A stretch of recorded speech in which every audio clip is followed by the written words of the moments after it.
Okay, everyone, thanks for arriving early. It's August the 23rd, 2021. Going over some news of the day, topical things. Fake news breakdown, which is really what this is. The Auto Hoaxer Revolution podcast is the only post-media podcast that is, we're coming from a position that we know what is fake, what is fakeable, and we don't start off with the assumption that anything can be taken for granted as real just because it's presented on the screen. A healthy skepticism, in other words, hate, at least according to the mainstream media. Disagreeing with the media is actually now a form of blasphemy. And I have found a number of alarming articles here, like this one, where you have some calling for scientists to be protected under hate crime laws. And this goes along with Dr. Fauci saying that if you criticize him, you're criticizing science. All of this reminds me, last night someone brought up the movie Equilibrium. It's the one where Christian Bale, it's a futuristic dystopia. All futuristic science fiction films, for some reason, are dystopian. And in this one, they remove anything from society that might trigger an emotion. Again, the movie is called Equilibrium. So you could create a work of art and cause somebody to experience an emotion, which they called sense crimes. So it's kind of like a hate crime, but it's a sense crime. And I realized last night that I am guilty of committing a whole lot of sense crimes. I'm a sense criminal. In fact, I think that's what the whole basis for the censorship is. You have the presumption that you've got snowflakes, people who cry or get hurt emotionally in their feelings as a result of seeing a meme that's incongruent with their sensibilities.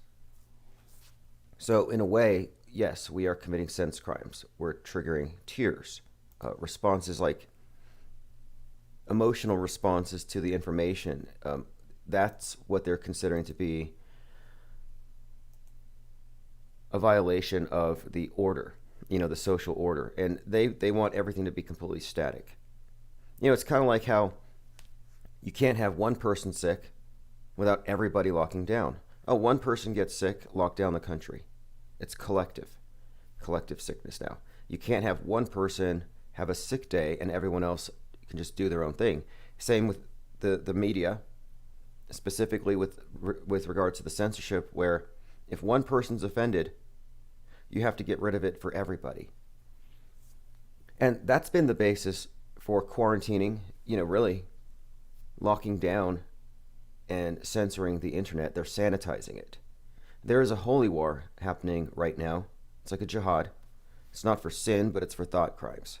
The virus is an excuse. It's a cover, because they've already been wiping out thought crimes. They've been trying to achieve this equilibrium, this ideal. They've been trying to achieve this for some time. I think it was highlighted when they publicly roasted and shamed all of the flat earthers off of YouTube, people for questioning NASA, moon landing deniers, etc. Just now it's anti-science. In fact, there was an app that YouTube had a couple of years ago. It was a children's app. And this is what really started the ball rolling, publicly anyway. They said, hey, look, your children might be researching the moon landings and they come across conspiracy theories. Something must be done. So because some people's children might be unsupervised and might come across this information, we have to get rid of the information. So again, we're moving towards equilibrium. And that's the purpose of all the fake news. So let me go ahead and go through some of the recent things. Live, disgraced Governor Andrew Cuomo bids farewell. I'm like, is he still here? And did he get to keep his Emmy Award? This is from yesterday. And I said it a few days ago. It's going to be chaos at the end of August. It's like almost like it's on a schedule or something. This is from Getty Images. It's an image of a Proud Boy beating a soy boy. So you got Proud Boys versus soy boys competing for the favor of daddy government. So a Proud Boy beats a Soy Boy counter-protester anti-fascist after swarming his truck on August 22nd in Portland, Oregon. Proud Boys and other far-right extremists fought with the anti-fascist activists in Portland on the anniversary of a similar fight in 2020. So it's like happy anniversary and then a punch to the face. Now the news media sides with Antifa and against the Proud Boys. Well, at least the left-wing media does. The right-wing media, the Fox-leaning, they side with the Proud Boys.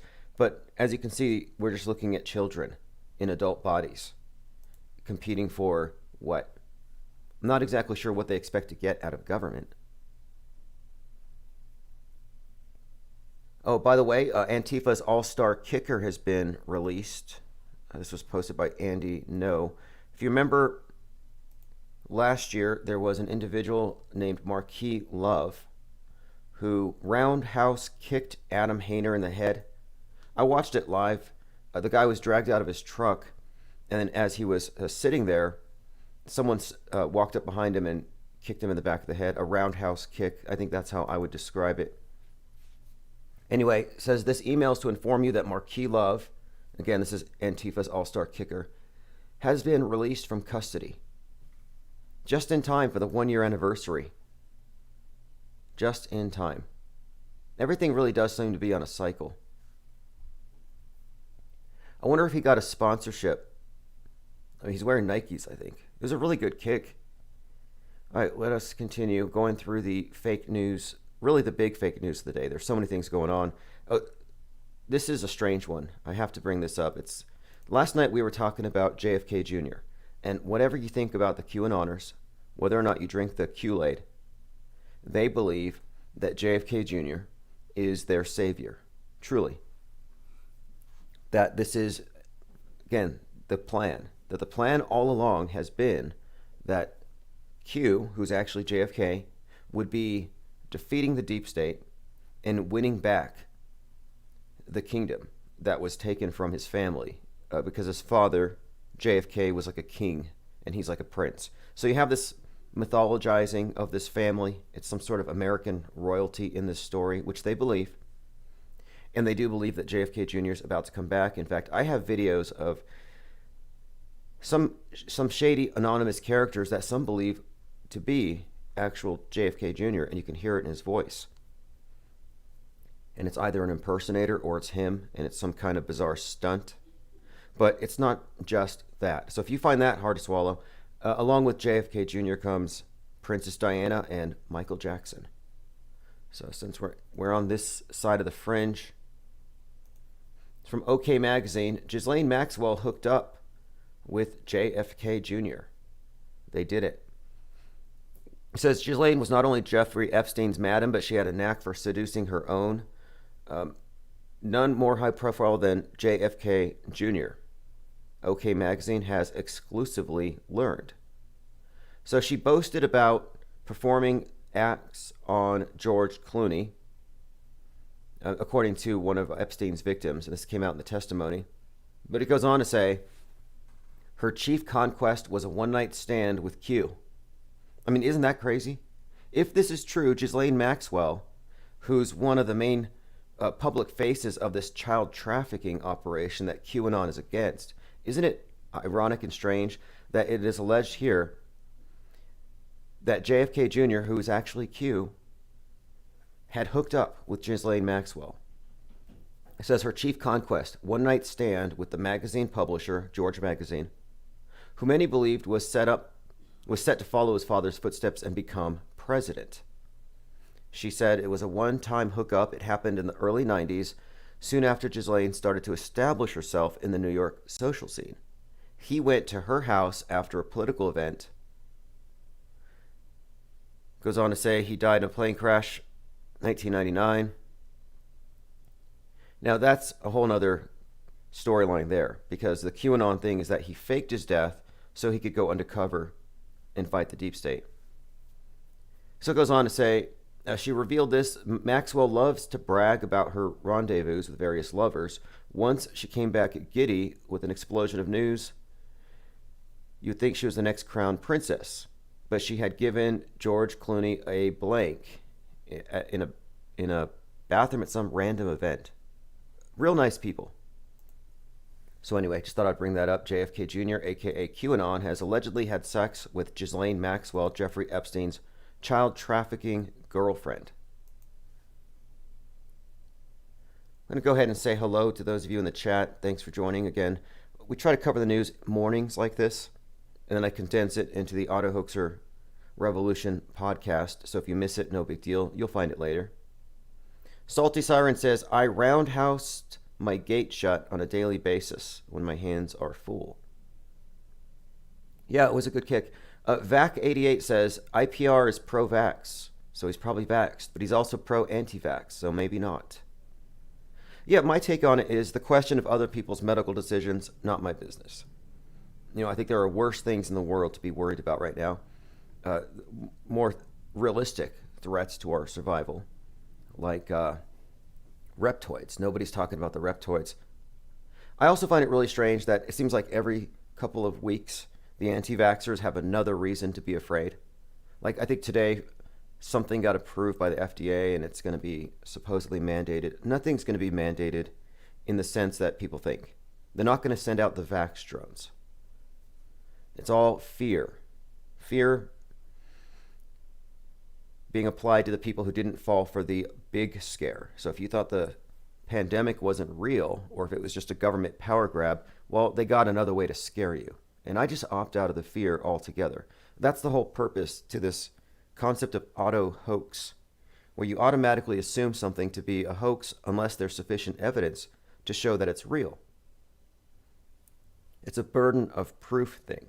So when I see the pile of bodies, when I see bodies piled up in the streets, I'll say, okay, this threat is real. When I see people dropping like flies from this, I'll say, okay, that's real. I get a lot of callers who tell me things, but I don't actually have any firsthand evidence. Kind of like with the school shootings. 17 years of school shootings, bowl cut shooters everywhere, just killing people. Well, the evidence is what? Hearsay. You never see pictures. I mean, there's a reason why Dr. Carver, funny name, right? I mean, these are all inside jokes. You got the mortician, you got the coroner, the guy who carves up the bodies, Dr. Carver. Just a few months before Sandy Hook, he's like, yeah, I'm going to pass this bill so that nobody can look at the autopsy reports of minors. Yeah, nothing to see here.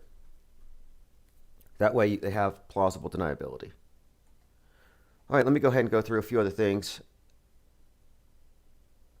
Marjorie Taylor Greene mocked for plastering fan mail outside the office in Congress. Looks like a kindergarten display. So out there in Congress, apparently she's posting a lot of mail that people have sent to her on the walls. And she says, I'm so grateful for the beautiful letters that have been sent. And of course, she's posting them on the walls, and she's being made fun of for it because it does kind of look like a kindergarten hallway. Now, I'm surprised that Marjorie Taylor Greene, that all these characters aren't being hauled in for the same reason that Owen Schroyer is. In fact, he's supposed to be in jail today. Let me go ahead and see what's up with that. InfoWars host Owen Schroyer wanted a new revolution, feds say. See, all these characters that seem to be instigating but never really get called out on it, I seem to think that maybe they're leading people over a cliff. Like maybe they're not really going to serve any time. It seems like there's a lot of provocation going on. InfoWars host Owen Schroyer wanted a new revolution on January 6th. Now he's charged in the Capitol riot.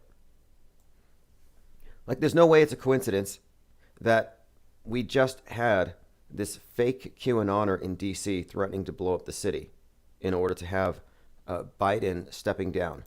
And this is right before Trump's rally. I mean, these things are all staged. But who really takes these ideas seriously of a deep state and of the need for an insurrection? Because whether or not you believe the insurrection was real, which obviously it wasn't, the QAnon narrative, the storyline, is actually about an insurrection. It's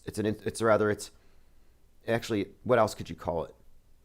The whole thing is the deep state is taking control of everything, and we need to assert control and take it back. So it is something of a revolution.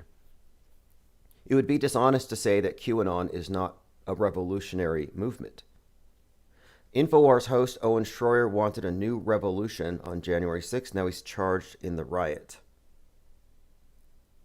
Now here's what he actually said. He said, "Today we march for the Capitol on this historic January 6, 2021. We have to let our congressmen and women know. We have to let Mike Pence know that they stole the election. We know they stole it, and we aren't going to accept it." So then he's seen running around in front of this crowd, and he's a very visible figure. In fact, you could consider him to be a proxy for Alex Jones. And on that day, Alex Jones came out saying, "We're going to pull Joe Biden out of office one way or the other." And I'm surprised he wasn't visited by the Secret Service. Now it goes on to say, after they arrived, Schroyer called into a live broadcast on InfoWars and told his listeners that they had taken the Capitol grounds. Says FBI agent Clark Burns. Schroyer reported that members of the group had surrounded and climbed into the actual Capitol building. "We own these streets right now," Schroyer said in the video, according to the records. Now, it'd be a double standard to say that he should be given a pass for what he's saying, because you remember what happened the entire summer. I mean, there was no enforcement. Nobody arrested them. Nobody stopped them. Antifas were allowed to run amok.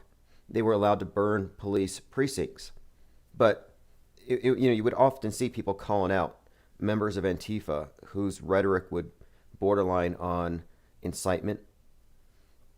You can find examples of Antifas calling for the destruction of the White House, the president. In fact, they were hanging an effigy of the president last summer. Anyway, Schroyer has publicly denied any wrongdoing. He said he never entered the Capitol and did not go around or jump any barricades as they walked onto the grounds. "I'm innocent," Schroyer said. "The claims against him are ludicrous and beyond weak and untrue. To date, 600 people have been charged with federal crimes in the attack." See, it looked like a big sting, if you ask me. But what's more, and this is also true, most of those people running into the place were probably feds. And even Tucker Carlson called this out. So, I mean, I really, my question here is he a dupe? Is he a stooge? Lloyd Miller says Q calls for a coup. Okay, yeah, exactly. But it's all also based on this notion that there was already a coup, that the deep state took over in 1963. That's kind of like, I don't know, where it would have started. So now they're just taking it back, which, again, this hasn't really been established as historical fact. I find it very peculiar that you have this politician or wannabe politician, this would-be politician from the late 90s, who's now seen as some kind of a savior. And many believe he's going to be Trump's vice president. It's like, wait, he's been gone for 20 years. He's this character from mostly their imagination, and they've turned him into something. In fact, let me go ahead and play a clip here so you can hear the voice of JFK Jr., or who they believe is JFK Jr., because it sounds crazy just to say it. And I remember when I started talking about this months and months ago, even a lot of the QAnoners would say, no, this isn't normal. This isn't the mainstream QAnon belief. Nobody really believes this. They would try to talk it down, but there's no way that this is insignificant when most, if not all, of the QAnon drops today are coming from George News, which is QAnon's main source these days. George News was owned by JFK Jr. So I got something for you here. This is from TikTok. And you're hearing a content creator, I believe his name is, I think it's Numbers Tom or Tom Numbers. Yeah, Tom Numbers. And he's talking to someone named Negative 48, who they believe is JFK Jr. So I'm going to play the clip, and then you can decide for yourself if this sounds like this character. Pence has been executed for treason along with his wife. They're gone.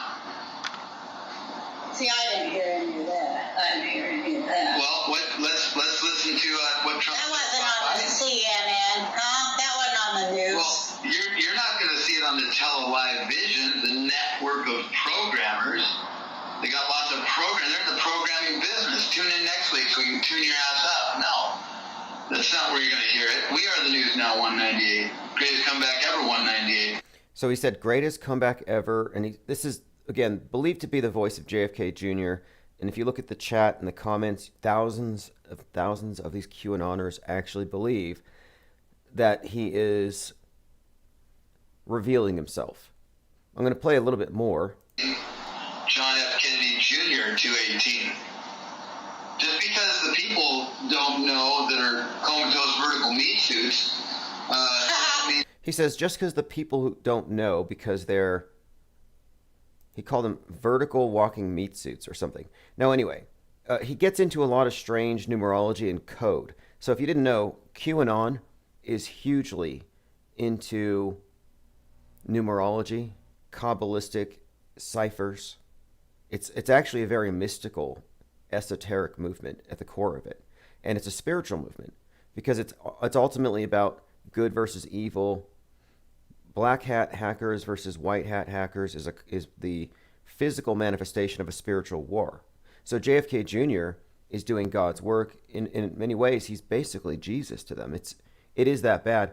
And if you look at the way they use numerology, it is like a religious cult. So I'm going to play a few more seconds here of this JFK Jr. Describing the numbers that have communicated that this is him, although he doesn't specifically say it's him. And then it cuts right into a clip of actually, I think from 1997, of JFK Jr. in his voice, and you can actually compare the two. So let's take a listen. And again, the show this is on, if you want to look it up for yourself, it's called Tom Numbers. Pence has been executed for treason along with. We are the News Now 198. Coincidence theorist 198.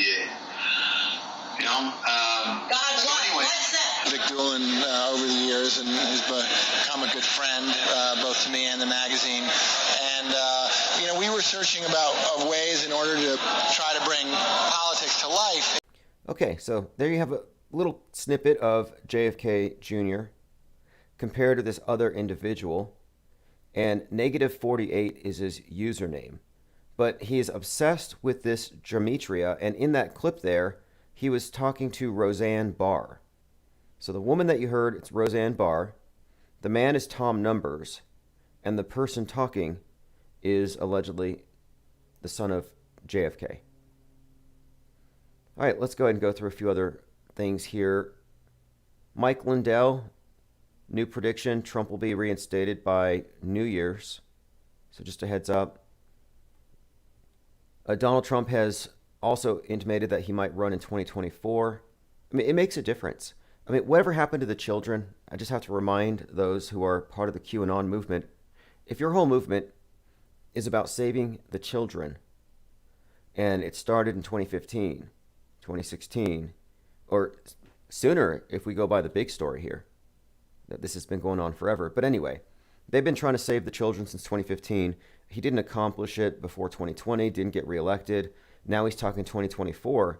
And once he's in, how long is it going to take them to save those children? And as I've said before, it's going to be save the disaffected teenagers by the time they get around to them. And by then, they may not want to be saved. By then, they might decide that they like their New World Order babysitters, and they might not want to go to the MAGAs.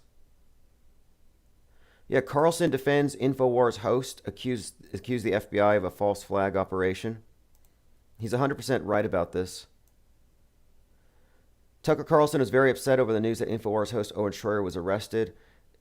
And this is true, but it doesn't go far enough. So, I don't give him a lot of credit for this.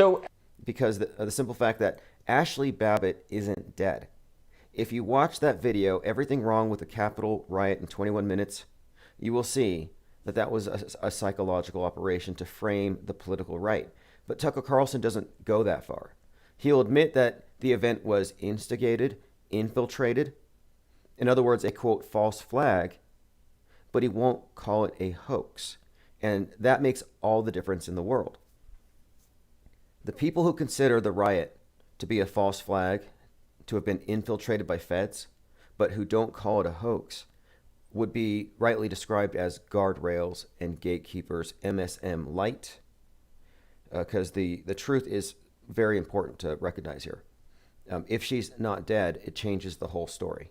But let's go ahead and just listen to Tucker defending Owen. As a rule, federal law enforcement agencies thought the election was stolen from them. Why did they think that? Because the way that we vote was changed at the last minute using COVID as a pretext, because the tech companies working at the behest of the Democratic National Committee shut down opposition online to the Democratic candidate. Is that a fair election if that were happening in Hungary? So anyway, it goes on. He goes on to specifically mention the feds that had infiltrated, and that's a major problem if they want to convict Schroyer when you have all these other individuals who are above reproach, who were more or less, if anything, instigators. I still question how many people were actually on the set that weren't card-carrying gag members. It's like the SAG, Screen Actors Guild, but the Government Actors Guild. It seemed like a bunch of crisis actors. But weirdly, those people were never charged. Those ringleaders appear to have been working for the FBI, and there were a lot of them. And that's pretty much it. But we'll find out. Look, if Owen Schroyer actually goes to jail, if he doesn't call out Ashley Babbitt's death as a hoax, then he probably works for the feds. Roger Stone plans to sue ABC News for $25 million over January 6th articles. Oh, by the way, Ghost Ezra, prominent QAnon promoter, has been doxxed. QAnon guru Ghost Ezra exposed as a Florida man. And apparently he is something of an anti-Semite, very petty about it, putting 1-star ratings on all of the synagogues on Google Maps around his house. Ghost Urza's content swiftly morphed from posts surrounding election fraud conspiracy theories to neo-Nazi propaganda. They were able to, using open source intel, track the anonymous figure online, and they found out his name is Robert Smart, an evangelical Christian and supporter of Trump. So this is pretty big news in the sense that there's a handful of people known to be promulgating the Q drops, and no one has quite figured out who QAnon is. They've narrowed it down, and now it's pretty much down to one person left. They've unmasked everyone but one, and that's the person behind George News. Ghost Ezra has uploaded pictures of himself wearing pro-Trump hats to his profiles. What they did here, okay, so they took pictures of this individual and they compared it to some other pictures. Didn't take them long to actually nail it. They know who he is. It says other QAnon promoters celebrated his outing on Telegram, those who were at odds with him. He's just the latest far-right figure to be exposed. Previous conspiracy theorists that had their identities revealed have all deleted their accounts or significantly reduced their online presence. So he's just a Trump supporter in Florida.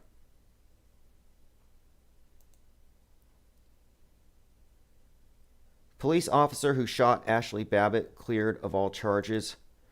A few things I thought were noteworthy about this. One, they try to create a martyr out of her. And again, I'm saying she's not dead. Anyone who says she is dead doesn't have enough information to know that. And they don't know enough to say that without having watched everything wrong with the Capitol shooting in 21 minutes. And it's out there and it's public. So it's an argument from ignorance to say that she died as reported. Now, the individual that shot her, his initials are BLM or MLB backward, which I find to be very kind of peculiar. Also, I think it's noteworthy that the guy that was going to blow up the Capitol the other day, that his name was Floyd. You see, there's these names. I believe these names mean something. They tell a whole nother story in the subtext. So I'm just keeping an eye on all these developments as they emerge. But also, the end of this week is the anniversary of the death of the Proud Boy, J. Aaron Danielson.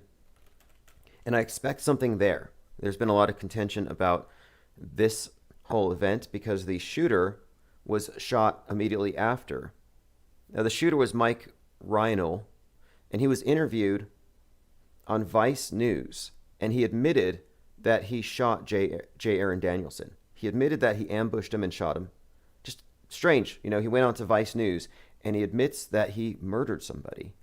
And then shortly after, Donald Trump sends a tweet, and the shooter of Danielson then gets taken out. Now, it all looks very, if you ask me, very psyop-y, very fake. But again, the anniversary is the end of this week. Portland is already starting up again with the Proud Boy versus Soy Boy riots. Portland protests see clashes between far right and far left. It's perfectly divided. It's actually also, you could probably label it vaxxed versus anti-vaxxed. And then pro-mask versus anti-mask. Very, very much like last year. It's just their culture at this point. Like, I don't even feel like it's that big of a deal or extraordinary worth commenting on. You just see one side macing the other side. They're all dressed up like cops. They're all dressed up like SWAT.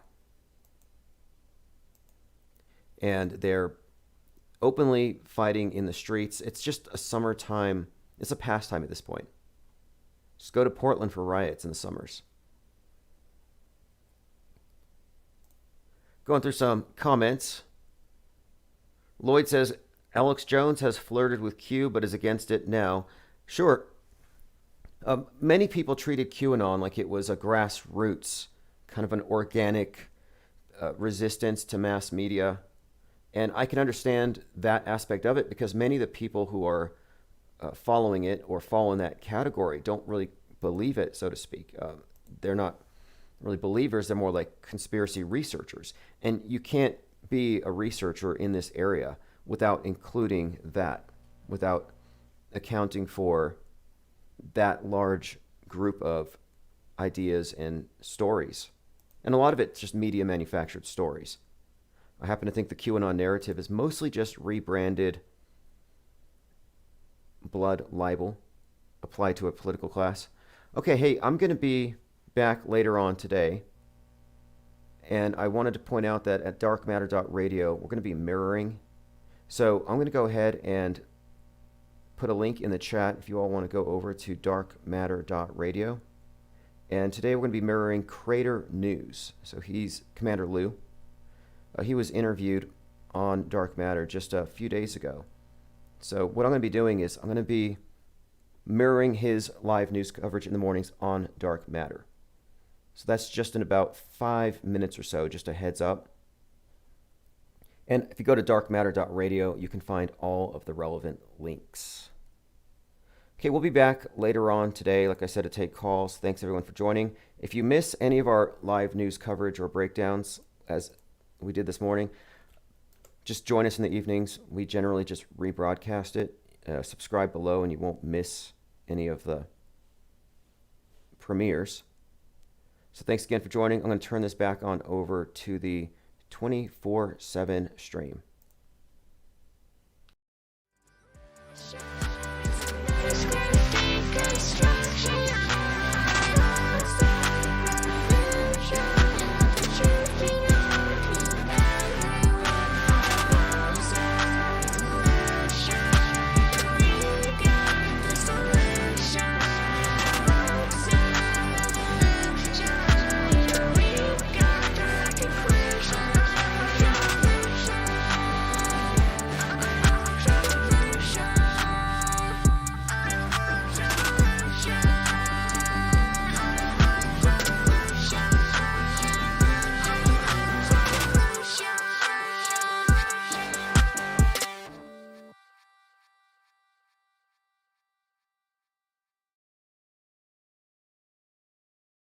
Cruise ships were being pointed out is that it's a great way to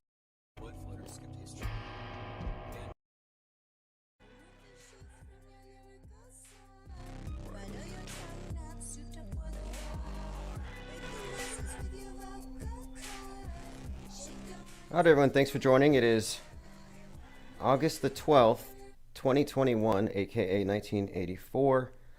the year it always will be, the year it always has been. And it's pretty much the template and the blueprint. Everything we're doing seems to be repeating. We seem to be put through a series of events that seem novel, but they're actually very contrived. These are well-rehearsed scripts. I think there are a number of alternate reality games being played on humanity. You know some of these religions.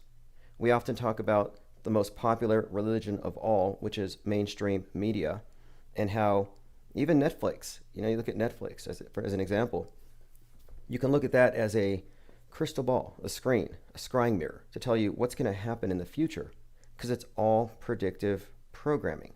And this has been demonstrated again and again by so-called conspiracy theorists, that there is a great deal of news bending going on.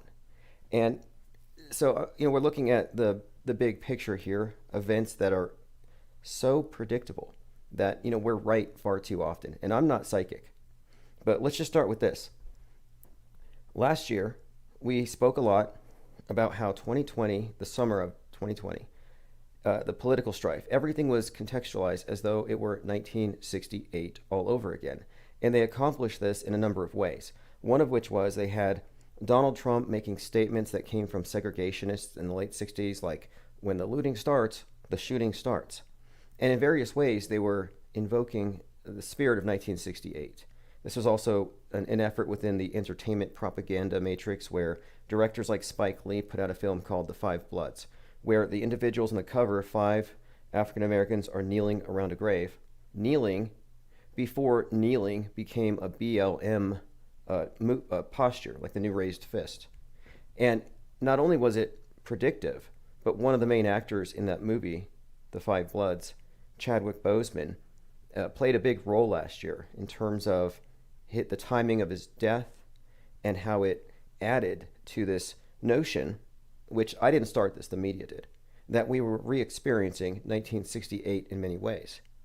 And these comparisons weren't just, and this is my contention, these comparisons weren't just coincidental. It wasn't just a way of describing it. It wasn't some kind of a bias. I'm talking about there was a template in play. In fact, I don't think it's a coincidence either that we had all these monoliths popping up all over the country last year, which was straight out of the 1968 film, Space Odyssey, 2001: A Space Odyssey. And many films from 68 seem to indicate something about 2020. A lot of this predictive programming. My point being is this. We noticed enough of these patterns to where we thought, let's just take this a step forward. If there is some kind of a templating, and if we're watching a lot of things repeating, and we've seen this occur again and again, then would it follow that 1969 would also be somehow indicated in 2021? Would we see some of the same follow-up, some of these stories? So, for example, the space race, huge in 1969. And the space race started this year with these billionaires talking about going to space. But even before that, as early as February 2nd, Elon Musk was talking about Dogecoin to the moon. And they joked about putting one on the moon. But before anybody was talking about going up to space, there was all this talk about Doge to the moon, coming from, of course, Musk. So you had this meme put out there, and that's when I called it out. I said, look, we're seeing a lot of 1969 space hype being injected into the discourse through these very popular figures. And sure enough, as we approached July, we did in fact have another space race, but it wasn't Russia versus America. It was between these billionaires. Now, if you look at the dates, this is also very noteworthy, is Bezos chose to do his launch on the anniversary of 1969's Apollo 11. So there you have it. I mean, we had called it in advance that there was going to be some repeats, but that was to the day. So then, taking this further, I was looking at, well, what other elements of 69 ought we to expect if this is something of a template for the summer? And so about a month ago, maybe 2 months ago, I started saying, keep an eye out. There's going to be a new Manson-level atrocity. And as everything has been inverted, this time it's going to come from the right. And so I've been expecting this. So now we're talking about the upcoming Manson-like event, and then the anniversary of those killings or alleged killings. That was this week. This is the anniversary week. So now, here's where I think that this prediction has more or less come true. I had been noting how the media was starting to put QAnon in a new context, that they're something of a right-wing hippies. In fact, I have a number of articles here about these various comparisons the media was making. So I kind of thought, okay, they're looking at them now and trying to put them in the mind of the public. They're trying to get the public to think these QAnoners are unhinged and they're probably dangerous. So here's an example. Nazi hippies, when the New Age and the far right overlap. Both the New Age and the far right are drawn to conspiracy theories. And you'll note, BBC on down, they've all been saying that yoga is a gateway drug to QAnon, to conspiracy theories, because it makes you believe that there are no coincidences, everything's connected, you're in a spiritual war, and you believe in alternative medicine. And of course, if you do yoga, you breathe. So that's another reason why you're problematic. It really surprised me because I always thought yoga was part of the new state religion, but no, apparently not. Okay, so this is again from last September. Nazi hippies when the New Age and far right overlap. So at first this sounds kind of nonsensical, but the more I looked into QAnon, the more I saw that they're deep into numerology. And there is an element of shamanism there with the QAnon shaman. It's not representative of the whole group by any means, but this is how the media's characterized it. Like the most famous QAnoner is 33-year-old Jake Angeli, son of a Democrat judge. I don't even believe he's a QAnoner. He's actually playing up the insanity defense, which actually lends credibility to the media's narrative that QAnon is dangerous out there on the internet because insane people can catch the meme and do crazy things. Again, I have a few other articles making these same connections between the QAnon movement and describing it as an emerging right-wing hippieism. And then here's the thing. 1969 was when the hippies went bad. Charles Manson, in a way, to me, looked like more or less putting a real bad face and demonizing this entire demographic. So now here's where we enter, I believe, the template, the meta-scripted Charles Manson for this generation. And this is going to be atrocious. I think it's meant to be. Now, a few things about the Charles Manson thing before we go further. I want to go over a couple of minor details like, well, the date, lynching or hangings was a part of it. There was the correlation to Helter Skelter, which was a Beatles song that cult leader, and he was 33, I believe, when he started his cult. Charles Manson actually believed that the White Album from the Beatles was communicating to them this message that they needed to start a race war. And at the time, the Black Panther Party was calling cops pigs. So Charles Manson had his hit team smear the word pigs on the walls and the refrigerator in blood. And this was meant to basically scapegoat African Americans, so they're blamed for the Tate Bianca deaths. And again, this was Helter Skelter was his code for race war.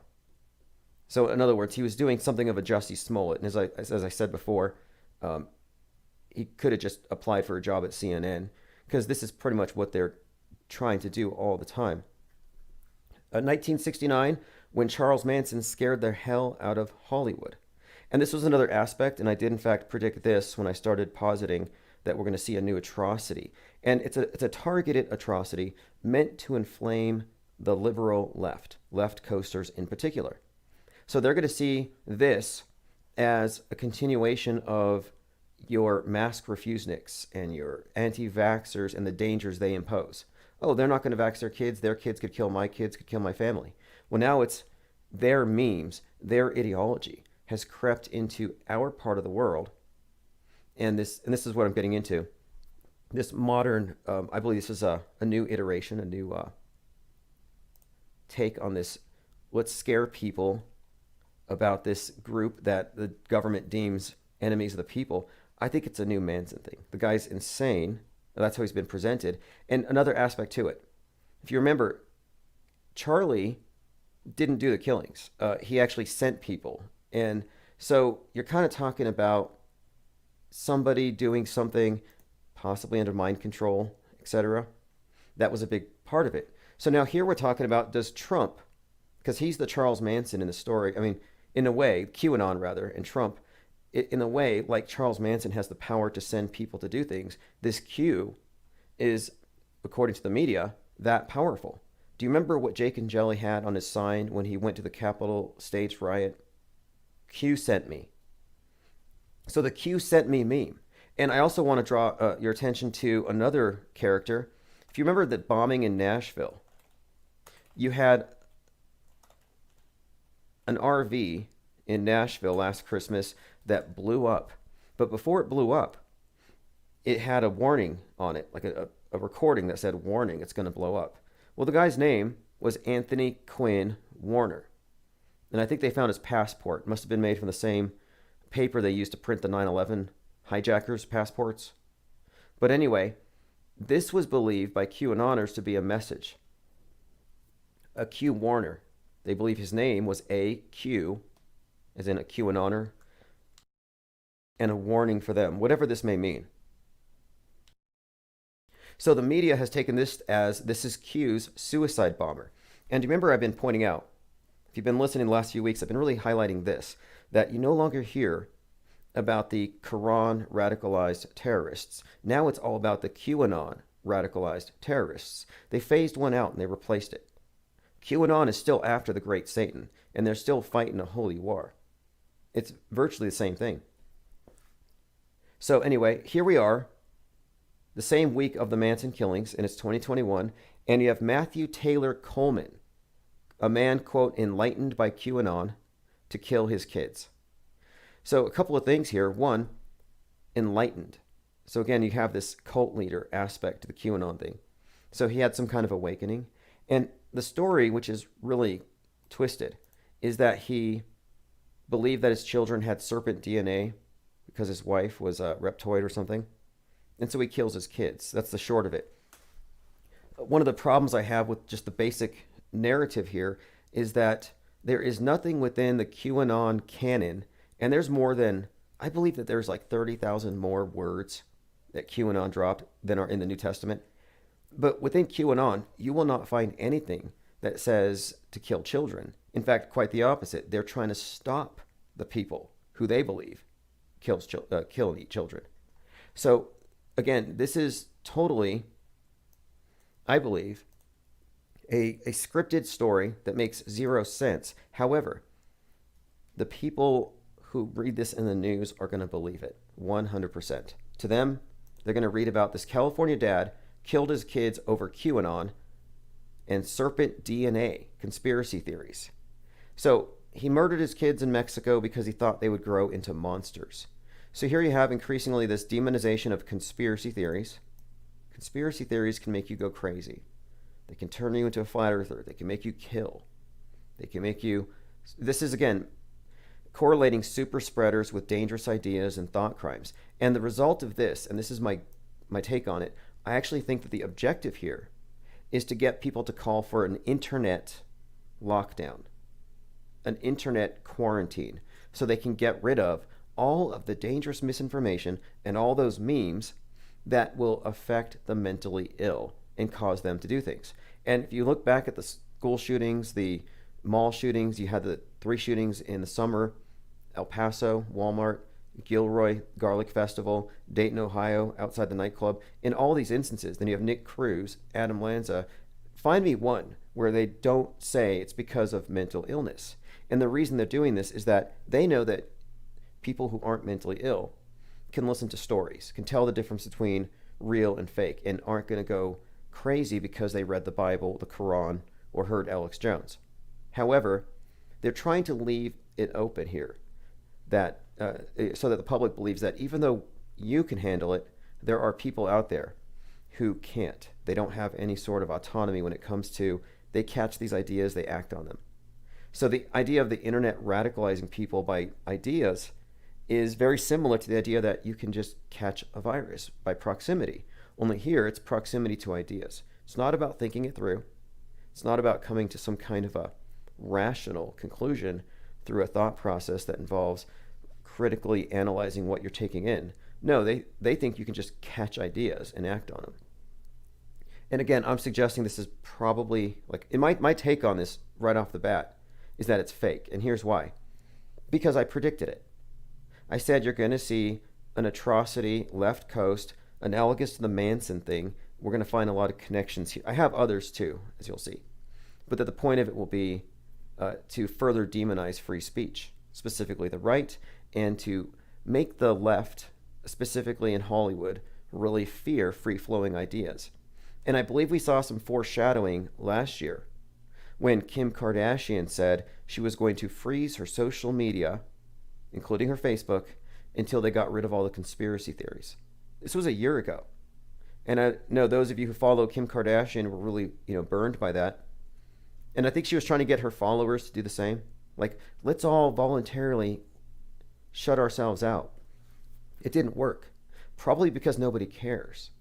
However, they will care about this because this narrative will seem believable.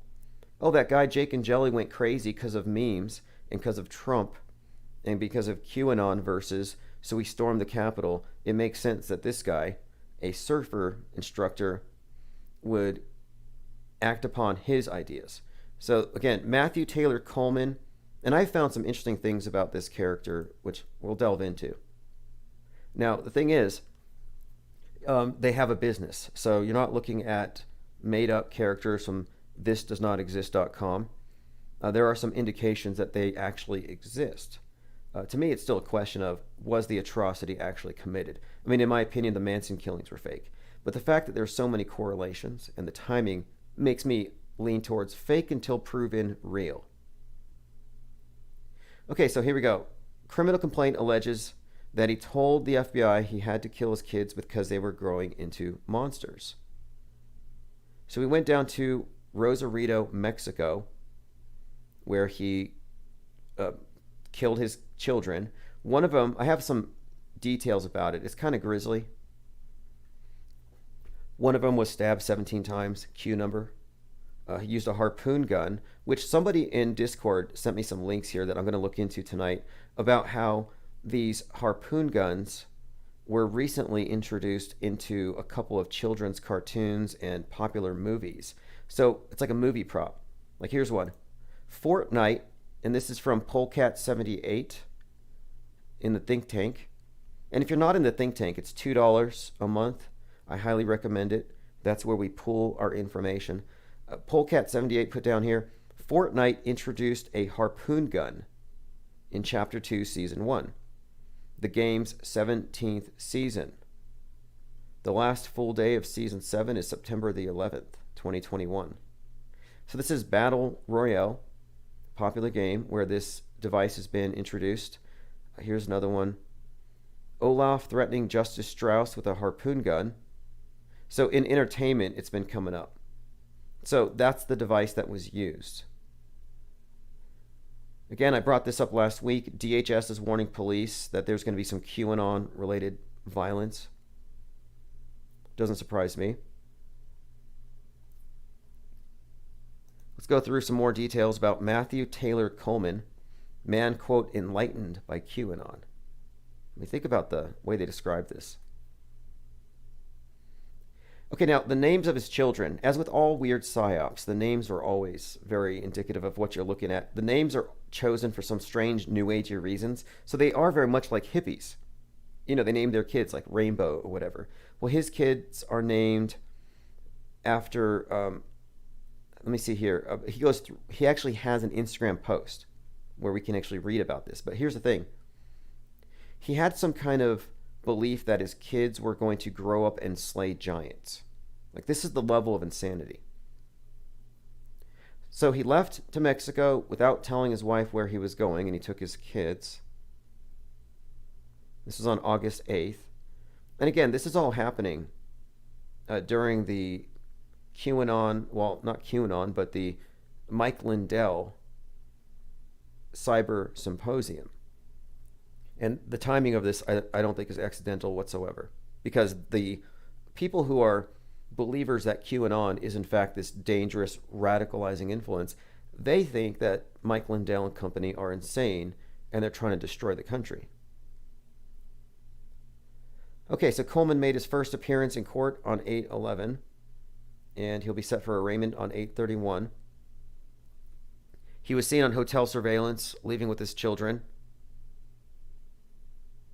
He's being held in the United States, even though he did these murders over there. But I want to go back into his backstory. But essentially, he used the harpoon guns, grisly killings. Here's what he said. After the birth of his daughter, Coleman posted on Instagram to say, quote, "She has been hand-picked by God to slay the giants in the land." I think their pictures are all creepy and weird, in my opinion. All of them. Now here's some more. This is where he gets into the names, and this is the hippie kind of aspect to them. It's to our absolute joy to introduce our son, Kaleo Sky Coleman. So it's Ka-Leo, pronounced Ka-Leo. And think about this too. 8/8, as in August 8th, is the Lion's Gate, and it has to do with the relationship between Sirius, the sun, and the stars in Orion's belt. So the date's very significant. I even pointed this out yesterday, how on 8/8, Mike Lindell did an interview in front of a portrait, a mural, that had the sun, it had Jesus with a crown of thorns, and a lion, Leo. None of these things are insignificant. It's symbolic, if you ask me. So anyway, it says here, it's our joy to introduce our son, Kaleo Sky Coleman, born at 6:50 in the middle of a thunderstorm. And then it goes on to say this: when I think of what to name our son, I return to the image of Jesus being baptized as a dove descended on him, and God's word shone, "This is my son." So Kaleo means called. And then the word Coleman means dove. Sky means winged. So the name Coleman is interesting too. Again, all these pictures are weird. I looked through them. It's just nothing but a creep show. And I'm still thinking we're looking at crisis actors, in my opinion. I don't have any reason to think this is real, and I think it's very unbelievable story-wise. And we don't have enough information to believe it's real. Coleman posted on social media about his faith, and he wondered in a Facebook post if there will be a great American Renaissance following the years of COVID and censorship. So he does have a social media account. I haven't looked through all of it, but they are talking about a great awakening, and this was something hyped up by the QAnon shaman. Coleman and his wife founded a Love Water Surf School.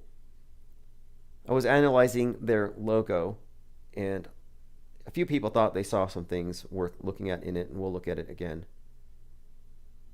Again, we have a huge, basically a life story, a bio. Didn't take them long to come up with this entire story.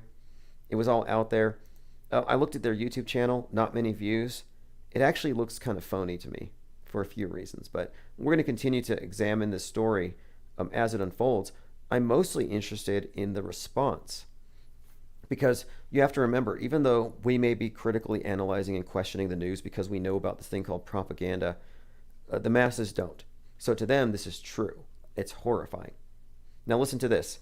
The complaint says, Coleman told authorities he learned about serpent DNA through QAnon and Illuminati conspiracy theories. The believers in these conspiracies, again, this is going on about QAnon. QAnon's a more recent one, premised on the belief that a global cabal at the top of the government is secretly murdering and eating children, and that Donald Trump is working to defeat them. Anthony Quinn Warner, who bombed his own RV outside an AT&T building, claimed that lizard people were taking over Hollywood and the U.S. government. Feds probe whether Nashville bomber believed in lizard people conspiracy.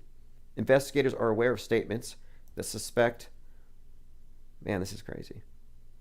The suspects believe that politicians and Hollywood figures are lizards with extraterrestrial origins. It's crazy because This is not a QAnon thing. It's not a Reptoid thing, as far as I know. Let me go through some comments. I want to catch up. We have a lot of people in the chat here. Thanks everyone for joining. Let's see. Molly Rollins says, I guess dancing nurses didn't want to take the COVID shot. Haven't seen any new TikToks. Yeah, I've been waiting for the new dance moves. I've seen a bunch of crisis shakers, but they're on the other side, the anti-vaxxers. I'm pretty sure that influencers are getting paid or YouTubers are getting paid to shake on camera and pretend it's damage. By the way, what's his name? Andrew Dice Clay got Bell's palsy. I don't know if it's from the vax or not. It's in the news. Just thought I'd bring that up. My opinion, though, just for the 110,000 UN info volunteers, is that there is nothing in the vax that can harm anybody. I think it's a psychological ploy. It's a schism. It's a communion wafer for the New World Church. It's also a blood pact with the establishment, media, and science. You know, you're with the cult. You buy into it. Again, going through some comments. I missed quite a few, but I wanted to get through a number of these things. Jordan says, is NXIVM Cult a remake? You know, the NXIVM one is kind of interesting. I mean, there was the 60s, late 60s, very culty time. In fact, the Charles Manson one, that story has some cult connections worth exploring. I have a mind map I'm developing showing the connections between Hollywood elite, a number of high-profile serial killings and massacres, and organized Satanism. And there are connections there. You know, the Night Stalker, Richard Ramirez, actually attended a satanic mass with a naked lady on the altar, and he called his mom crying about it or something before he went on his killing spree. At least that's what his bio says. But it's worth visiting these things, because what are the odds? Because the killer of, and we're talking about the Manson killings, you have Roman Polanski, his wife being killed in a very grisly way. And again, the killer was someone who was affiliated with the Church of Satan. She was a topless dancer for the cult. And then she gets, I don't know, handed over to Manson's cult. How does that work? Clockwork says, harpoons sounds medieval. Yeah, I'm not sure about the meaning of the harpoons yet, but there's got to be some symbolism here. Maxwell Cooper says, Brad Pitt killed his wife with a harpoon gun in Once Upon a Time in Hollywood, set around a fictional Manson murder. Okay, I'm going to have to dig into that. This is exactly why we do these live streams, because no one has the time or the stomach to watch all these movies. However, you know, yeah, I see it here. The true story of Once Upon a Time in Hollywood. Something else to consider, Charles Manson's connections with the Beach Boys. And here we have a surfer. And so you do have this beach element. I'm not sure the entire story yet. It's still unfolding, but I'm looking at the memes, the iconography, the names. Okay, so who's who in Once Upon a Time in Hollywood? Again, I haven't seen it, but I didn't know that it had something to do with the Manson killings. By the way, I'm going to open phones 833-311-1984. Okay, Sharon Tate, played by Margot Robbie. Now, Sharon Tate killed, you know, her husband, Roman Polanski. He directs the movie Rosemary's Baby, which is about a satanic cult impregnating a woman who's drugged with the devil's baby. And I believe that the Church of Satan priest made a cameo or something, or he was somehow involved. But my point is, you have a movie about something, you have something kind of similar happening in real life. To me, it looks like movie magic. All right, let us continue. Salty Siren says the harpoon is awfully a lot like a vax. Fascinating. Okay, user offline says Jake and Jelly had a spear at the Capitol on January 6th. Yeah, good point there. Good point. And I've been saying this for a few days. It's like, look, you can't run into a Capitol with a spear or your Viking helmet on. They will shoot you. before you get to the metal detectors. And you're right. Here he is with the spear. And we're talking, and he said, Q sent me. So again, the same dynamic. Is he responsible? Were Charlie's Angels responsible? His killers? Or was it because he was so magnetic, he was so hypnotic, he was such a great mind controller that he made them do it? Which is a ridiculous notion. He was twice their age. They were drugged. He was a pimp. I mean, there's nothing really subtle about Manson at all. Just total insanity. And with this character as well, another problematic 33-year-old. I talked about this yesterday. I said this like a month ago. It's like, let's just quarantine the 33-year-olds. And so yesterday I'm bringing this up because we got Jake and Jelly, 33. We got the 33-year-old in Australia, just punches a horse to make the lockdown protesters look bad. And then it turns out Code Monkey Z, the founder of 8chan, probably Q, or close to Q, is 33. I mean, everywhere I look, they're causing problems. Timothy McVeigh was 33. User Offline says Charles Manson was taken to a hospital from prison on January 6th before dying later the same year. Okay, so we got spears, jabs, harpoons, jabs. Very interesting subtext here. It's all in the subtext. It's all in the memes. Oh, by the way, I just want a little PSA. I want to stand with the Obamas and resist mask mandates and large gathering restrictions. So let's stand in solidarity with the Obamas and just do what you want.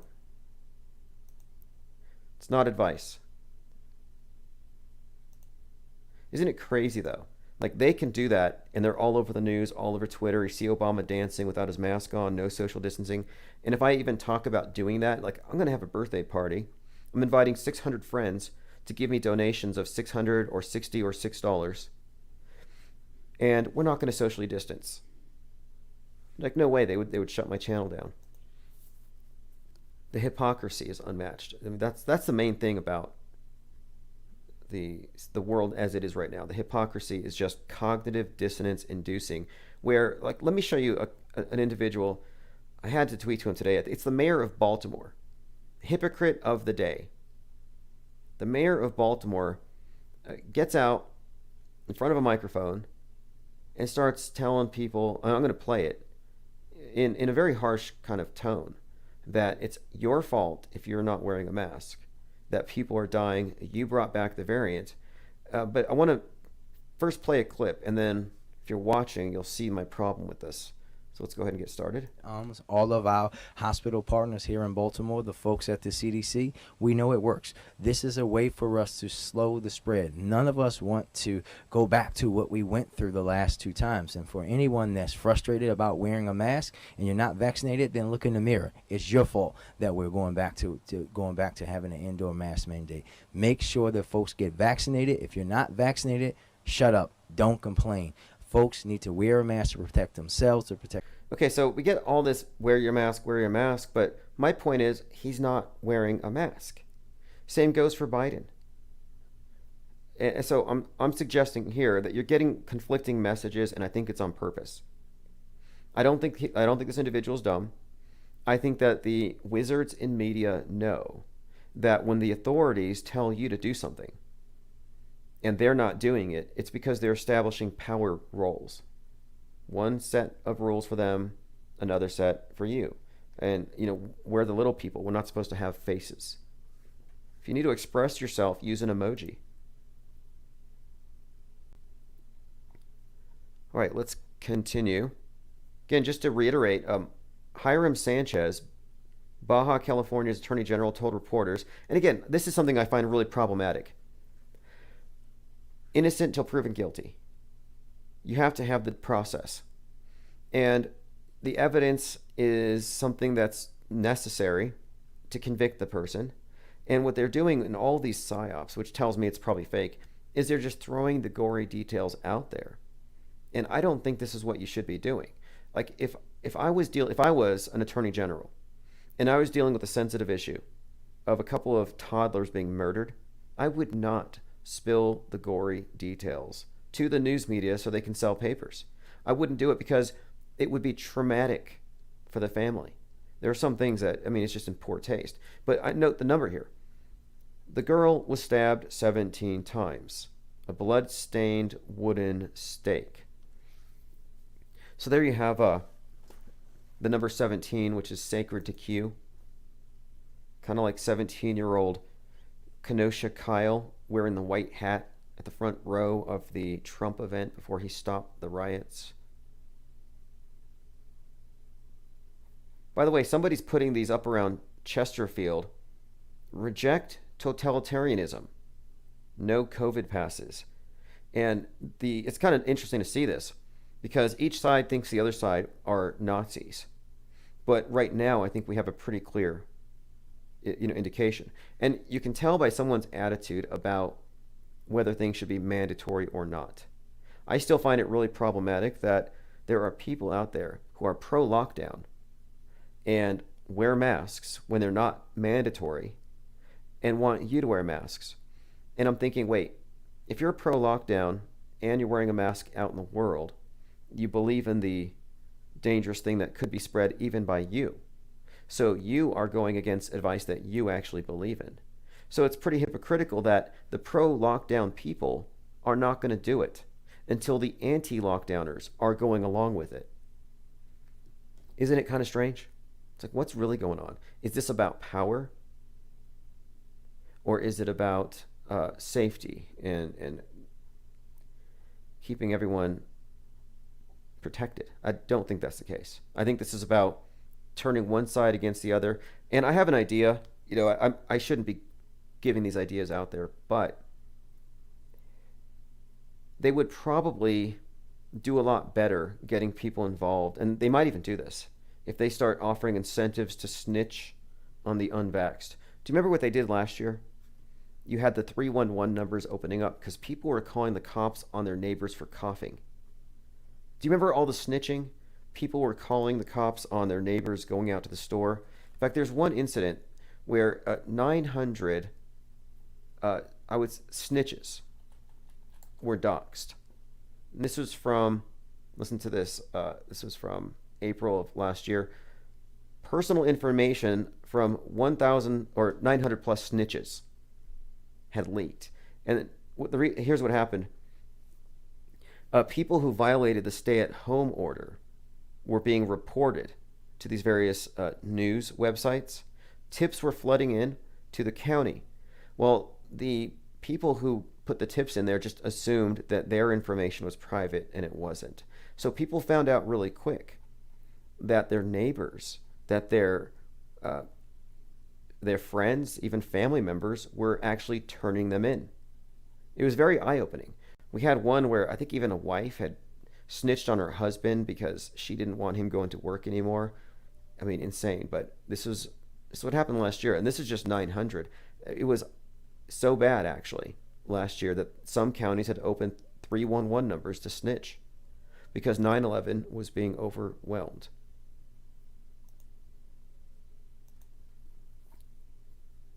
Knockout Bear says, I snitch on snitches. Right.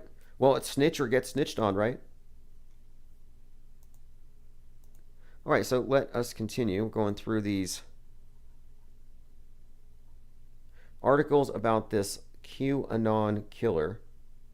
Twisted Q, how brainwashed QAnon parents like Matthew Coleman have kidnapped and killed their own kids based on warped conspiracies. Oh, by the way, John McAfee was a computer programmer at Apollo 11.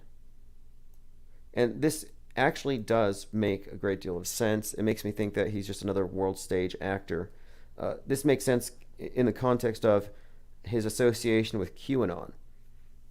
Because if I'm right about this QAnon thing, that it was created by the newsbenders back in the 60s and that it's the same writers that brought you 9/11 and it's all about now and the schism they're creating, if I'm right about this, then it would make sense that McAfee would have been involved with NASA, considering there's connections here between NASA and the QAnon story and some of these major psyops, which we've been getting into. But this is another connection we're going to have to explore. McAfee was employed as a programmer by NASA's Institute for Space Studies from 68 to 1970, working on the Apollo program. Very interesting tidbit there. I mean, you know who else was working with NASA, probably, or who thought he was going to, was Lee Harvey Oswald, which is another area we have to explore. It has to do with Riley's Coffee Company. Now, a quick note about the Cyber Symposium, and CodeMonkey Z, who's 33 years old, has reported that all 50 states have representatives at this symposium. Well, this symposium, I think today was the last day actually, it's all about this Mike Lindell character, and it's all about the Kraken.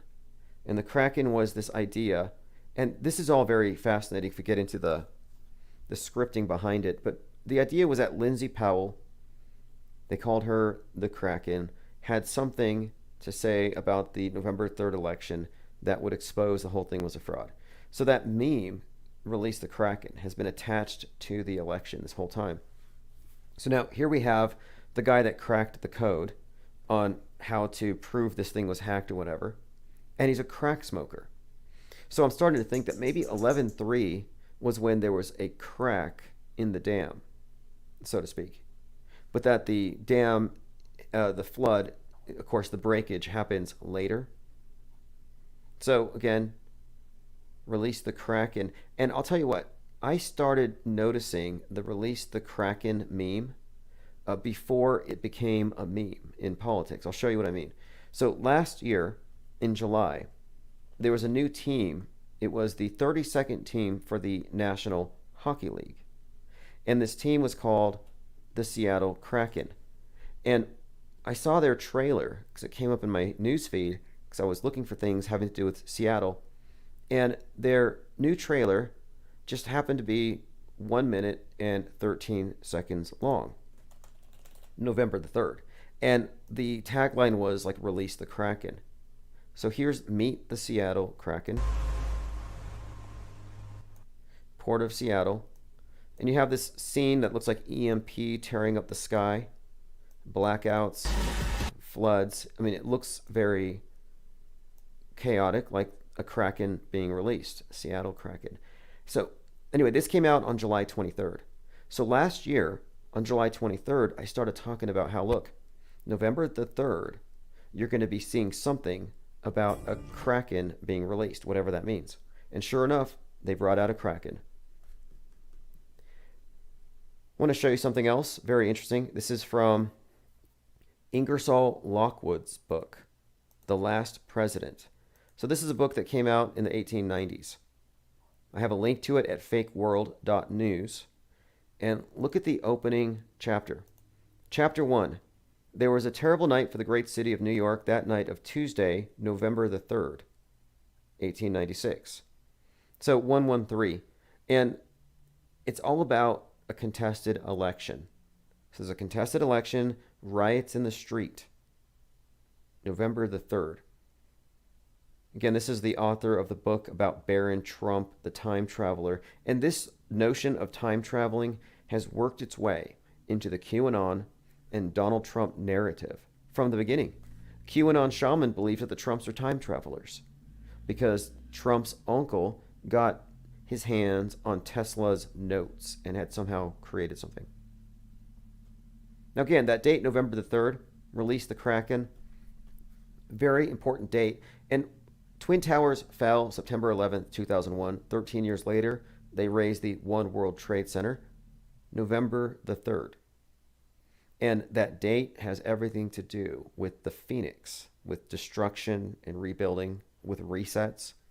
So I kind of think that last year in 11/3, a reset button was pushed, and this is what they're playing on. Like, I'm not into these. I mean, I've been following the symposium, the Cyber Symposium, but my take on it, for the most part, is that it's an engineered rigging, if anything. Like, it's a psyop through and through. It's not bad guys versus good guys. It's basically controlled opposites. I mean, I don't think that there's any any salvation through politics. I think it's the worst TV show in the world. Okay, man killed his kids over QAnon and serpent DNA conspiracies. Has anybody here in the chat ever heard anything about QAnon and reptilians? Justin Wynn says, I know Ron Watkins personally. Why don't you call in? You're talking about Code Monkey Z. If you know Code Monkey Z, call in 833-311-1984. I have a few questions I'd like to ask you. A few questions, mainly having to do with Code Monkey Z's relationship to George News. Because George News pretends to be JFK Jr. or somebody very close to JFK Jr. So call in, Justin Wynn, if you're friends with this 33-year-old Illuminati agitator, deep state actor. I don't believe you're dealing with an authentic person. But you're welcome to call in and dispute this. And I'm very interested to know if you can if you know anything about George News. Okay, phones open 833-311-1984. I will pick up when you call.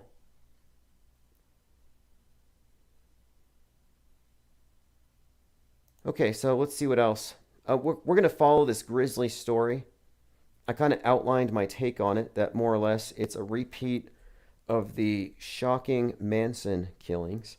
I don't think it's necessarily, I have no reason to believe it's real any more than I have reasons to believe that the Manson killings were real, although they are real to the majority of the public, and we all understand how that works.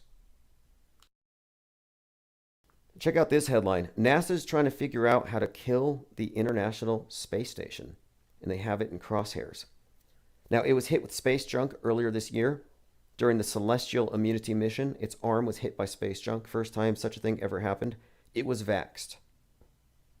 And again, that's another indicator that we're looking at a story. It's just a story. The space station got vaxxed. Just another one of those things that we called out on this channel, that the space station is going to be phased out and brought down. They'll give us all kinds of reasons, but the truth is, the CGI is really terrible by today's standards. Listen to this. I brought this one up last year. Mr. Coleman described himself as an adherent of QAnon, the pro-Trump conspiracy movement, whose followers falsely hold that Democrats and coastal elites engage in Satan worship. The conspiracy movement has been the subject of warnings by the FBI that its followers could resort to violence. They telegraphed this one. Now, again, let me get back to the commenter here who's friends with Code Monkey Z. Because Code Monkey Z, for people who don't know, let's get a little bit into this. I brought him up yesterday because he's another 33-year-old troublemaker. And I've been following him on Telegram, and I watched his speech at the symposium. And so I'd be very... Oh, by the way, speaking of Lockwood, somebody needs to identify who is this lawyer who is speaking the first day of the symposium, because he's a clone of Lockwood, or Lockwood was a time traveler himself. If somebody could identify him for me. Infinite Plane Radio, is this the friend of Code Monkey Z? It is. Okay, so he spoke at Mike Lindell's Cyber Symposium, so most people listening should know who he is. He's a conspiracy theorist and administrator for the website 8chan. What would you like us to know about him? Do you think he's a legitimate person? What do I have wrong? Well, what do you have? First of all, so I've already claimed that I know him personally. I've known him for years. What you've said, and I followed you say, I really do. You propose a black hat perspective, and that's really good for most people to understand that don't take anything, whether it's from mainstream news or alt news. Really do your research for yourself. I respect that perspective, but your post, Code Monkey Z is a 33-year-old Illuminati agitator. Tell me what you have on that, and then I'll dispute it. Okay, well, Code Monkey... Yes, good point, because that's a bold claim. And when I made that headline, I knew this. And I was actually hoping to reach him with it, because through his Telegram account, and a mirroring of all of his posts on George News's Telegram, you have more than 200,000, 300,000 people being reached with messages about McAfee being alive and the election about to be flipped.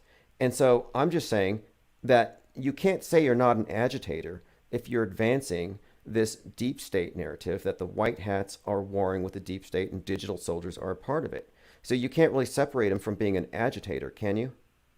8chan is an agitator website. I mean, by agitator, I don't mean it in a bad way necessarily, but it's provocative. It's definitely counterculture. It's the truth.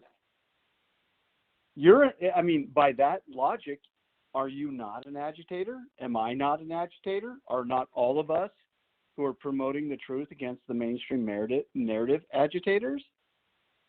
Right, exactly. Now the question is he Illuminati? And by that I mean, is he part of a secret group? Now, the reason why I get towards this area here, where I actually raise that question, is that of his proximity to certain characters like George News and other big promulgators of QAnon, Okay. puts him really. I heard you talking this ago when I was calling in. What do I know about him and his connection to George News? Go ahead. Yeah, do you happen to know who George News is? Are you familiar with their work? If you're familiar, I'm familiar. Anybody who's remotely paying attention understands what George News is trying to do. So yes. Okay, so for the layperson, George News was JFK Jr.'s magazine, and George News maintains that JFK Jr. is alive. And I don't find that all that incredible of a claim based on what I've read. I understand how people arrive at this. Do you believe that George News is operated by JFK Jr. or someone close to him? I don't know. Okay, because that's my claim, and that's the claim of George News. And again, George News. No, Illuminati. Okay, so if you actually say Illuminati, what that truly means is Zahakarian, Zionist individuals who are purportedly intent upon eliminating 7.5 billion people on Earth. And you called out. This is why I said you're full of shit. Okay, I really respect you. I think this is bullshit because you're connecting him to a entire agenda set about openly. They don't hide it. You know it. I know it. Anybody who's remotely listened to you, anybody who's anecdotally connected to truth, understands depopulation is a plan. I mean, it's a plan that's being enacted in front of our eyes. But to connect Ron to that, that's what I'm calling bullshit on. Only that. Gotcha. He's not a part of that. Right. Okay. Look, if we take Ron and QAnon and this whole story at face value, he would be the anti-Illuminati. I understand that. And so I kind of lumped him in with the bad guys in the story. But from this perspective I'm looking at it, I'm considering that possibly QAnon is actually part of the same operation to take down America. It could be. It could be. Okay. It could be. Look. We've all, anybody who's been around long enough will understand QAnon and the entire movement of it, which, okay, so for anybody who's listening that doesn't know, QAnon is not a real thing. There's Q and there's Anons, right? Right. So Q, we know unequivocally. I can post right now a link to a video on my channel on Rumble that says QAnon is not real, but Q is. Q security clearance, Q the Q group reported by CNN and every major news group when they were going after Edward Snowden when he first defected. Q is real. Q is a security clearance. We know Q is a real thing. Yes, I know this. And my relationship to Q is this. An individual going by the name Q was actually on Joe Rogan 9/11, that episode, but he wasn't on camera. Yeah. And so he wasn't on camera, but he's known to Eddie Bravo and Joe Rogan. I know this for a few reasons. And I don't know if he's the Q, but one of the main promulgators of Q, YouTube channel, youtube.com/anonymousQ. That takes you to George News. And what I'm saying is, I know who's behind George News, and his name is actually Marcus Goldfinch, and I want to know if he's friends with Ron Watkins. I find him to be an interesting character, mainly because of his proximity to Donald Trump. Marcus Goldfinch was given a key to the White House personally by Donald Trump. He's that close to the Trumps where he was at Trump's birthday party filming it on his personal phone. So you can't. And I agree. You can go back on the archives of the internet and see the pin drops of George News for their official corporate website follows Donald Trump from Mar-a-Lago to everywhere around the world. Yes. So I agree with you. Yes, yes. Okay. Now, whether these are bad actors or not, that's yet to be determined. I guess you're suggesting they're not. And if this thing with Lindell is what it appears to be, then they might be the good guys. No, all I'm saying is so for anybody who's listening, let me say this really clear. I think I follow you. I even tune in. I even have the ability to see you because I subscribe. And when I saw that, that's why I responded. But if you were to go back and look at any other comments that I've made, they've been very supportive. Ron is not a part of the evil deception that is being portrayed against the world. And I mean, you can go to Flat Earth, you can go to whatever you want. Ron is not a part of the deception. Ron is an enterprising, borderline genius at cybersecurity, and he has a skill set because he's gifted that way to be able to break things that people have built that can't be broken. It's as simple as that. His dad is more of a grifter, more of a opportunist. And I'll say it all day long. I told Ron, your dad doesn't help this cause at all. And he didn't disagree. Well, don't you find it curious, though, that there are a number of very conspicuous figures who are moving history forward who happen to be 33, like Jake and Jelly. And if you follow my channel, you know how often we point out all the bizarre coincidences where it seems like there are call signs to secret society influence agents. And so it's just a coincidence that that's his age. We'll just have to leave it at that. How old are you? How old am I? How old are you? Well, I'm not 33. And I'm saying here is that the thing is, Jake and Jelly was 33. He's the face of QAnon, like it or not. Timothy McVeigh was 33. I'm not disputing that, but Ron has been doing this for 26 months.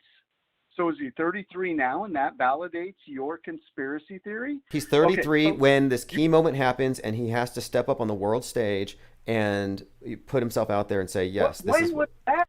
Are you talking about Mike Lindell? That was his moment? I mean, look, all I'm saying is that as he is as we're looking at him in the news right now, he's part of this conspiracy theory culture, QAnon. And whether you like it or not, this whole movement appears to be very much an agitated movement designed to divide the country. So I'm just questioning anybody who's involved in it. That could be. Okay, so if we unpack every single critical thinker that's out there should take anything that you and I are saying as complete bullshit and should go research it for themselves. Do your own research always.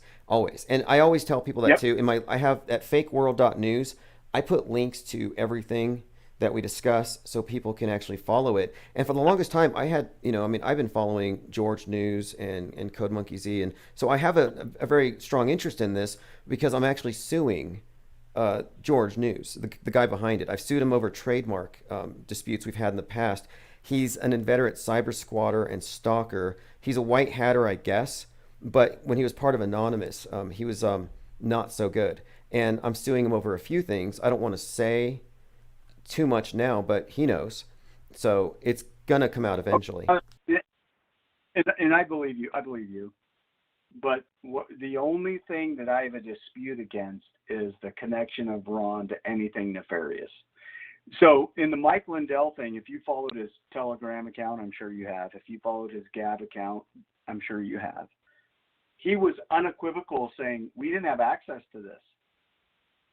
We don't have access to this data.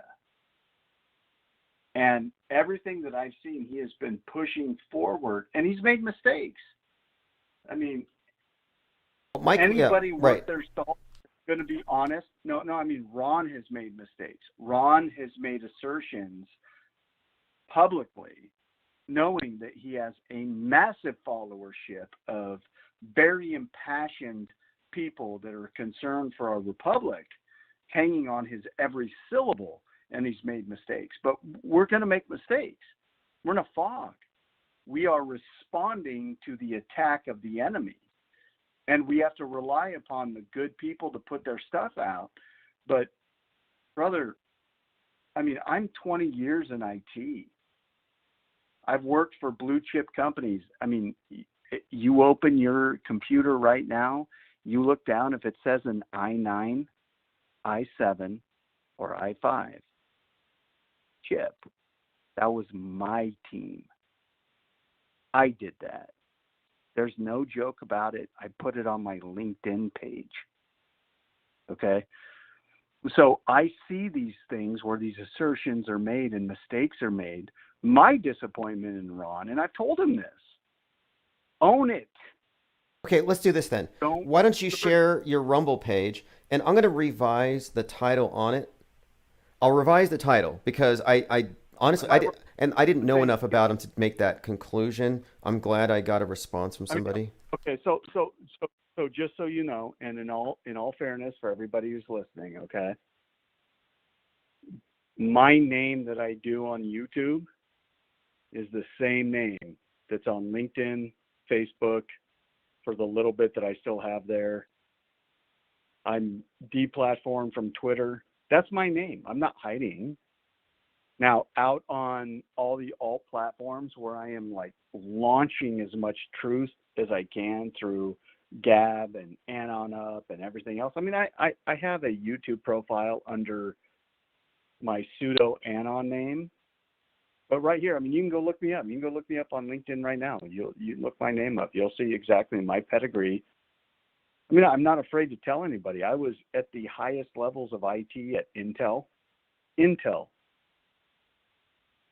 When I say that you look down on your computer, there's a sticker on your computer and it says i9, i7, or i5.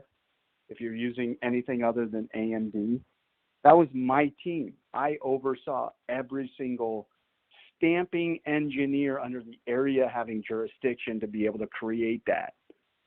It was a $4.6 billion deal on the last one. So you go from there. When I left Intel, I went to Nike. I'm not hiding behind anything. Gotcha. No, I appreciate this. And I appreciate you bringing us up to speed on it. And so given your background and your inside information, knowing Ron Watkins, do you mind if I ask you a couple basic questions about QAnon? Because right now the media is trying really hard. Anything. I've been following Q since the beginning. I have been red-pilled since before Alex Jones and his massage shilling bullshit. I've been red-pilled since I dropped LSD in the late 80s. Okay, so if you want to ask me anything about QAnon, I've been following it from the very beginning, from the very first drop. So you go ahead and shoot, and I'll answer you candidly of what I know. Okay, basically, let's just go in broad strokes here. Are we really looking at a clandestine military operation to purge America of bad actors that were apparently trying to take over America for some time? Yes, and much broader than just America. Okay, so it's a global thing. Okay, then two. Okay, so in the simplest way to say it, what we are fighting right now is the acceptable revealed veil of the Fourth Reich. Nothing else. Okay, so this again goes back to what you said earlier, that there is in fact a depopulation agenda at work here. Okay, so that's Guidestones. Look at Davos. Look at George Soros. Look at Schwab. Look at. They all say the same thing. The depopulation, we have too many people, goes back to the aristocrats in the 1500s. Okay, then this next part. We don't know every single single human being on earth and pack them into the same type of living conditions as Manhattan, it wouldn't fill Texas. Every soul on earth. So climate change is bullshit. It's been bullshit. Oh, sure. Yes. Climate change, we know this. The use of climate change is an eschatology to control the atheists who don't believe in the wrath of God, and it works. It's all part of this paradigm of mind control. Another question, though. Every time I look at the vaccines or I look at the World Economic Forum, I'm just seeing 666. I'm seeing the beast on everything. Is this some sort of inside joke, or are we really looking at Satan worship in high places? The patent. Anybody can look up the patent. It's 6060606. The patent by Bill Gates for the vaccine. Patented. These vaccines, you look on any single, whether it's Moderna, Johnson & Johnson's, Pfizer, AstraZeneca, you look at it, these things were developed before COVID hit. It's all for one purpose only, and that's genocide, global genocide. That's it. The U.S. election is only about one thing. The U.S. election, I mean, as big of a deal as that is, it's not even the big deal. It's the last deal. The last bastion of hope for freedom on earth is the armed American populace, period. It's been that way for 50 years. Everybody knows, anybody who's awake understands there's only one reason why we haven't seen war bloodshed on our continent in the lower 48 the way we've seen everywhere else. And it's because every enemy knows behind every blade of grass is an armed American. That's it. Right. And it's not a coincidence that the party of mandatory injections is also the party of gun grabbing. It's the controls. Yeah, well, it's Satan. That's it. It's Satan. What we are coming into right now is the greatest. We are coming into a new age, right? Absolutely. If anybody knows anything about if anybody knows anything about flat Earth, now, if somebody's out there going like, "Wow, this guy's talking about he's a kook," yeah, well, that's fine. Whatever your limit of your red pill is, like if you're just learning out about, how the elite in Hollywood have a secret code that they're going to kill children. If you understand how the evil left who worship Moloch, they don't have a soul. They don't see anything other than those of us who have a soul and morality as weakness. If you don't see all that, if you don't recognize the reality of the world that we're living in right now, I mean, I can't help you. I hope that someday you'll wake up. I did. I thank God for it because I didn't do it myself. I certainly don't want to live every single day with the knowledge that I have. Okay, which brings me to the next one, because I think you're right. I think that there is an effort here to cancel everybody that's not in the cult, in the club. If you're not taking the communion of the New World Religion, which is the vax, and if you're not kneeling at the altar of the New World Church, which is their censored, televised reality, yeah, you're a problem, and you're not going to be in the new age. They've made this clear, and I think the censorship is always a precursor to eradicating people. First they burn books, then they burn people, and they've been doing a lot of book burning. I've had more than 100 channels taken down. So the next question then, because you brought up Satan, you brought up evil, because people aren't used to talking in those terms or hearing about it. I think in modern terms, people think of aliens. So now we are looking at this QAnoner who supposedly killed his family because of reptilian DNA. Now, is there anything that you've ever heard surrounding QAnon that has to do with aliens or reptilians?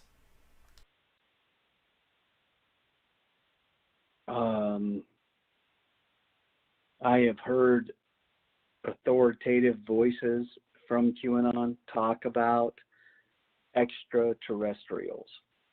I see QAnon as the movement itself to be primarily political against the various elites, not only in the United States, but most definitely across the first world nations. I don't see QAnon ever mentioning anything in second or third world countries. It's bothersome because that's where a lot of evil happens. However, if you're asking me whether there are extraterrestrials, and my personal belief, that's a different thing. But QAnon, being Q, the military security clearance of Q, Anons being the digital soldiers, you and I are not it. Okay. As much as I would like to say, hey, I dug a little bit and I've dipped my toe in the dark web and I use Brave browser and I've got tools that I can go wander around in the dark web for a while and I don't ever have to worry about my bank account getting hacked. That doesn't make me on the level that QAnon purports itself to be. They are the elite that are infiltrating and doing things that the experts on a global scale say there's a handful of people that can do what they do. And it's primarily to save the Republic.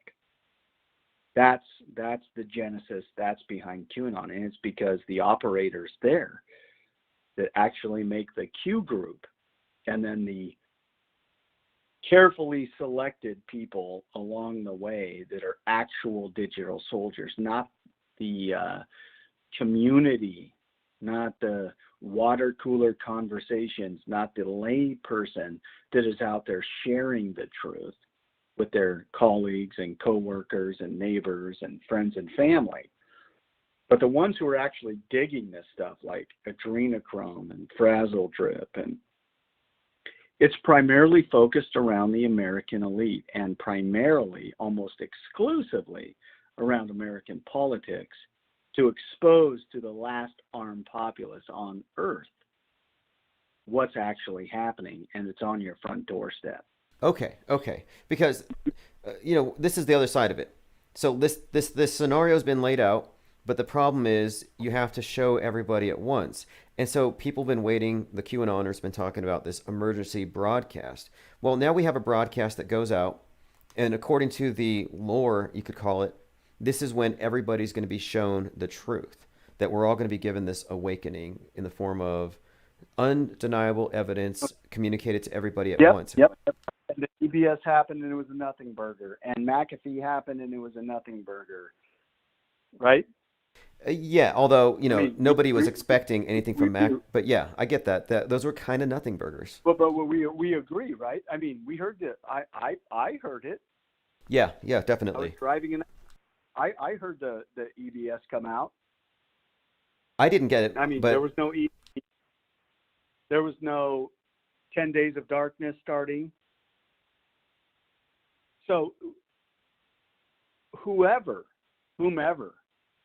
which is the reason why I said what I said, and I know the way that I said it, honestly, was to elicit a response. And I knew you would respond.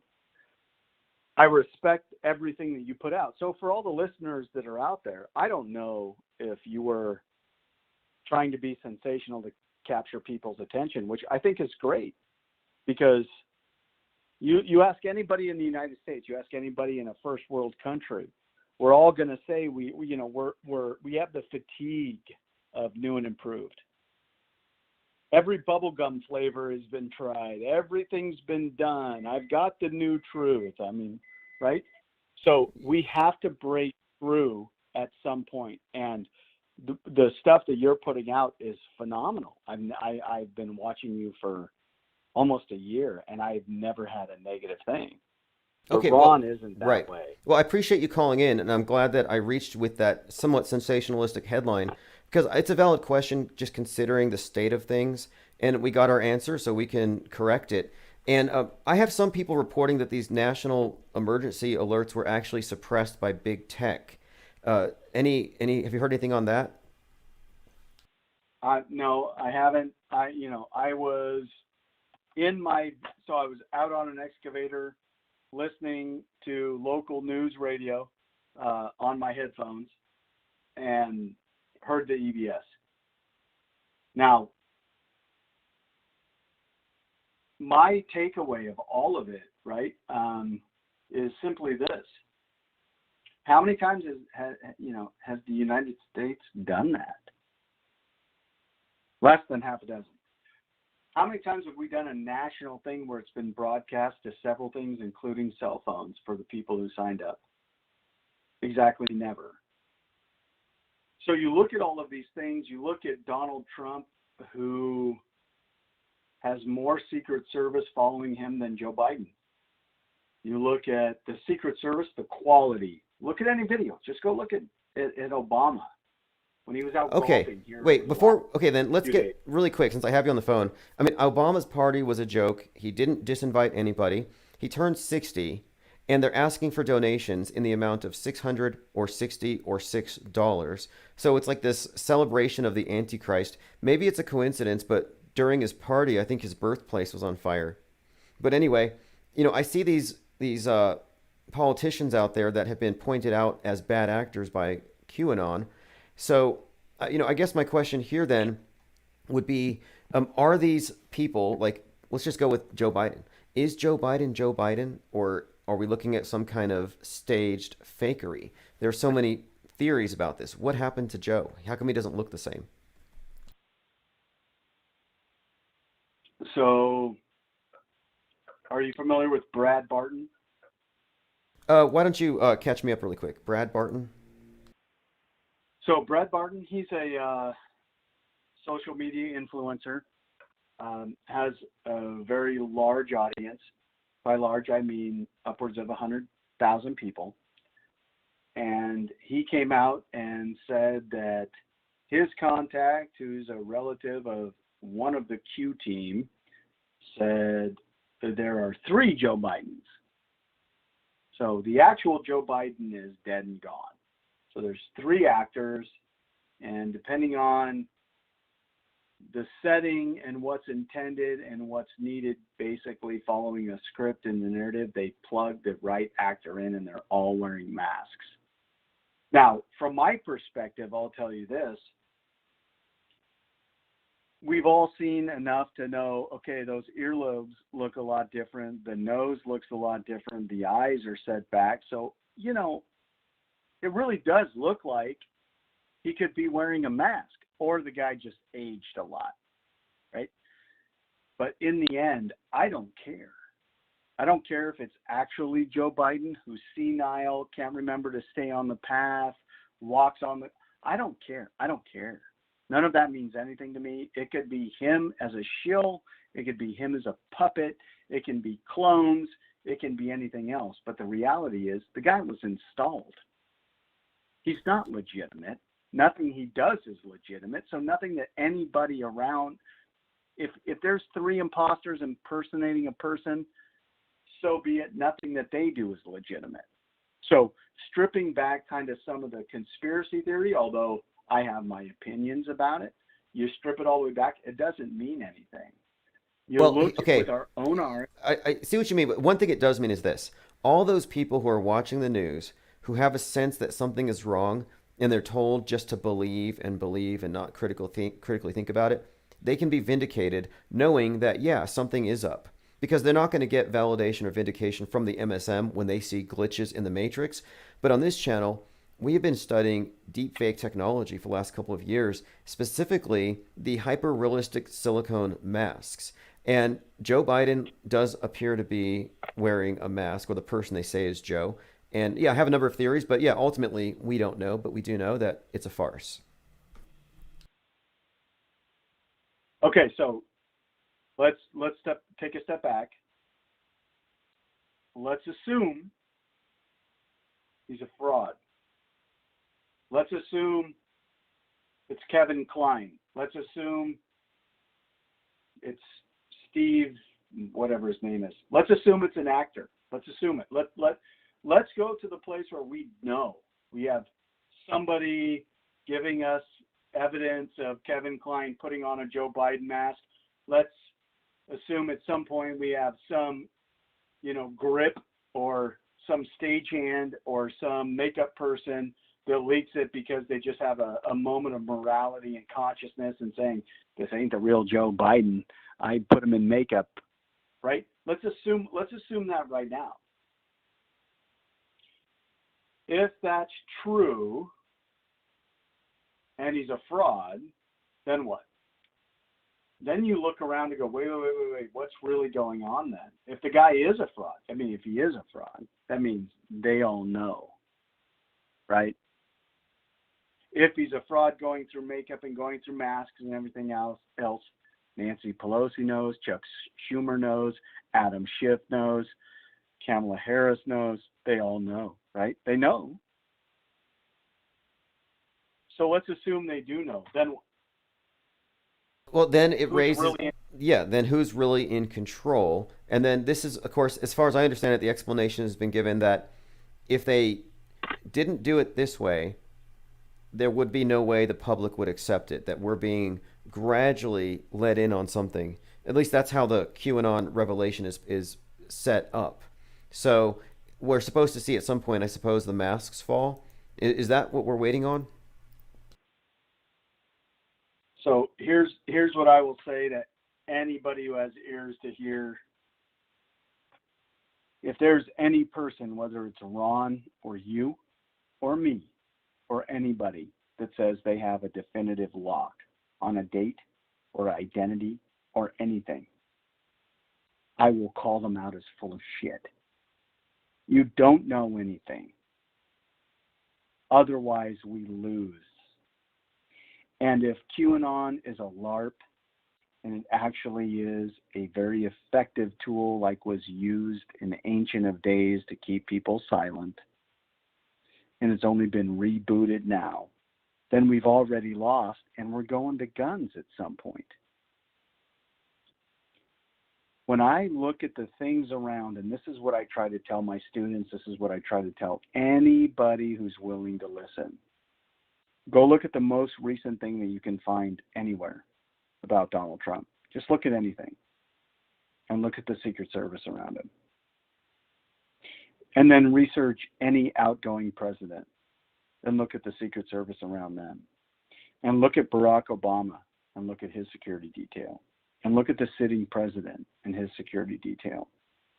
There is no security detail on anybody else in the world like there is right now and has been since January 6th around Donald Trump. Very Now, interesting. Very interesting. Okay. And that's true. Donald Trump's a Freemason.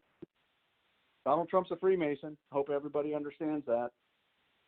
If you didn't know it, now you're learning it for the first time. He actually is a 33rd degree Freemason. I thought so. He's always throwing up the hand signs 33, and he's always saying, wow, which is code, worthy of worship, 33rd degree. I figured he's some kind of grand Pumbaa at the shrine or something.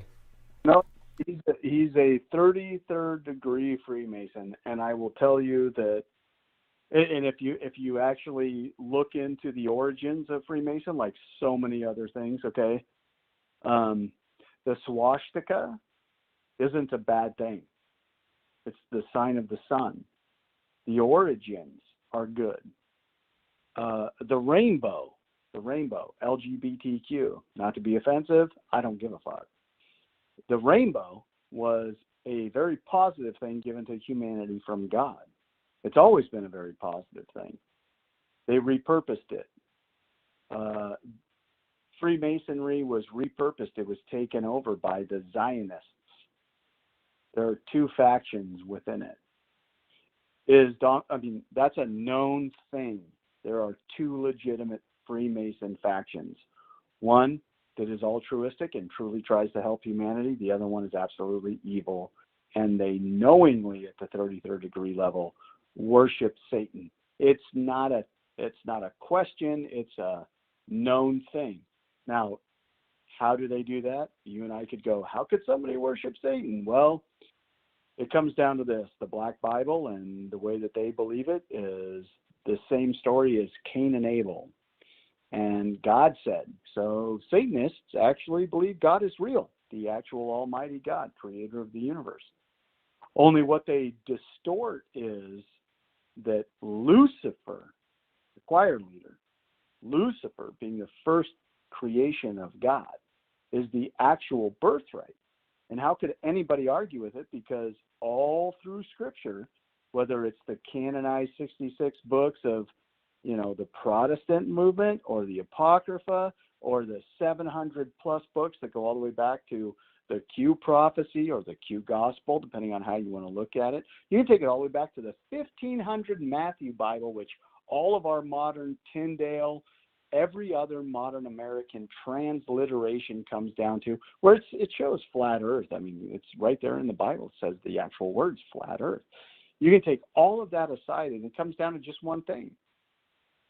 Literally, who is doing what for good or evil?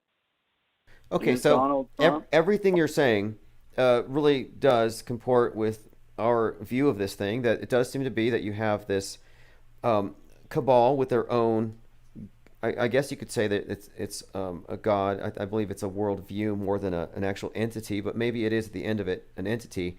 And what I was talking about earlier is how all these vaccines have these symbols on them. Like AstraZeneca obviously has a 666. So I'm thinking, okay, is this some kind of a grim joke or what? And this is the only reason why I brought up your friend Ron, is that I've already followed his work, but when I found he was 33 at this critical time, I thought this could be another one of these insider signs. That's what made me think that, just so you know how I arrived at it. Jesus was 33. Right, and so is Timothy McVeigh. And all of these major psyops that we see are always covered in 33s. And I think it's because they're referencing the 33rd degree of their cult.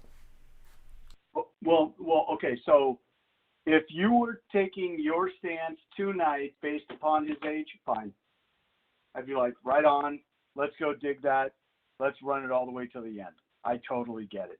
If you're looking at the bust that happened, supposedly with Mike Lindell's symposium, I mean, thanks, but no thanks for the PCAPs, Mike, right? The reality is, if you were to look at it from on the world stage at this particular moment, yeah. And I'd say run it till the ground. Well, Coincidence. Right. I got my answer. I don't have any reason to think that he's on the other side. But again, we notice everything. Nothing gets by us. And earlier you mentioned how you said Kevin Kline playing Joe Biden. And did you know that Kevin Kline played an actor who played the president in a movie called Dave? Yeah, it's one of my favorite movies. Okay. Very, very interesting, because to me, this is all within the realm of possibility. And we had been looking at deep fakes for some time. And so when people started looking, like, how come Joe Biden has earlobes some days and some days he does not? We started noticing this stuff. So I'm glad to hear from your perspective that we're probably right, that we're looking at some kind of a psyop, a hoax, a stage. I would say, here's my take. I'm not the oracle, okay? Let's be real clear. And if I'm wrong, I'll be the first one to step up and admit to everybody I'm wrong. I'm not going to hide or be silent or not admit it. I think accountability is missing in our world. You don't have the answers completely, neither do I. No single human being does. What's going on right now, I mean, you want to call out a particular individual, I'll take issue with it. But 99% of everything that I've seen on your channel, look, I mean, you can look right now and see how many people are logged in. On just one of my accounts, I have 20,000+ followers. Okay, so it's not about the numbers, it's about the message. I follow you. I subscribe to you. I'm interested in you. I respect you. I like you. We've never met. I like you. I like your approach. I like your Black Hat approach. I like your community. I like the content. I like the way you protect yourself. I like the questions that the people that subscribe to you and ask their questions. I totally dig it. I only had an issue because I was like, no, not this guy. Cool. However, well, look, I'm glad it worked out, because the fact that you called in, you brought us a wealth of information here, and I'm interested in the replay because I'm going to follow up on a number of the things that you've said here. And also, I think we need to know as much as we possibly can. Too many people are victims of ignorance, so that when the news media says QAnoners are like Charles Manson and they kill their families, people will believe it because they're so darn ignorant that they only get info from the MSM. So I do my best to make sure that I'm as informed as I can be, and if I can get as close to a source as I can, I will. So we appreciate you calling in. And So 100%. Let me just say it like this. I've had inclinations to launch my own channel. I don't have it. I have a lot of followers on several platforms. I'm not doing what you're doing. Anybody can be an armchair quarterback. What you're doing is legit. What you're doing takes time. It's stressful. You don't just go ahead and launch what you're doing and do the content that you're doing day in, day out, research in, research out. I know you have your better days. I know you have your bad days. I know when you wing it. I know when you have to go live and you're not fucking prepared. It comes across like a fart in a car. But the reality is you're human and you're out there and you're fighting for truth. That's why I tune in. And more of us, if we start stepping up and doing the very thing that you're doing, whether it's 12 people that are tuning in or 12,000 people that are tuning in, it doesn't make any difference. You get enough people telling the truth, or at the very least saying, I think this guy might be deep state. Because the people who just accept what anybody else says without going and looking for themselves are subject to be fooled. And we have to get out of it. We don't have to act like children. I have tiny little toddlers. They fall down because they're stupid and they're looking at daddy when they're running and not paying attention. They fall down, they scrape their knees, they scrape their hands. They look at me to see how to respond. Anybody who has children understands this. You can raise a child that's a victim. Oh, are you okay? Oh, that hurt. Let me go. Or say, well, that was really fucking stupid. Why don't you pay attention to where you're running? Right? So you think about the way that the world is. You have zero substance on the left and 100% emotion. Think like this. Say what we say. Don't do critical thinking. Regurgitate the narrative. And then you have the other side of the equation, polar opposite, which says, I don't accept the narrative. I'm going to go find out for myself. Those of us who are fighting against the machine are going to make mistakes. But the truth is there. And I'll leave it at this. Anybody who is a believer in Christ, I speak Greek, I speak Hebrew, I understand Aramaic, I don't speak it. I've done years of study into the Bible. I can show you exactly in the Matthew 15:37 version where it says flat earth before it was changed by Tyndale. I mean, I can show you all of these things, but the reality is I'm making mistakes. I'm not perfect. We're all making mistakes. But I'll goddamn guarantee you every single day, I'm going to find the truth. Awesome. 100%. And hey, for somebody in the comments here, could you repeat that Bible verse? Okay, yeah. You want me to post a link to the Yeah, if you want to do that. Otherwise, 1537? yes. So I will tell you that everything. Yeah, okay. I'll post it. Hold on, give me 1 second. And I think somebody else had a question. They wanted clarification on your relationship with Code Monkey Z. You explained that you've known him personally for several years, so you can attest for him not being a deep state Illuminati agitator.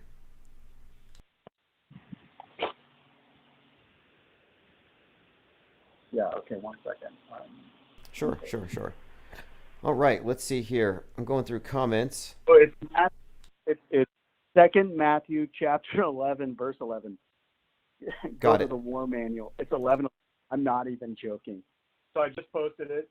There's a link. What was the question about my relationship with Ron? Yeah, I had someone in the comments. They wanted to see if they can get some clarification that you indeed physically, you actually know him. You actually have a friendship with him that extends back several years. So you are a witness, I guess, is what they're asking. It goes back several months before the election, and my interaction has been online. I have never met the man personally. We have talked because of who I am. So anybody can go ahead and look at my name. You can go to LinkedIn. you can search me, you're going to see I've worked in IT, I've worked in high-tech semiconductor, I worked in Nike. I was one of 3 people that did exactly what they do. Like in the entire company, I've got security clearances, yada, yada, yada, yada, right? I mean, I've got all these certifications, blah, blah, blah. It doesn't mean anything except what I thought I had to do to advance my, paycheck. But the reality is who I am, what I've done, where I've worked, was able to have me ask very specific questions of Ron when he was on the boards of 4chan before 8chan. Okay. And the transition, all the issues that happened with Q, I reached out to the man, and he and I had conversed, and we struck up a conversation, and it blossomed into a friendship. Now, do I know where he's living? Yeah. Well, that's all we need. That's good enough. This has been a great call, great information, and you're welcome to call back anytime. I know you don't have a channel, but anytime something piques your interest, many people here appreciate it. Frontman says, ask him to call again. And your name's in the chat, and they can find you on Rumble as well. So there's a link in the chat. Yeah, hold on one second. I'll give people, I'll give me 1 second. Shit. No, I'm not going to do it. Okay, that's. Tell you what, you and I can't. Okay, so here's the thing. So I have I got a public profile, which is my name. That's my identity. That's my social security number, right? And then I have an anonymous. They have nobody knows my anonymous account connects me to Justin Wynn, and that could be problematic. So here I am getting ready to show you who I am anonymously, and maybe you and I can do that. So Cool. You can find me any way that you want, and we can talk more. I do have a Rumble account. I do have Anon Up, Gab, Locals. Oh, I'm on Gab now. I'm on Gab as Flat Earth, and then I also have Gab TV. I paid for the year. It's a great video platform. For anybody who hasn't used Gab TV, it's totally worth it. It uploads fast. It plays well. It's really, I think it's top notch. It's better than YouTube videos. Oh yeah. So you send me a private message through YouTube, and or you go find me on LinkedIn. Same name. Gotcha. Go find me on LinkedIn. You even see my picture. So you link to me, reference this conversation. I'll send you who I am anonymously. We'll keep it that way. I can't make that connection, and the reason is I have federal and state, well, most importantly, I have federal security clearances, and I work in government for IT. What I do currently right now, and you could, if you knew the contracts where I was at, you would be able to put this together very quickly because I'm on the contract. But what I do is connected to CGIS. Are you familiar with what that is? I'm not familiar with CGIS. Okay, so CGIS is the Criminal Justice Information System. It's the United States portal that connects to the FBI database, Interpol, Five Eyes, all of it. So anybody who has a criminal record or has done even as so much as get a parking ticket, it all goes into this system. I am actively right now on a state capital municipality installing a brand new CGIS system. So I have to be extremely careful with what I put out there. Now, none of that is confusing. You can actually see that on my LinkedIn page, but I can't connect myself to my anonymous link because if anybody in that world saw what I was putting out there anonymously through my anonymous accounts, I'd lose my job. Oh, I believe it, especially now. This is why I'm glad you called. Because there is this incident that happened in California that I started this live stream about. Basically, I believe it's a psyop, where you have basically a guy killing his family, and he says Q told him to do it. So there's going to be so much bad press towards anything connected to Q or QAnon or the whole thing. So something to look forward to. Absolutely. Well,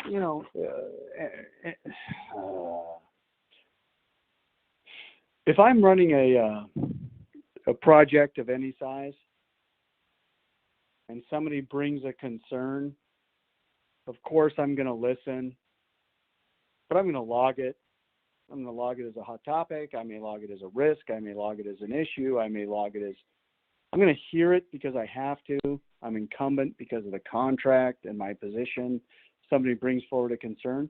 But mostly it's like, yeah, I hear 1,000 concerns a day and one of them gets my attention. I'm going to put it off to the side. So anybody that's listening right now, just look what's happening. Look around. Look at what's going on with Donald Trump. Why is this ex-president not gone away? Does anybody really believe that he got his butt handed to him and that he's going to stage a comeback for 2024? Or is there really something else going on? Something that's so far beyond the sinister realm of anything outside of what we would see produced from Hollywood, probably with Will Smith. Could it actually be as bad as the things that we're hearing from QAnon? So all I would say for anybody who has eyes to see, here's the most important thing. And I get this question, you know, not when I'm using my actual identity, but it's like, what now? And the reality is, get right with God. The Great Awakening versus the Great Reset is the biggest revival in the history of humanity. If we look at all the things that we're seeing, I mean, the most important thing is beyond the kids, beyond frankly, the election is a very small part in the grand scheme. Like the greatest truth teller, that one of the most censored people I've ever come across, I know him, is Ewar with The Lost History of Flat Earth. Oh yes, Ewar Anon, and yeah, definitely on this channel. I was really promoting the work of Sturgio Studios 10 before he became Vibes of Chaos, or sorry, Vibes of Cosmos. And what Ewar Anon has done is he has really, I think, kind of put it all together in a very concise way. It's great. It's a really great synthesis. Yeah. That 5-hour, I recommend it, despite some areas where I disagree with it. So he gave me permission to post his 5-hour version, right? It's chapters 1 through 7 of Lost History of Earth, where it really starts to unpack things. And if we realize, why are we lied to about everything? Why is NASA a complete fabrication? Why don't our governments allow us to understand we're under a firmament? Why aren't we allowed to go past the 60th parallel? The number one standing peace treaty that goes across everybody through several wars, through all kinds of issues, but yet that's a treaty that nobody will. I mean, you start to unpack things and you realize humanity is something bigger, more beautiful, more divine, more amazing than what we're told. This 40 hours a week for 40 years of our life to hopefully scrape enough to put together. I mean, you're a slave. We were not meant for this. We have been subjected to evil, and it's all coming undone right now. You can talk about Bill and Project Looking Glass. You can go back and uncover all the things, Admiral Byrd of Project High Jump. You can go through all of these things that are historical. They're not hidden. They're all declassified. It's not about Donald Trump. It's not about 2020 election. It's about slavery. And it comes down to one final thing. There is one populace left on earth that the citizens have weapons and ammunition. You strip away every other thing under every other banner, under every single argument, it comes down to one thing. There is not another populace anywhere in our realm, whether it's a globe or flat earth or whatever, that if the government says we're going to exterminate you, that they could fight back with anything other than sticks and rocks. We're it. This is it. That's all that matters. everything else is window dressing, that's what it comes down to.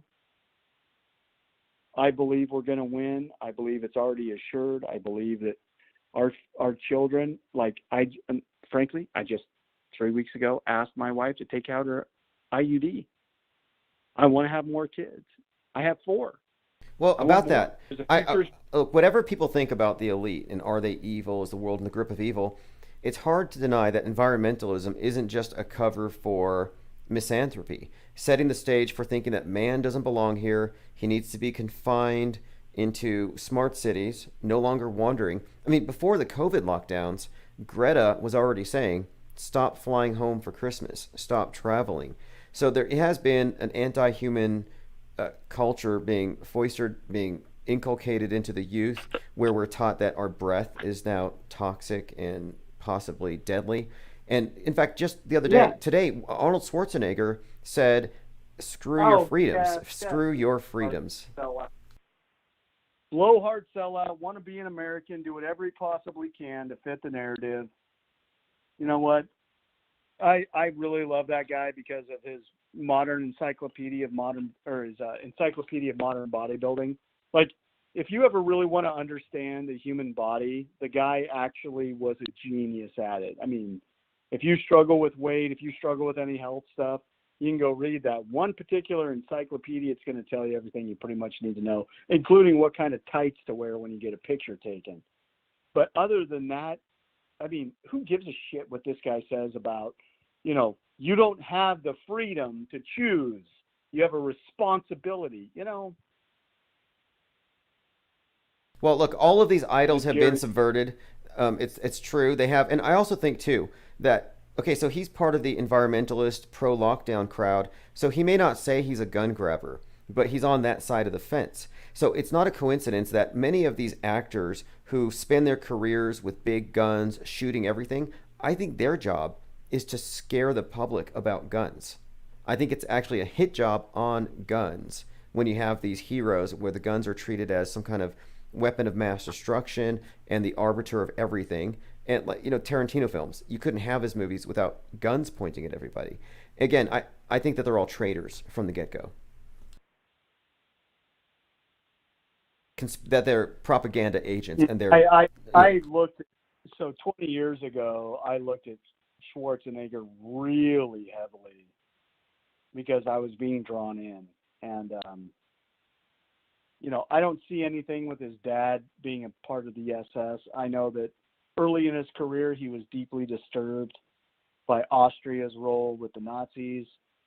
But more than anything else, I mean, if you know him and his story and Franco Columbo, he was a multimillionaire before he ever got his first movie deal. How did he do it?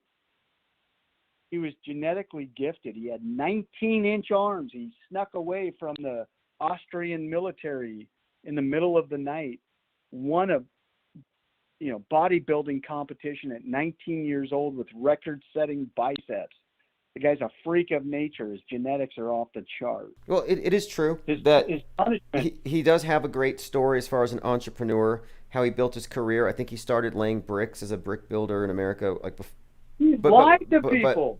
But my thinking though is, you have many great people who are co-opted to push these inhuman agendas, and so he's part of World War Zero. So you got Arnold Schwarzenegger, the Terminator, hanging out with Satanist John Kerry, Skull and Bonesman, and Greta Thunberg, bossing us around, telling us we got to cut the carbon emissions of the human race in half by 2030. And all I hear is, wait, you want to kill half of us? Right.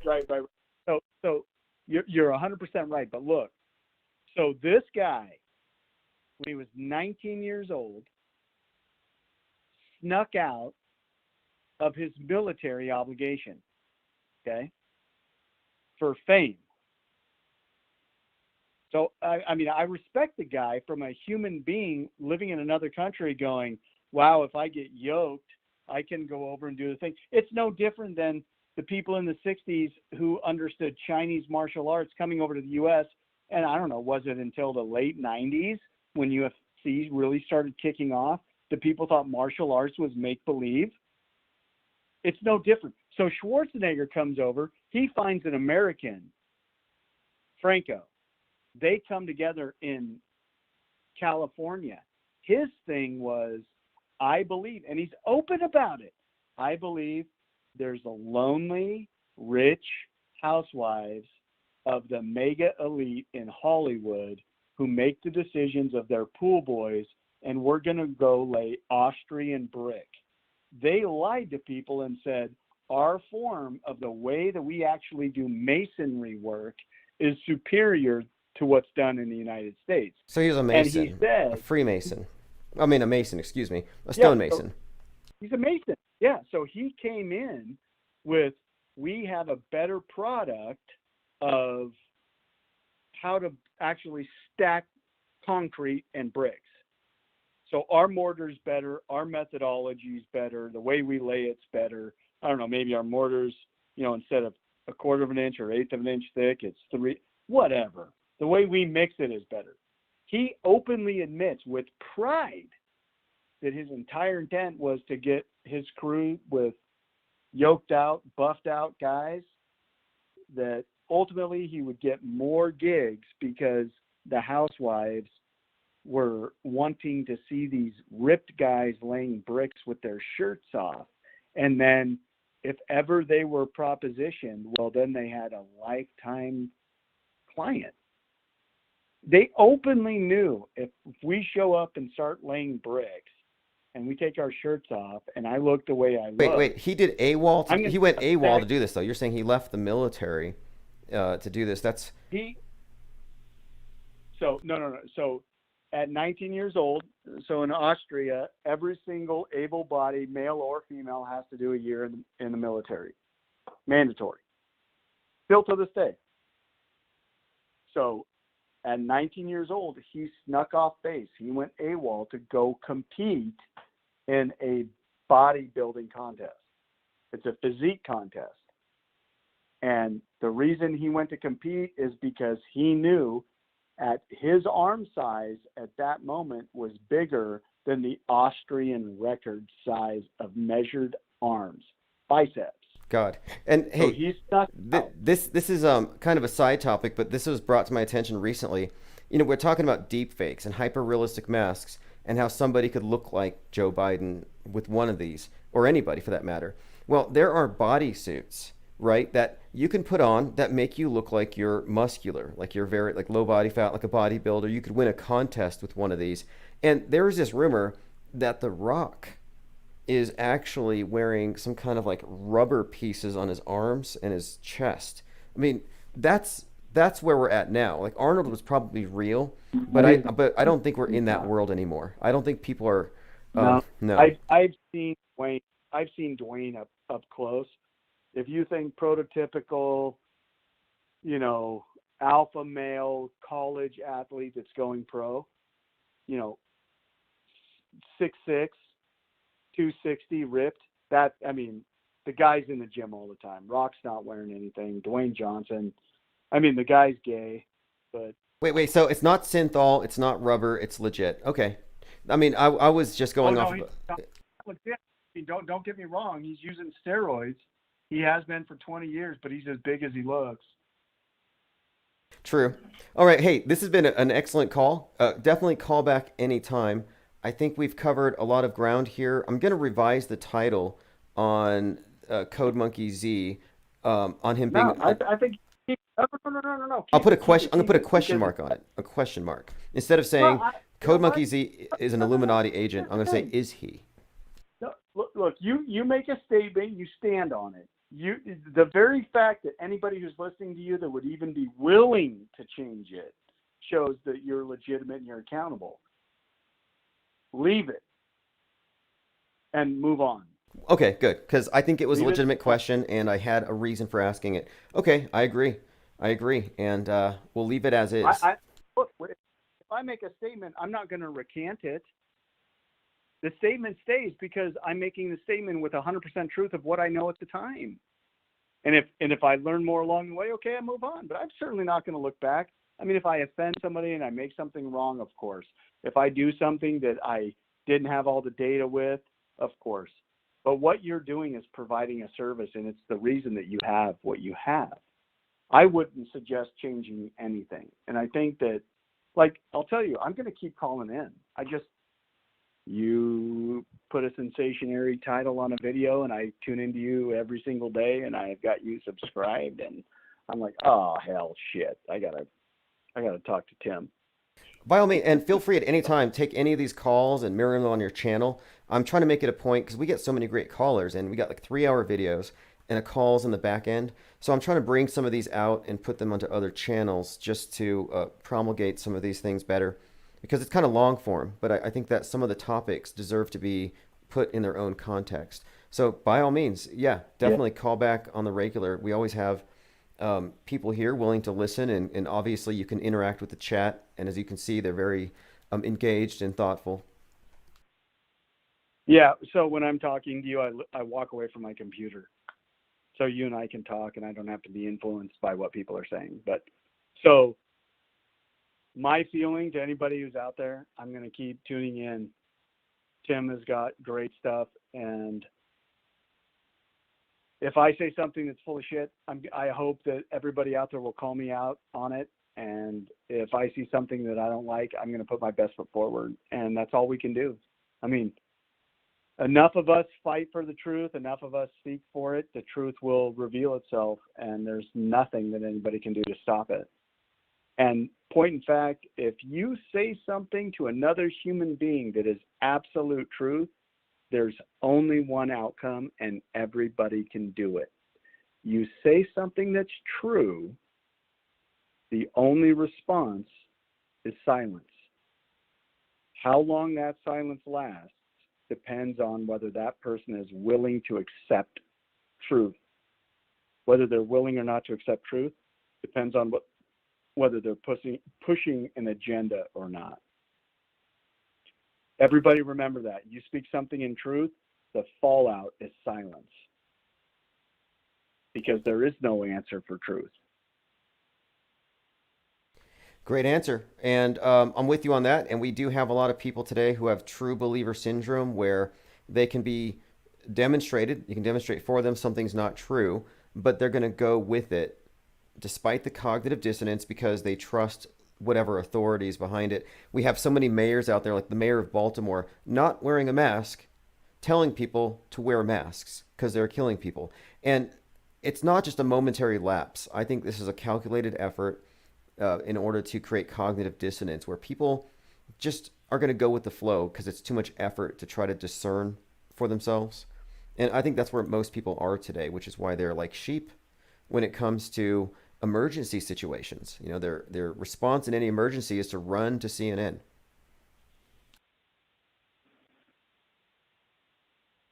Yeah, well, you know, my infant daughters look to me for how to respond in a situation, and the majority of Americans look to mainstream media to know how to respond, what to say, and what to think. Right. The problem is they were that by their parents, who were influenced by their parents. This issue that we're facing now, that all of us youngsters are bringing to the surface as though we're prescient or smart, regardless of how we got awake, which I will attribute to God, we are awake now at this moment like no other generation has been awake before against the evils that were purported against us and launched against us. That was spoken of in Congress when the Nazis were here, in Congress when the Nazis were here, in Madison Square Garden when the KKK put their entire mission statement out there to eradicate blacks and Hispanics. They launched Planned Parenthood. All of it is there. It's all available for everybody to see. For some reason, we are pushing back now. The truth has always been there, but for some reason now we're pushing back. And hey, God made Tim at this moment. I'm here at this moment. All of your listeners are here at this moment. And I'm not going to stand in front of my creator and have him say, you knew the truth, or you had a hint at the truth, or I exposed a sliver of the truth, and you did nothing. So that's why I'm here. That's why I do what I do. We are awake, and nobody can put that genie back in the box ever again. We will win. It's going to get worse before it gets better. And you know what? As I'm thinking about this, I'm going to shut up. Tim, you're great. Your show. Everybody, thank you so much. Tim, I'm going to give this for you. If I ever call back in, this is what I tell all my students. If I talk long at the mouth, say land the plane. Land the plane. That's your code word for me to shut up. Land the plane. So with that, Awesome. I'm going to land the plane. Yep. Land the plane. Thanks. Appreciate God bless it. everybody that's listening. Yeah, have a great night. And everyone in the chat, go ahead and subscribe to him. I think you put the link there. Again, appreciate all the information and the insight into the topic tonight that the individual are speaking of. And yeah, look forward to future calls. Have a great night. All right, let's see here. We went over quite a lot. So if you want to catch up on what we talked about, basically this. Started off tonight talking about the QAnon killing or QAnon-inspired killing, totally farcical, mainstream psyop. And then I brought up something yesterday that has to do with Code Monkey Z. And this is the individual who, as we were describing, spoke at the symposium yesterday. And I noticed his age was 33. And so the point of the topic was, well, he's 33 and he's connected to QAnon and he's one of the major players in it at this crucial time. And it just kind of reminded us of Jake and Jelly, another person, same age, in a similar capacity. So I just thought, well, let's look into this. And so we happen to have somebody who actually is somewhat proximal to the person that we were discussing and gave us the information we needed to, well, arrive at a conclusion other than this wild guess that maybe he's just an agitator for the Illuminati. This is a meme I got today. I think it's legit because, Sean Penn wants to forcibly vaccinate everybody. Someone sent this to me today. Sean Penn looks like all three Stooges put together. And now I can't unsee it. I see Larry, Curly, and Moe all wrapped into this Hollywood socialist. 24K says, how do we subscribe to this man? Oh, by the way, just subscribe to my channels. Get on the newsletter, and you'll get links to the replays, and I'll put all relevant links at fakeworld.news. So go to fakeworld.news to get the links. Ivar says, Sean Penn smokes 3 packs a day. Clockwork says, interesting callers the past couple of nights. Oh, yes, and we're going to get better phones, better phone systems, better callers all the time. I think right now we've kind of optimized it with Ring Central. I used to use Google phones, but I could only have one person at a time. And I had to basically hang up on a lot of people. But now I can have people in a queue. So we are improving everything, and I can attribute that to our subscribers and supporters. Everything we do on this channel, software and hardware-wise, is, listener-supported. Definitely not monetizable by YouTube. And the cowards over at DLive said that we're too political because we talked about 1/6. And 1/6 is being described to the world as some kind of 9/11 level event. And they want to censor us for even contesting that. Now, again, if you didn't know, the event on 1/6 was a CNN production. It was a Democrat production, a bunch of government actors. It was one of the worst psyops as far as performance goes. Some of the worst actors, worst writing. I mean, a lot of it was funny intentionally. Like you had somebody with a flag that said, "Don't tread on me," who got trampled on to death. You had the individual who auto-tasered himself in his genitals and had a heart attack and died. I mean, the whole thing was meant to be a joke. I think it's an inside joke with a lot of interesting references trying to compare this to the fall of Rome. Like there was artistry involved in this. It was all theater. It was not an insurrection. There were 7 photographers for every so-called insurrectionist. And if it was a real one, they would have shot the guy with the spear. If you had a spear and a Viking hat and you go into a government building, they're not going to walk you around holding you by the hand, which is what actually happened. Which is why we're not going to see the 14,000 hours of closed-circuit television to show us what actually happened there. It was a frame job. It was a false flag, staged riot, and it was meant to obviously blame the entire right. Q sent me, but also it was to disrupt any sort of attempt to delay the certification of the elections. And then, of course, yes, Lean Dion mentions the police officer who was wearing body armor that made him look like RoboCop, and he's being crushed in a door by some of these MAGA actors. They're all actors, if you ask me. I don't think there were any legitimate characters there. I just don't. Maybe a few got kind of caught up in it, unfortunately. But anyway, after he gets crushed in the door and he cries like a baby, not like a cop, just shows such weakness. Well, he goes outside with his mask on and he's talking to the news, and you can see him smiling through his mask. And he says, "It was worth it. I'm happy to get crushed if I can crush a white nationalist uprising." That's what I said. It's just really bad writing. There's actually a 21-minute blooper reel. A documentary called "Everything Wrong with the Capitol Shooting in 21 Minutes." This one has been viewed 262,000 times.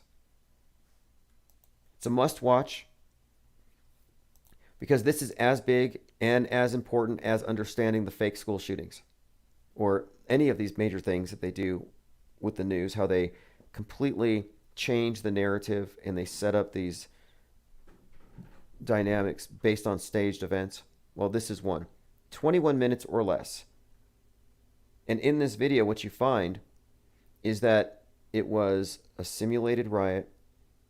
You had crisis actors. In fact, there was one actress that was exposed who was actually crying. The first time we ever saw a crisis actor cry with actual tears. And the person had an onion in a rag. But this one focuses on the death or the alleged death of Ashley Babbitt. And what you find with the frame-by-frame analysis is that this was a very choreographed event made for TV. I'm going to play the first 30 seconds of it for anyone who hasn't heard it yet.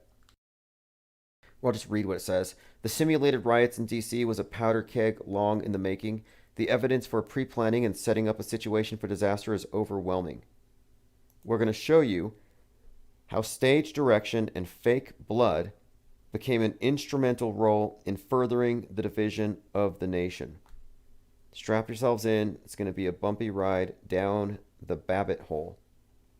All about Ashley Babbitt, who was cremated like 2 days later. Some have suggested that was to prevent anyone from reaching these conclusions we're reaching, just killing all investigation. And her mother's out there agitating for her daughter as a martyr.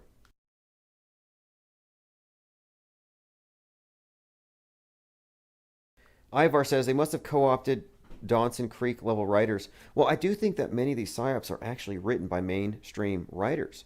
There's quite a lot to suggest that Spike Lee may have had a hand in the Derek Chauvin, George Floyd psyop. There's plenty to point at Alan Moore, very knowledgeable in this realm of, a meta-scripter, I would say. Tom Clancy, how many of his books are we living through? Have we lived through? Are we about to live through? Stanley Kubrick, I think we're also trapped in Stanley Kubrick's Space Odyssey. We're living the final days, I believe, of David Bowman, where he merges with the monolith. And I think that's the merging with the monolithic AI, this ideal they have, this global AI alliance at the World Economic Forum. I think that's what the Space Odyssey is actually telegraphing. I think we have newsbenders, and I think they get the best writers and put them to work writing the nightly news. The phrase newsbenders is very important. I think that I'm trying to add that to my lexicon. I use meta-scripters, but newsbenders, because there's something from 1968. It's called The Newsbenders, and it was a series, and I'm just going to play a little bit from this thing. But I want to read you what it's about from the IMDb. And I'll put this into my playlist. So if you're watching on the 24/7 stream, you can catch this. The Newsbenders is about journalist who's hired to work at an agency, and what he finds out is that they are bending the news in advance, and he's let in on a lot of the secrets, how it works on the inside. So it was from a 30-minute theater. And again, this one was from 1968. Let me just play a clip. You can probably find this on YouTube.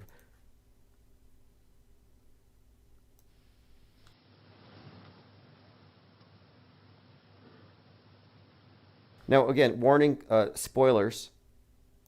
The synopsis contains spoilers, so I want to go ahead and play a few seconds, and then I'll read a few key points from the synopsis.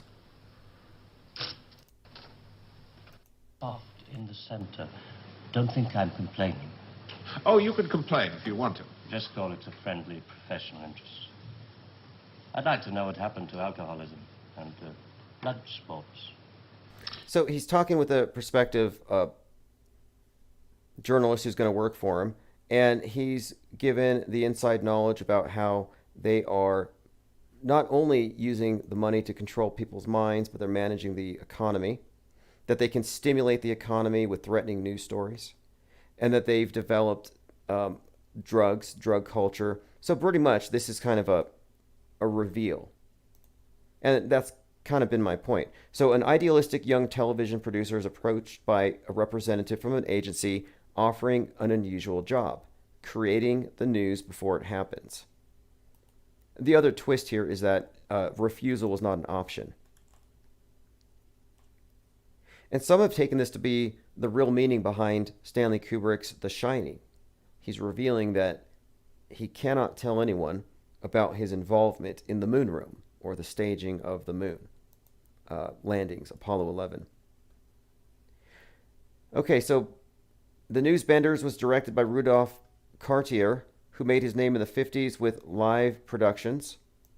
It's essentially performed, it says here, with a couple of characters, and it's about the rise of politically powerful global media organizations and surveillance culture. So it's about surveillance and tools, the TV as a tool to control the masses. Now, the TV as a tool to control the masses is something we've been discussing because Edward Bernays, I recently learned, is the great uncle of one of the co-founders and CEOs of Netflix. Not to mention his relation to Sigmund Freud. No coincidences here. Going through some comments. Lean Dion says, Network is another old news movie worth noting. Well, I think the term newsbenders is something I want to use because when I say meta-scripting, because I have to incorporate, it's not just the news. It also includes the entertainment, the celebrities, the comics, the video games, and also our histories, our fake histories. So we're talking about a script that is directing the entire world stage. And so I use the term meta-script because I think this explains quite a lot about the nature of predictive programming, like The Simpsons predicting world events, or seeing what appears to be eerie coincidences in movies that predict situations and events in the future. I mean, this is something that happens with regularity, but it happens across all media, including video games and books and novels. And so we're looking at a picture a story that's being told from many different platforms concurrently. Livingston says, I call it the meta machine. If you go to themetascript.com, I put out a book by this title, and let me give you the subtitle. The premise of the book, though, is that we are living in a world where we do have that level of media control, and we do, in fact, have newsbenders. So the Metascript Decoded, The Great Reset, World Revolution, and the Age of Mars. And if you've read this book, then you probably know, or you probably read that I was describing 2021 as, in all likelihood, a repetition of many of the major things that happened in 69. And as I had predicted in this book, we actually had a repeat of Apollo 11. On the same date, we had Jeff Bezos doing this launch. these anniversary dates for these rituals are what matter. I also said expect something parallel to the Charles Manson killings or the atrocities committed by the Manson clan. And sure enough, during this anniversary week of the Manson killings, I think we do have something comparable. But anyway, it's a way of looking at the big picture, the zeitgeist, how it's shaped. And if you can look at predictive programming and see that it correlates to future things, then you can use it somewhat as a predictive model. Infinite Plane Radio. Hey, Tim, how's it going, man? Very, very good. This is Tim Truth. Good to hear from you. Haven't heard from you in a while. Yeah, I keep missing your show. It's been a while. Yeah, it's good to catch you. I was trying to call in earlier, but I was like a doofus. I was using your old phone number, not the new one. But yeah, it's awesome. It's awesome to see you going live and still plugging away at YouTube. I wanted to call and see what you thought about the Frank Symposium. What's it called? The Mike Lindell Cyber Symposium. Yes, And yes. also, you mentioned Netflix in your new book. Maybe that's a better place to start. I woke up from the Netflix trance, and I actually was like deeply entrenched in the propaganda. I think Netflix is all propaganda, but it was weird because that's what I think made my mind click. It's like I started seeing that everything on Netflix was propaganda put there to be seen, not like they weren't trying to make money. It was all just blatant propaganda. So I've got to pick up your book. It looks awesome. Yeah, that was the main thing to me too, was I realized, wait, Netflix puts out a 5-part documentary called Pandemic, which educates the public on what it is, why you should be afraid, how to protect yourself, and the worst case scenario. So we were being drilled, or the masses were being drilled and conditioned so that when it appeared on the news, they had it in their mind. And we saw the same phenomenon before 9/11, all kinds of movies with themes that would suggest foreknowledge, or we were being prepared for something like that to happen. And Netflix is one of, I think, the greatest examples of this. And I'm sure you heard what I said about their founder and CEO's relationship, blood relation to Edward Bernays. I did hear that. That's the first I've ever heard of that, though. Yeah, you just mentioned that. That's a good connection. Yeah, exactly. So here it is. Mark Randolph, he is the first CEO of Netflix. His great uncle was Edward Bernays, who himself, Bernays was the nephew of Freud. And of course, for everyone who doesn't know, Bernays is the father of public relations. And in his book, he wrote from an elitist perspective about the power of media to control we the sheeple. Yes, that book, Propaganda. It's it's crazy to think about Netflix. It's like right now all these people on the far right, and I'm calling the liberals the far right now since that's where they put the Nazis, and I just think of them as a bunch of Nazis. I feel like it hits harder to call them far right, but they're all at home watching Netflix right now and programming themselves and just getting entrenched into it. Do you know what I mean? Like they're all just watching it nonstop. Like Netflix can just put out the next propaganda series and they'll binge watch it, you know? Oh, yes. And people will tell me about this stuff because I'm always saying, look, this is the best example of opposition research you can possibly find because they telegraph everything. And someone is watching some show and they're like, hey, this show has a theme about variants that have to be tracked down. And so that term, variant, was already being put into the entertainment mediums and into these movies and films way before the news media starts using it. And this is typical. Yes. It's really amazing that people can't see it with the Netflix. It's like you catch more bees with honey, I guess. People think they're getting a great deal. And like I was in with Netflix back when they were doing the DVDs, and that was a little bit better. Like I feel like the movies used to be decent quality. Now it's like all designed for internet streaming, and it's very insidious, I think. And I think they're moving to the next generation, which is YouTube's hyper-personalized propaganda via the algorithms, with like all the number crunching in the background on their millions of servers, which is kind of creepy when you think about it. Yeah, we've witnessed this. I mean, you take a topic like flat Earth, which people mostly laugh at, but why is it that, and this ties in with Netflix, why is it that the day that Netflix drops their documentary Behind the Curve, which is a big hit piece on anybody involved in that topic, why is it that the day that gets dropped, YouTube shuts down their their algorithms, and they make it so that you can't even find live videos with Flat Earth in the title. In other words, they actually shut down the search engine for those terms and directed people towards authoritative content. So you have this almost collusion between Netflix and YouTube. And I think it's because they want to make sure that we get our information from their proper sources, that all of our opinions are shaped not from the grassroots, but from relatives of Freud and Edward Bernays and, elitists. Exactly. And I also noticed the same thing with mainstream, dinosaur media, and they kind of paved the way for like the Twitters and the YouTubes. And then as soon as those rose to prominence, and then they kicked everybody, genuine off the platforms, and then they ushered the other guys back in with the red carpets. You know what I mean? Oh, absolutely. And I believe this really started, I noticed it was really, I think, picking up after the Vegas shooting, October 1st, 2017, where YouTube was shutting down live streams that were talking about it, like mine. It was actually shut down in the middle of a live stream, 20 minutes in. I got some individual attention there. And what they put out there, they said, whenever there's a crisis or an emergency, we're going to give preference to authoritative sources, which just means corporate media, Fox, CNN, Guardian, BBC. So I realized, wait, they're going to just assume that the mainstream media is the arbiter of truth, and everything else just has to go to the back.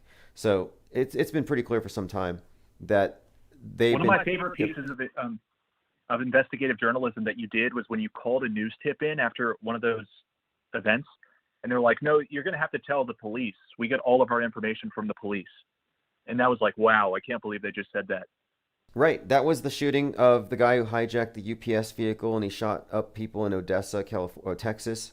And yeah, I called in the news media, and I've done this a few times just to test to see if they actually do journalism or reporting. Like if you remember after Parkland, there was a girl with blonde hair who said she was with the shooter when the shooting happened, that they heard it together. So he has an alibi, and it doesn't mean anything. I called the news media in the area and I said, Nick Cruz has an alibi. Are you going to investigate? And they say, no, we just run with whatever they hand us. So a lot of these reporters are really just teleprompter readers, and they're just content distributors. Yeah, they're just police mouthpieces. It's crazy. Yeah, you audited them and they failed big time. But that's the other thing. What did you think about the Frank Symposium today? Oh yeah, the Frank Symposium. I mean, I think it's It was all weekend, wasn't it? It's a 3-day. Actually, it was. I think today was the last day, maybe, but I think it was great. I think the format is great because the media wouldn't touch it, and even if you're not for what they're doing, why are people so happy to censor or ignore or let the media tell them that this isn't worth hearing? And one of the speakers today was Alan Dershowitz, liberal Democrat, who made the most sense that I've heard pretty much of anybody there, because he's just talking about the principle of free speech. And if you think that there's something wrong with the election, you should be able to express that opinion. And so it was nice to see somebody on the liberal Democrat side, what you're calling the far right now, who's actually standing up for free speech on principle. Very rare. But other than that, I don't know what the result's going to be, but they raised a lot of questions. It's just a matter of, I guess, two competing universes. Yeah, and actually 3, right? Because there's the auto hoax side of things, where it's like maybe this is all just on. Well, I don't want to put words in the auto hoax paradigm's mouth, but isn't there the possibility that this is kind of all just a ruse of sorts, just for public intake? The world being a stage, or do you think there's actually clashing power structures? Because I go back and forth. I'm on the fence right now. But what are your thoughts on how fake it is? Good question. I have the same question. It's like, well, are we looking at an actual power struggle between white hats and black hats, or is that all theater, and is this all contrived? Because if that's true, then it means that the election rigging was done intentionally to generate a certain response, and that the puppets we see on the screen are just there to make this thing happen this way. So it's either that, or we're looking at some kind of organic power struggle. And the reason why I find that somewhat hard to believe is that the nature of the media is so full of, well, deception, not just like lies and bias, but these psyops. And if there was any kind of real, let's say, contention between Fox and CNN, how come Fox never says, hey, you guys fake school shootings for ratings? How come CNN never says, hey, you guys are overhyping the Islamic terrorist threat and the border insecurity for ratings? And they never talk about the crisis actors, in other words, the actual psyops. And that would be devastating. Right. They never do that. Interesting. Yeah, no, I tuned in a couple times, and it was interesting, but it was just like, why is he drawing this thing up for 3 days, and why does he sound so drunk? And I don't know. And also when he was talking about being attacked at the hotel, it just, my BS detector was kind of going off, to be honest. I don't know what to make of that guy. Okay. So He's day one, he's like, okay, it starts off day one, they've been attacked. So you have this news release, and it's just blasted out there that they've been attacked. And I thought, well, maybe they were attacked. Their servers were attacked, and it gets people to tune in. Then the next day, like you said, or it was the third day, it's the day starts off. Mike Lindell was physically attacked, and he's hurting. So that got me to plug in. I didn't see any indication that he had actually been hit. I didn't see video. I didn't see it on World Star Hip Hop. So it could all be kind of like hype. There is a lot of slick marketing, that's for sure. Yeah, he's selling a lot of pillows, I'm sure. But no, I mean, I'm all for free speech and people investigating this. It was definitely over-censored, which is crazy because the Democrats were using the same talking points back in 2016. Just total hypocrisy on full display. And for them to call themselves liberals, I think is laughable when they're just totally ripping up the Bill of Rights right now. Oh, sure. I've been suggesting lately that if you're pro-lockdown, because I believe in freedom, you have the freedom to lock yourself down. And I find it to be a problem that the pro-lockdown, pro-maskers aren't going to do it until there's a mandate. So it's like, wait, you're not going to mask up and stay home unless everybody else does and the government tells you, but you believe the science. So, yeah, it's not about the science. It's about what the government says. That is first and foremost. And I think the fascists are out in the open. And I'm thinking all these masks should just have a Hitler mustache on it. Like if ever there was a time to compare people to Hitler, like this is the time. If you're wearing a mask and you're demanding other people do because the government told you, because that's the only reason why, because if you really believe the science, you'd be home. Yeah, your mask should just have a Hitler stash. You know what's funny is I was just putting a Hitler mustache on somebody wearing a mask. I decided to take it off. I didn't want to be like accused of defamation or something, but like literally like 2 hours ago, I was working on a thumbnail with that. I was watching some Tennessee board meeting. Yeah, I don't know if you saw that. Like there was this huge conflict. Like most of the parents don't want the mandates.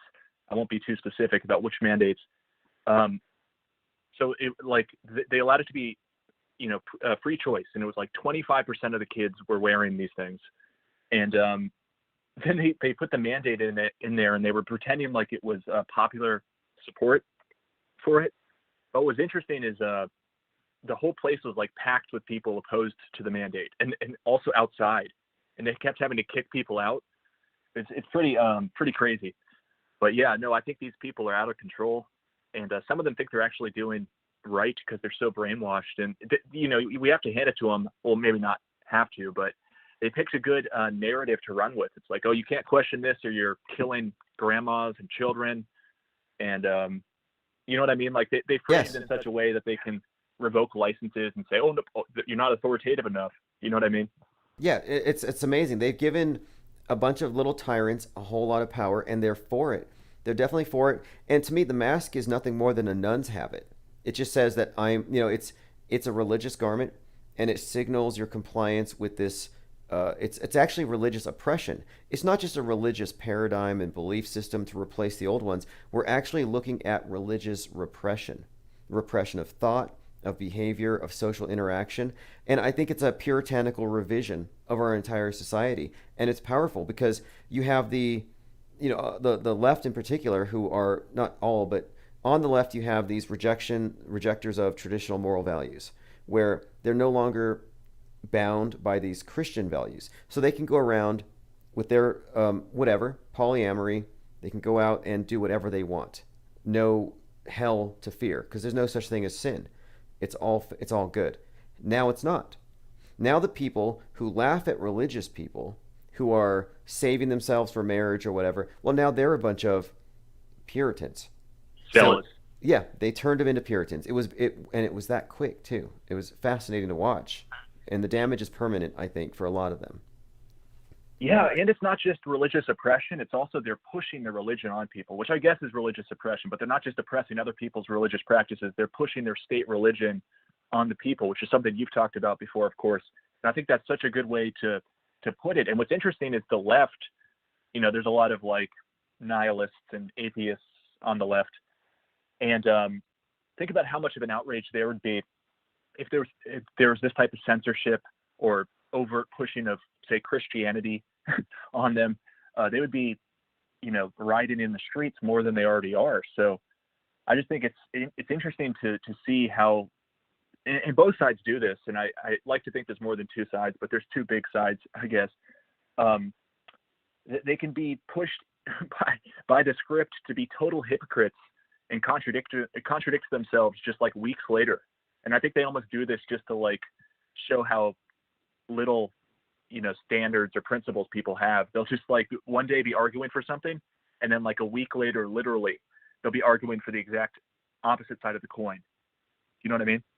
There is a lot of that, and I've read that that's part of communist subversion, mind control, where you have these contradictory orders where you're told to do one thing and then you see something different, but that it's all intentional, that we're given confusion on purpose. And because if you're confused, you're trying to work it out, you're seeking experts, and when they give you confusion, you can't, and this is actually what they've done with a lot of these school shooting attacks, or the Vegas shooting, in fact, where they give you a body count. Oh, 3 people were shot. No, it was 10. No, it was 15.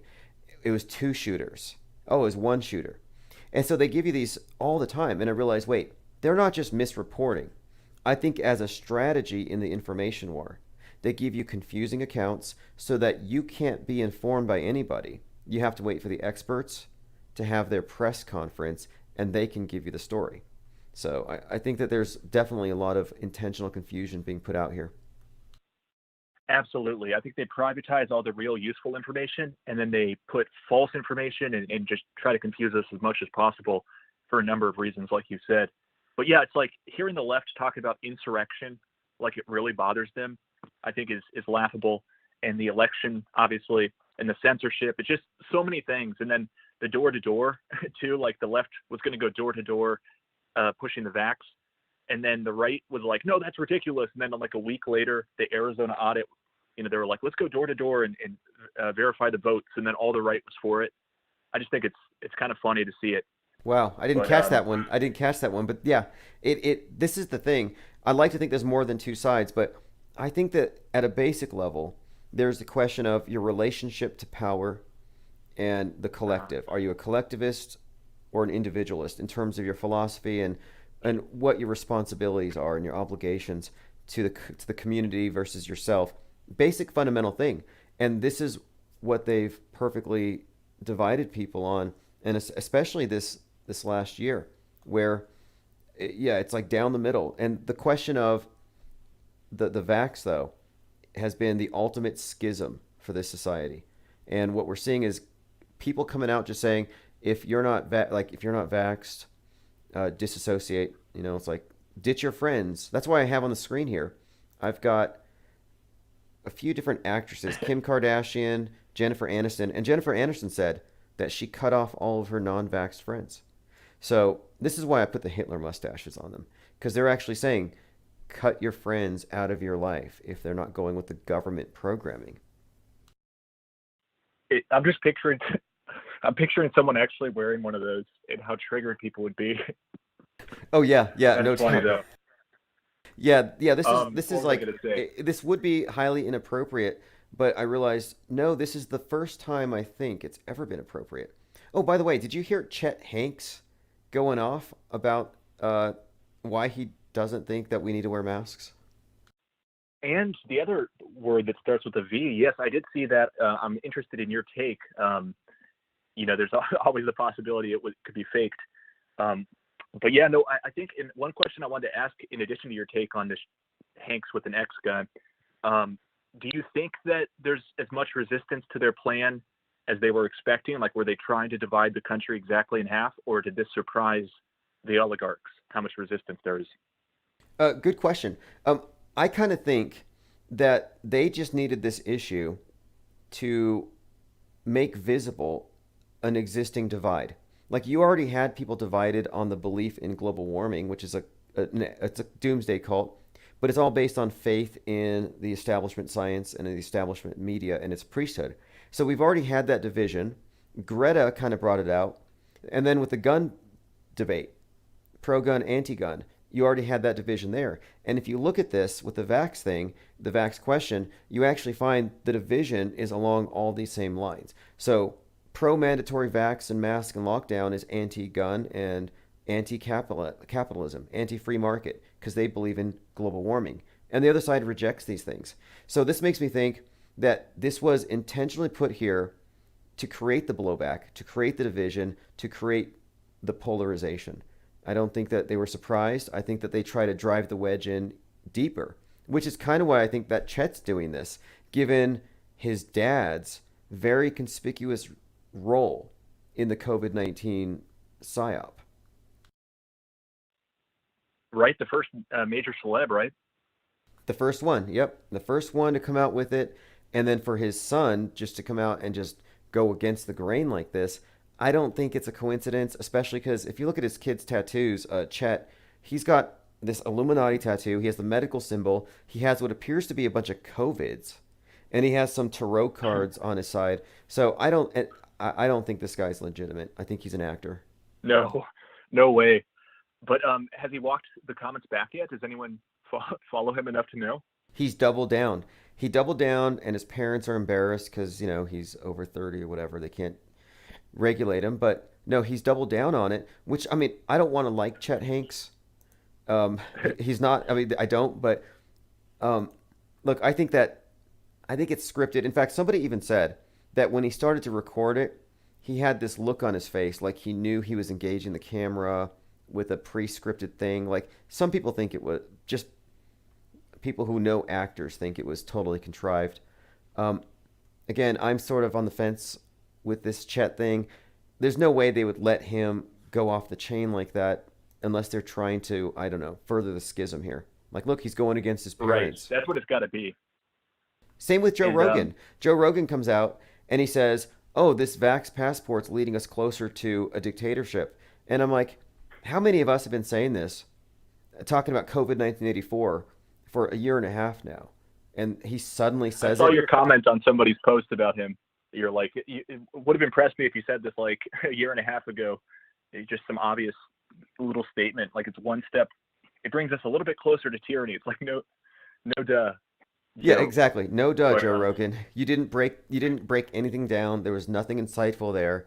And it's too little too late because he was for everything else. Why are they censoring so much if they wanted us to just go blow for blow with with both sides? Do they not want one side to get too prominent?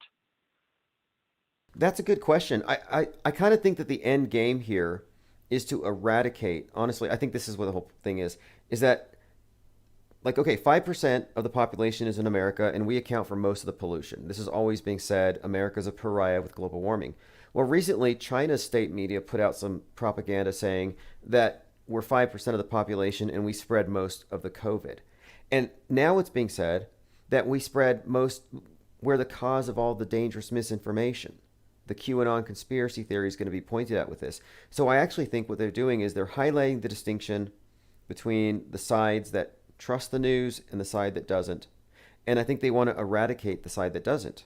I just don't know if it's shadow banning and digitally excluding us and vax apartheid, or if it's actually a purge or something. Genocide. Right. And when have you ever seen any account of a genocide where they didn't first censor and try to delete them from the books and everything else? So, I'm not sure how dark this thing gets at the end of the road here. That's a good point. Yeah. Let's hope for the best, but prepare for the worst. I mean, it's crazy times And it's weird though. It's like, yeah, it seems like it's about 50-50, and they're really driving that nail into the chasm. But yeah, no, I love your work, and I'm gonna buy your book. I haven't pulled the trigger on it yet because I forgot about it, I think, and then I just saw you talking about it. That's awesome. Is that your biggest project you've been up to lately? Well, that one, the Metascript, I had to get it out there because I knew that this was going to be a big summer, and I wanted to get some of my predictions out there in advance, the framework. So I wanted the book out there to say, hey, look, you're going to see something with space junk corresponding to the 42-year anniversary of Skylab. You're going to see another space race. You're going to see a Charles Manson. Like, I put some things in there because I wanted to get it out there in advance in case they do black out the internet or censor. I wanted to have it in a book so that someone can say, wait, look, this guy did have some type of framework for analyzing the media that did reveal that we have newsbenders, that a lot of this is indeed quite controlled. So I had to get it out there as part of the mission, but as far as like my biggest project, there are things I'm looking forward to in the future. In fact, recently, I started taking some of my videos, and like this live stream, I'll probably do this. I'll take out individual calls or even like a 10-minute segment on a topic, and I'll just upload it separate as Infinite Plane Radio outtakes, because we might have a great conversation 3 hours into a phone call, but most people who are new aren't going to sit through 3 hours. So I'm doing whatever I can, to get the messaging out, and publishing books is just part of it. That's awesome. Yeah, the book looks really good. Where's the best place to buy it? Off the website or off of Amazon? If you get it on Amazon, you probably get it cheaper. I do have signed copies at darkmatter.radio. But yeah, send me an email and I'll send you one. And I definitely appreciate all you've done for this channel. For people who don't know, we had a couple of rough spots like in 2019, and you were the one that prodded us to move on over to Library. And then you were also a supporter of my artwork. I think you purchased one of my Joker. Did you purchase my Greta Thunberg as Joker painting? Oh man, I wish. I missed that one. But yeah, I'm looking straight up. I've got my battle station here with my computer screens, and then right up above it, right up by the ceiling, I've got the Joker. It looks awesome up there. That's like one of my favorite pieces. Awesome. But yeah, man, everyone needs to support you. I'm going to support you some more. And yeah, keep up the great work, man. Likewise, and I'll put a link to your channels here on Library and I love what Library is doing. How are you liking Odyssey and BitChute? Are you on BitChute? Odyssey, actually. Yeah, BitChute. Okay, I'm on BitChute. It lapsed for a while, but I emailed them and I hooked them up to my YouTube channel, so they're going to auto-populate my videos there. Odyssey is amazing. I think what they've done is incredible. Now they're doing, I think even you can take dollar tips, so it doesn't have to be the digital currency. Yeah, they just completely replaced YouTube at this point. And all of these alternatives are skyrocketing up in the rankings. I mean, people are just fleeing off YouTube. So I suspect some regulations coming. But did you say you had a different channel for outtakes? Well, it's not a different channel. I'm going to spread them everywhere. I'm also going to post them on Twitter, but I'm making them now. I just take the video into the editor, and I take these clips and I export it with a title. So I have like a 1-minute outtake video on why people who are pro-lockdown are hypocrites if they're waiting for a mandate. So I'm putting like bite-sized things out there because I think some of these ideas just need to be spread, and it's probably a better way to do it. That's a great idea. I think that's worth the extra time, especially as the channel builds, which I think that'll help it do, because people like to share the shorter stuff. Exactly. And because they know exactly what's all in there. Yeah, the shorter ones do make the channel grow faster. When this channel started, we went from 0 to 6,000 subs in 6 weeks, and I'd never had a YouTube channel before. And the way I did it was I would make a 5 or a 10-minute video about a specific topic, and the live streams would just expand on that topic. But it was the short videos that piqued people's interest. So that's our approach, into the future, and not leaving any platforms. I don't back down. I'm on 3 YouTube channels now. We're on DLive, Odyssey, Facebook, and Twitch. Are you on Rumble or BitChute? I'm on BitChute. I'm going to get on Rumble again. You have to pay. You got to get on Rumble. I was checking the stats the other day. Rumble has way more traffic than either Odyssey or BitChute. Okay. And Rumble's got a great I would say their user interface is really easy to use, very fast, and I think you have to become a premium member to live stream, but they do have live streaming there as well. That's right. Yes, you have to become a premium member. I haven't found it to be worth it yet, but I don't know. I have noticed that the subscribe count goes up really quick compared to like the early days on BitChute or Odyssey before people find a channel. So that's pretty cool. So you should definitely start posting there as well. And yeah, man, I gotta check that out. And best of luck with those with everything you're working on. Cool. And I'm gonna be trying to tune in more. Is the best way to get to sign up for the Patreon? Have they kicked you off yet? No, I'm very updates, careful about when you're Patreon, what I post there, because yeah, they will take you off. But when I send people to, if you go to ipr.buzz, which is just like Infinite Plane Radio, ipr.buzz, it'll give you a list of all the like. Hey, we've actually spread onto a lot of podcast platforms. Like, so I've almost lost count. We're on Amazon Music, Audible, TuneIn, Reason FM. I have a live stream going on radio.fm. So with the podcasting, we actually have more new listeners each week than we get with YouTube. So YouTube is a big loser because they basically kicked away a lot of content providers that were actually generating revenue for them, and it's their loss. Yeah, no, their loss definitely. They kicked off so many people. I'm surprised they went this route. I would have guessed they would have gone through like the shadow banning and shadow promotion route, but I don't know. I feel like they just lost control of the narrative. In large part, I think because of the flat Earth. Even if the theory is not correct, which I'm not convinced it's not correct, but I think just the paradigm shift and how it made people not trust anything. And I think that's going back to what we were mentioning earlier in the conversation. I think that's why they dropped the hammer on it as hard as they did all of a sudden in tandem with Netflix hit piece and the mainstream news. You had a great acronym that I'll never forget: GAME, government, academia, media, and entertainment. I think that sums it up, and it's all one complex. Yes, and I'll have to start using that again. I'm introducing new words when I can, like news benders, because it's important to have words to understand what we're describing, because they don't give us the right terminology to understand, any of this. And yeah, that's just one of those. And there are so many. And by the way, let me go ahead and double check on Rumble. Are you Tim Truth? Yes, okay. That's me. That's me. Okay. No, you're right about the words. That's so important to be making new words that you own, because it's like just like in 1984. I love all the talk they did that Orwell did about doublespeak, or actually no, newspeak. So he talked about how they would just eliminate words in new editions of the dictionary, and how they would make it all simple. Like they took away the word bad, I think, and they called it ungood. Like they had all these prefixes and words that you just tacked them onto. And yeah, I think that's important for you to make up new words and define them and just take ownership of them. So that's a good initiative. Yeah. I mean, think about it. Since 2012, we've all been pretty much appraised of actors in the news.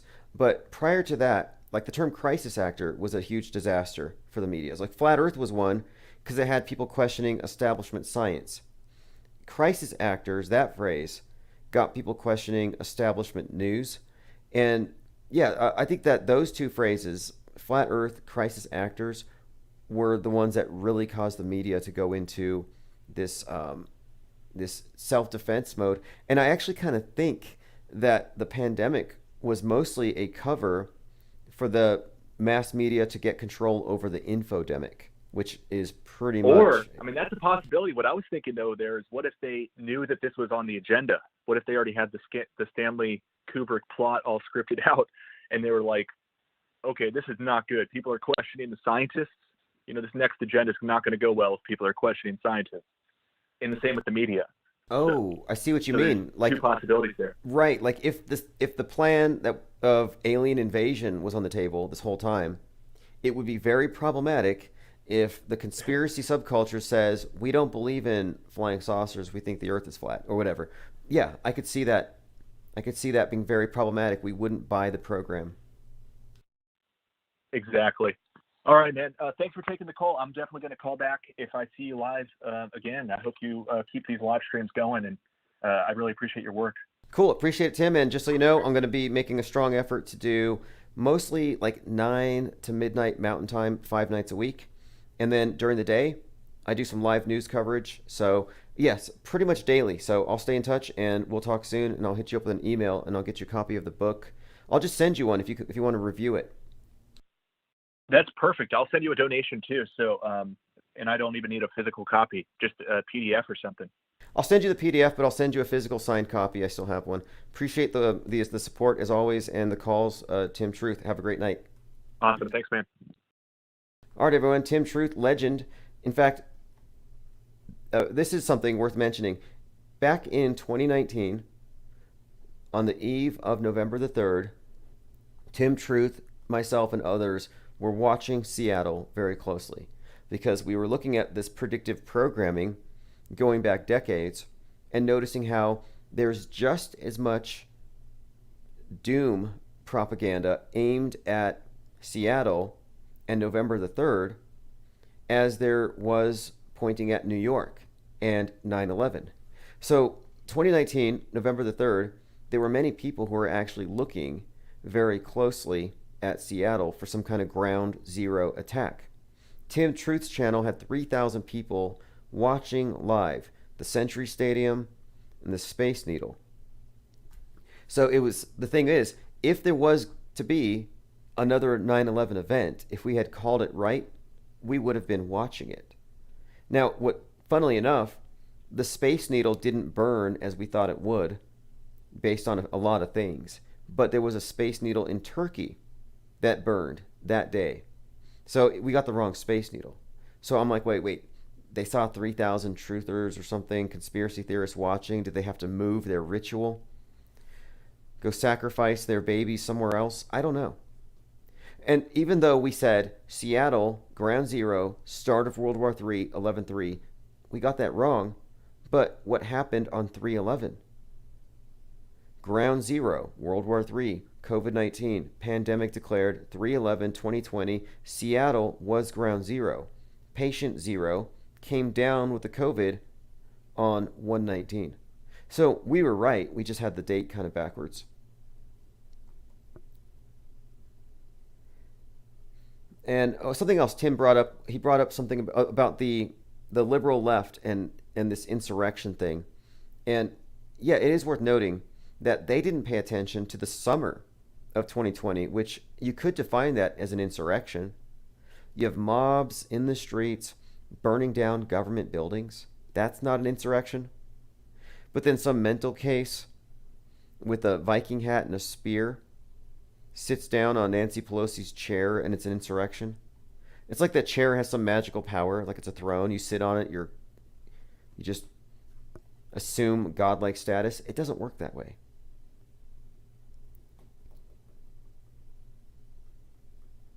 Sleepy Random says they always flip the date to keep you on your toes. Check this out. This is an interesting one. Just a little side note here.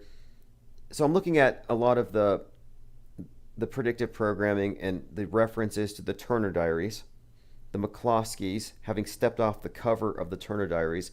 I'm going to do a video on that topic just by itself. But it had me looking into Timothy McVeigh, and he was inspired by that book. So Timothy McVeigh was born in 1968. He dies in 2001. So Timothy McVeigh dies at the age of 33. He was executed on 6/11, which is like 9/11 upside down. So 6/11/01, age of 33. The Twin Towers were 33 years old. Construction started in 1968. They were taken down, of course, 9/11.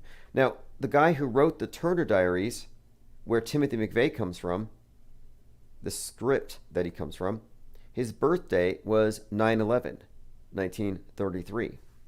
The author of the Turner Diaries. Again, these are patterns, and it goes back so far. In fact, if I had to put a date on it, I would say that the scripting of the world stage that we're living through right now, in a general form, the big picture, it was in place 1906. I can say at least that far back. Actually, further back if I want to go to other references like Ingersoll Lockwood. I would love to go through a lot of these numbers because Alex Jones is trying to do damage control to say, oh, there's nothing to it when you see these numbers and these patterns. No, there is something to it. There is something to it, and these patterns and these numbers are giving away the modus operandi. This is their MO. This is how they roll. Look at this here. These are not coincidences. They're trying to create schisms all the time.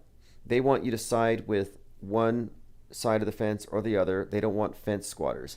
So here you're confronted with the two of the richest men in the world, Jeff Bezos and Richard Branson, billionaire space race. But look at the headline on the bottom. Millions of Americans facing eviction. They put this there on purpose. They're creating a schism because they want you to take sides. How do we approach outer space? Space cowboys, exploitative capitalists who want to mine asteroids and bring trillions of dollars of wealth down to Earth? Or do we want to take care of the poor here first? Stop climate change, which means getting rid of free market, no more billionaires. Do we want to solve problems here first and go up into space as communists? Space communism. And that's where it's headed. But they want to make people ask for that. And that's why they had these billionaires out there to make the left and the commies mad. Infinite Plane Radio. Hey, how's it going? This is Lickety Split. Oh, hey, Lickety Split. Hey, what was your take, or what is your take on the Cyber Symposium and Mike Lindell? Oh my God. Well, first of all, I just saw something today, and I didn't hear if you mentioned it. I mean, I just got here, so maybe you did. Apparently on Twitter, like, there's a thing going around saying that he was saying that he was physically assaulted in his hotel or something like that. Did you hear about that? Yes, and he said his ribs hurt, but I didn't get any other information about it. Right. Okay, so that was like the first thing that I saw today that was kind of sticking out. The rest of it was, it seemed like they're trying to be legit, like they're trying to prep. You know, I hate to use the suffix of a tard, but it seems like they're trying to prep Q-tard specifically for something bigger to come from this. You know, they're trying to ease you into it.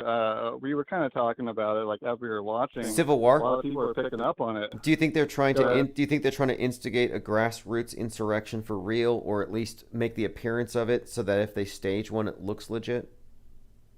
Well, yeah, I mean, that's what they always do, right? Is try to appear to be a grassroots real thing. But I mean, like, a lot of people were noticing it was this is what we were talking about. It was like, what is your legal recourse if you are to prove that something happened, that there was actual fraud? Which, you know, like, we're just playing along when we say if you prove that there was something that happened. But let's say that that's the story where it goes.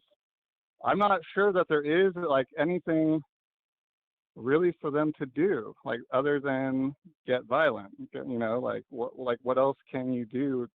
You can't, like, are they going to take Biden out of the presidency and put Trump back in? Like, how does this even work? If that, like, what process does that? So the only answer is that that's just too much, and that people would just want to turn to violence instead, most likely, without recourse, like a legal recourse. I mean, isn't that the whole point of court, is to have a place to settle things peacefully? And when you don't have that, then you're going to go to war and violence. So it seems like they're definitely trying to get everyone amped up on that whole thing. And it's not hard to do. Like, I was thinking this, like, you only need to get literally a few people past that point, right? Where they want to pull a trigger, or they want to, take some sort of physical action. So you only need a few people to do that before a right-winger does that, and then guess what? A left-winger has to respond. And now you have a left-winger did it, and it goes back, and it just goes back and forth. You know? They'll want that to happen. But remember what happened with a governor in Michigan, where you had these guys who kidnapped her, or they had a plot. Well, it turns out that they were all feds. The Proud Boys are led by Right, feds. So right. like as much as they want to maybe incite this, I don't think there's a political will or organization there. But if they can convince the general public of it, they can stage it like they stage Yeah, everything else. right. So I'm guessing Yeah, and that's the that's thing too. Is like people are like the population isn't. They've been trying to get us all triggered to do stuff, and like no one's biting. And so all that happens is that they just step it up, like turn it up a notch. Like until they get someone to bite, um, you know, they can get the feds to do it, like you were just saying with Whitmer in Michigan. Let's get the feds to start some things, but that just progresses it. But like I think what the ultimate goal is to have a organic attack, an organic shooting. And the American people, it seems like aren't too into it. People are so passive. So it's hard. It's like at the same time they made the population passive, but then at the same time now they want them to get violent. And it's like, well, you screwed yourself by making everybody complacent and passive for the past 20 years. And now you're trying to get everyone amped up to like do some shit, and it's not going to happen. You're going to have to do it with the feds, like what you were saying. right. So, Yeah, yeah. exactly. Like I feel like it's gonna be a half-assed thing. If anything, there's not the will for it. There's not the outrage. Trump's out there saying, "Why haven't you guys gotten justice for Ashley Babbitt? She was a better American than George Floyd. Why didn't?" And it's like the right wing doesn't riot. The right wing doesn't burn stuff down. That's not their. That's why the Capitol riot on 1/6 was unbelievable, because Yeah. Trumpers don't go act like a bunch of Antifas. They're quite the opposite. Right. Yeah, and it's so clouded at this point where it's like nobody knows who's doing what or what's what. Then like the right claims a bunch of Antifas were there doing it. Then the left claims this, but there is no truth, that nobody knows other than like a few auto hoaxers who can analyze and see through the bullshit, using proper auto hoax tactics to do it. But as far as the mainstream and people that have influence, nobody knows what's going on or what's real anymore. Well, I came across an interesting term.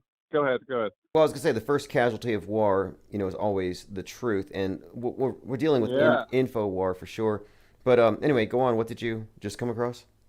Oh yeah, well there was a term I came across recently, which kind of fits in with like auto hoaxing. It's called hyper normalization, and it's like something that you could even like go Wikipedia and look up. But it's basically that where the public gets to a point where they just don't believe a word that is being said anymore to them.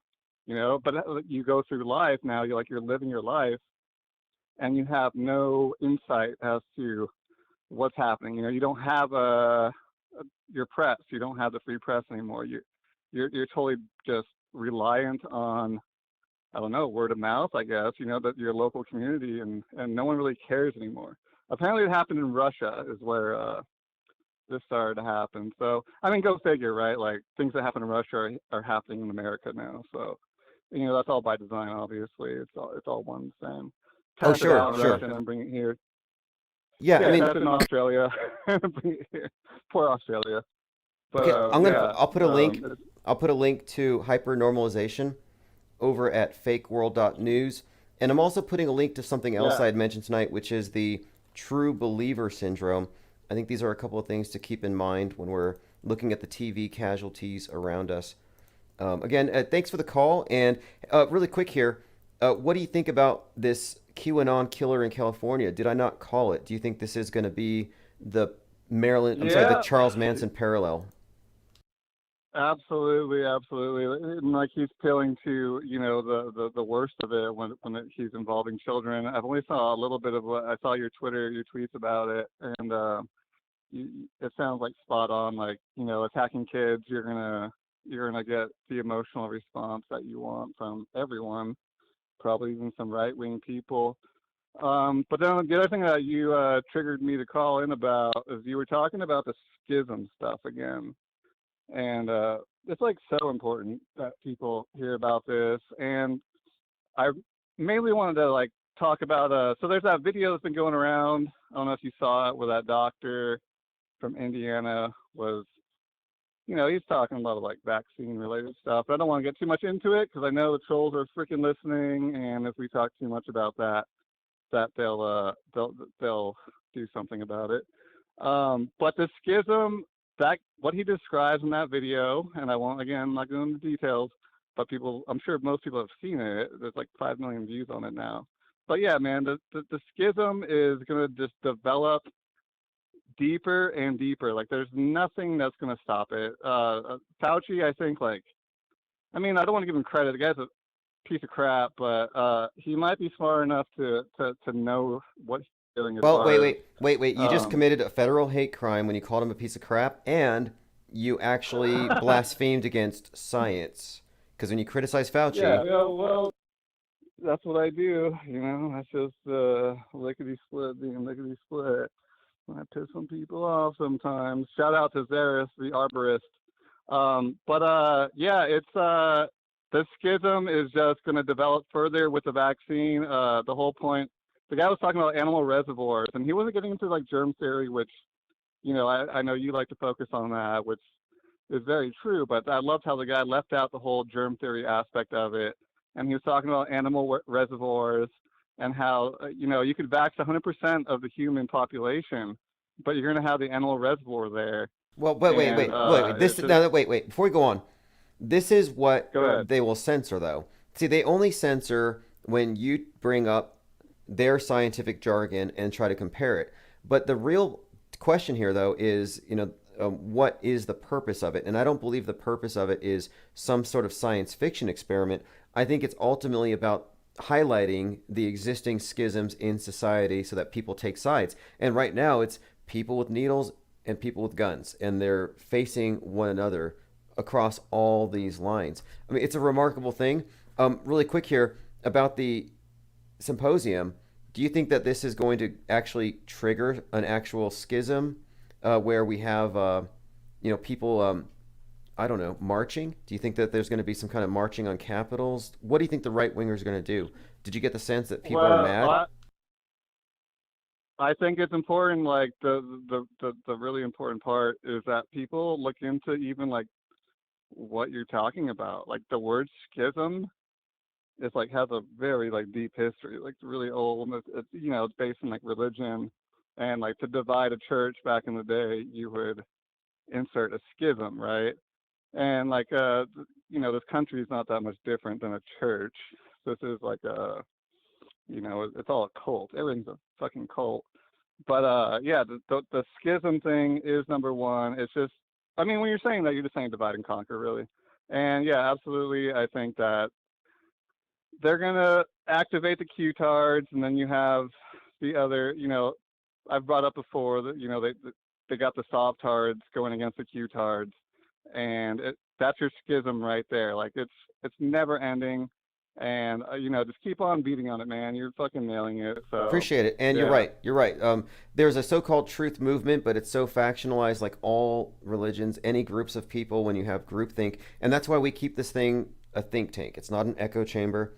And I like the idea of a think tank. I've been really thinking about the concept here, because unlike a chamber, which suggests it's static, stagnant, it's in one place like a bunker, the tank is moving. And that's kind of what we have to keep doing. We're on an evolving plane here.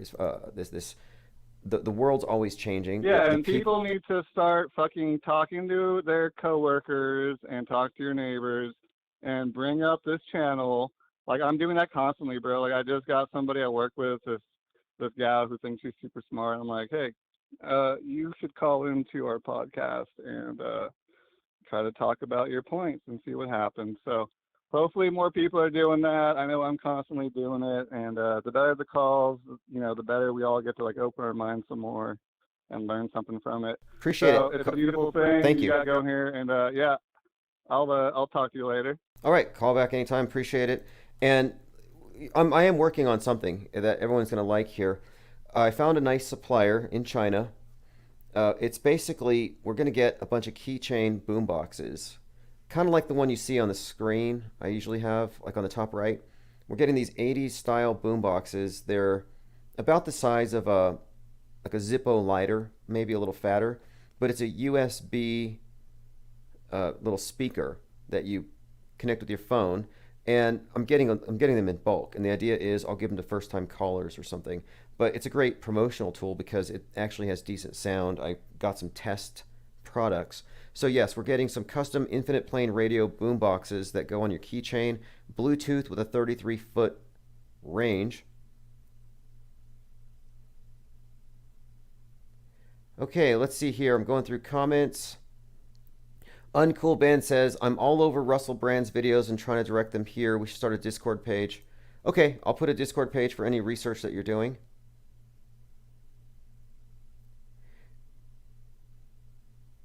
Very interesting comments in here. Let me see what else. I want to make sure I don't miss anything. And you notice we have a nice display on the screen, so your comments will also be read by other people. And we very rarely ban anybody. If you get banned by the bot, it's not my fault. I can't log into those YouTube channels. I've actually been kicked out of so many Gmails that I've got YouTube channels I can't log into to manage those bots. So those bots are out of control. Those are AI bots just doing their own thing. So I can't stop them from banning you. It's nothing personal. But I can stream on these channels through my multi-streaming software because I kept the keys. So technically we've been kicked out of a couple of these channels, which, that's kind of what we're in. That's why I say we're in a think tank. It's always moving. And the difference, another difference between the think tank concept and the echo chamber is that we're always open to new ideas. We're not trying to reinforce some kind of orthodoxy or something. New information can always change things. I mean, if you could present me with something very compelling, I might walk away believing in global warming, for example. But it's going to take more than guilt tripping from some angry kid, with an axe to grind against anybody older than her who has, had any kind of part in destroying the world. And of course, has the world been destroyed by pollution? Have the ocean levels actually risen at all? Have they gone up at all? No. It's all in their heads. That's the messed up part about it.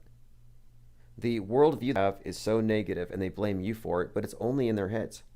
If the ocean levels go up at all, it's going to be from masks, from PPE. You know how many, the environmentalists are such hypocrites. I have to say, before COVID kicked in, environmentalists here were stealing straws, like drinking straws from the convenience stores, because they don't want people using straws. That was their thing. Now, I mean, you can see the same people, by the way. The same people who want to get rid of drinking straws are the people who want to forcibly mask and vax everything around them. Except the thing that matters.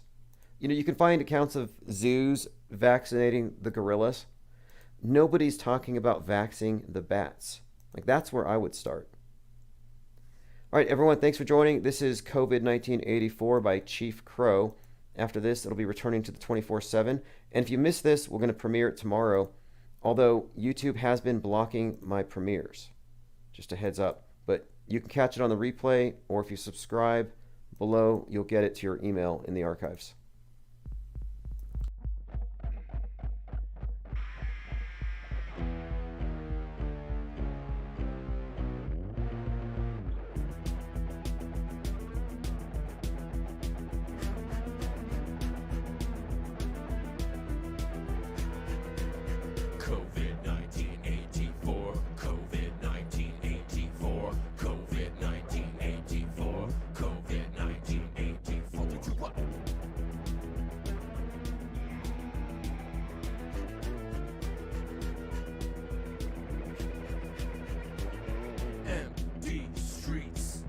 Data or deceit. Shut up, shut the door. Government media bet you over like a whore. COVID-1984, COVID-1984, COVID-1984, COVID-1984.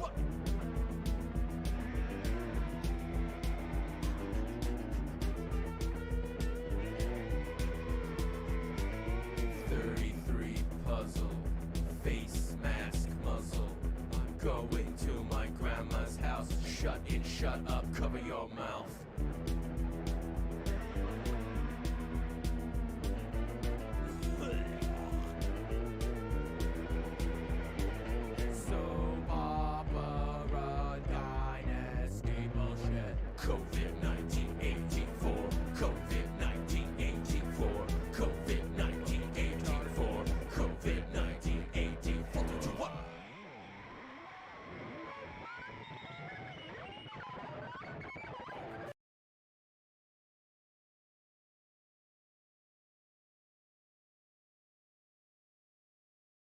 evening and welcome to Tucker Carlson Tonight. Happy Friday. We've learned a lot in the past 5 days.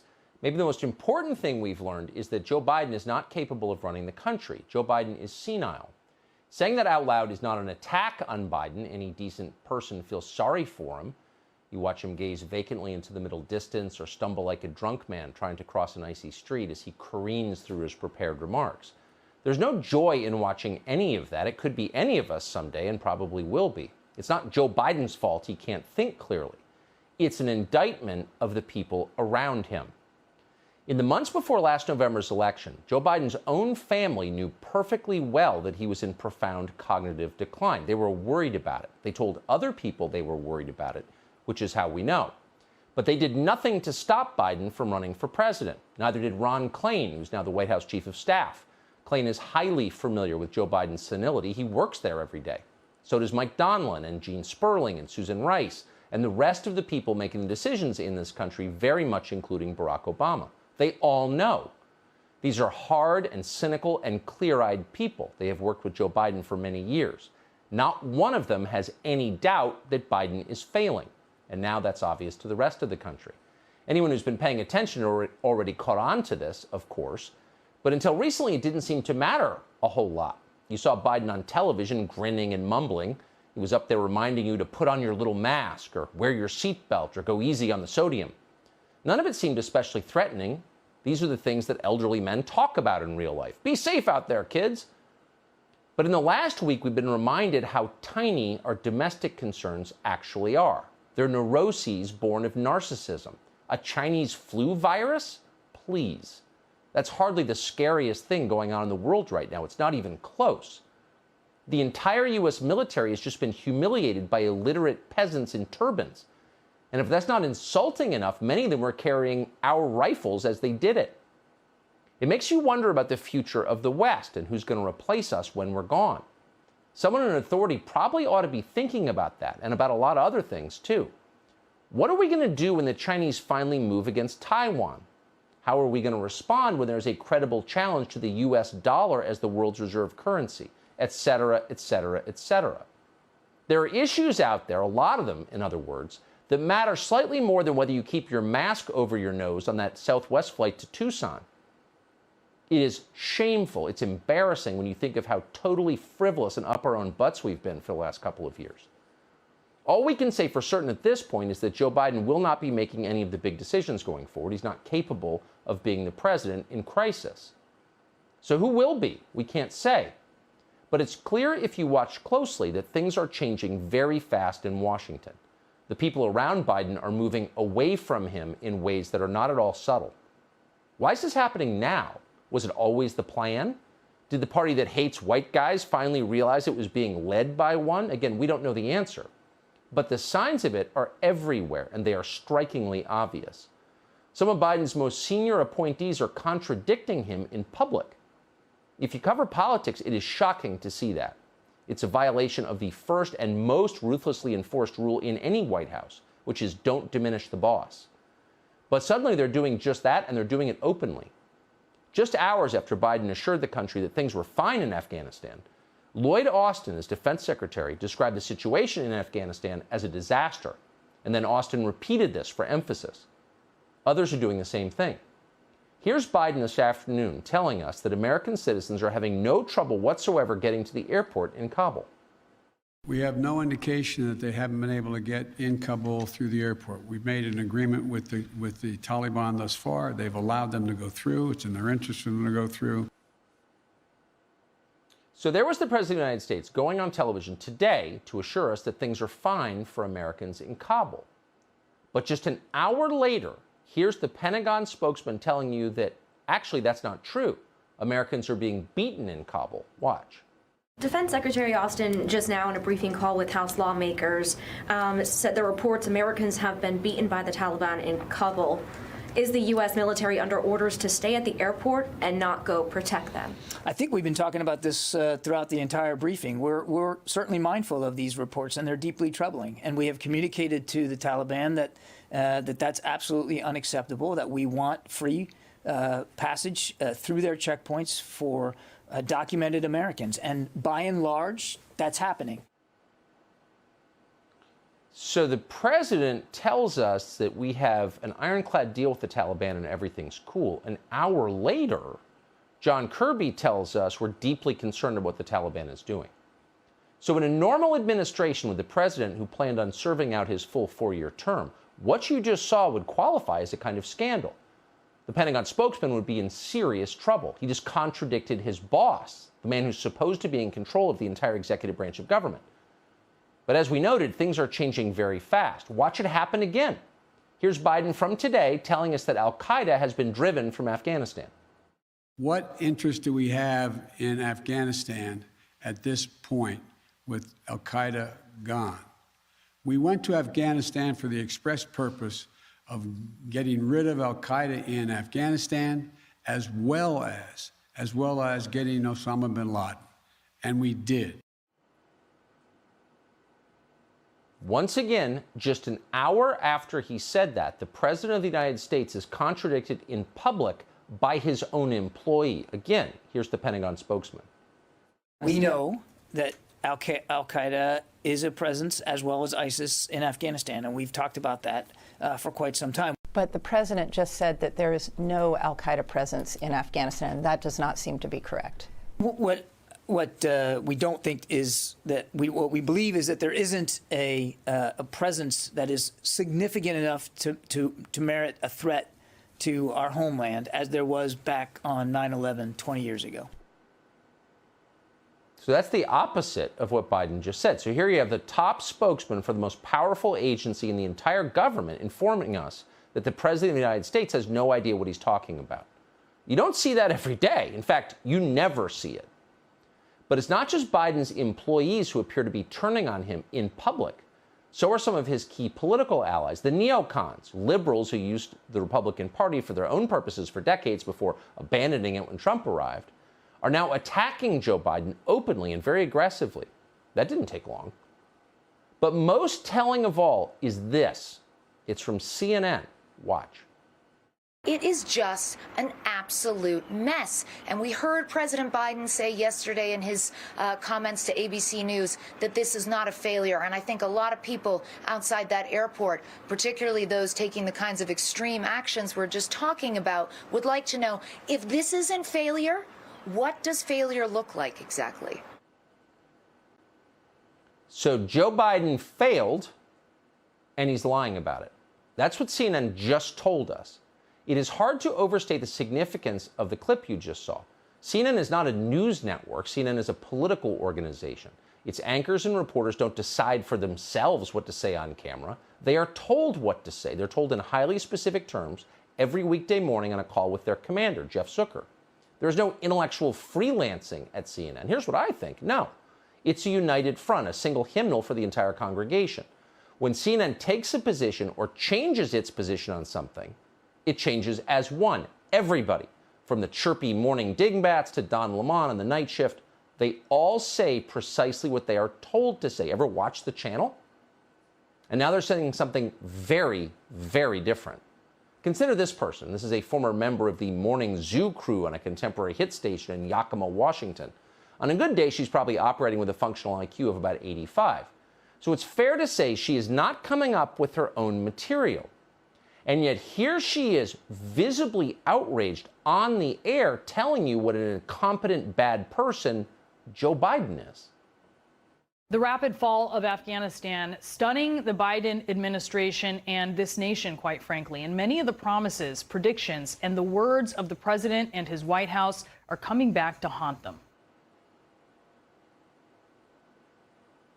What is going on here?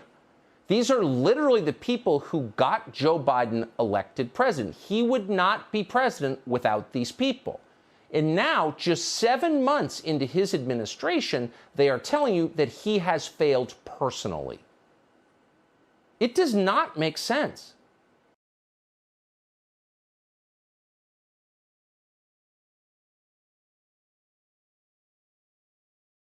And we're sorry about the technical difficulties. Larry had a bit of trouble connecting this morning, but thank you all for hanging tight with us. This is the first press conference of the Recall Newsom Elect Elder campaign. We've talked to a number of you during this campaign already. The topics we are going to go over today, there are some topics we're going to emphasize today, and they are crime, anti-Asian violence and racism, as well as racial preferences and critical race theory. Obviously, what we're trying to do in this campaign is that we want to talk to all Californians of all stripes, and there are some issues that affect some communities in our state more than others. In the coming weeks, we will be reaching out to more communities, talking about even more issues that affect different groups. But this press conference here is obviously open to all members of the media. We have today here with us Betty Chu, who is one of our ardent supporters. We're very proud to have her support. Let me just give you guys the rundown of what's going to happen. Betty is going to introduce Larry. Larry will then offer his remarks on the topics that we're focusing on today. We will then have a Q&A session with members of the media. And for those of you who wish to ask a question later, I will let you guys know when that time is, and you can raise your hand on Zoom, or just type in the chat function that you're interested in asking a question. But we will do that after Larry provides his remarks. And so without further ado, let me introduce Betty first. Betty is the former mayor of Monterey Park in Southern California. She is a trailblazer in so many ways. She is one of the first Chinese American women to pass the bar in the state of California. She is the first Chinese American woman to run a bank. In the 2020 election, she was the honorary co-chair of the No on Prop 16 campaign here in California. And what's most important to us is that she's a proud supporter of the Larry Elder campaign. And so I will hand it over to her for her to introduce Larry. Thank you, Ying, and good morning, everyone. And in particular, we are so delighted to welcome you, Larry Elder, into our different communities all up and down California.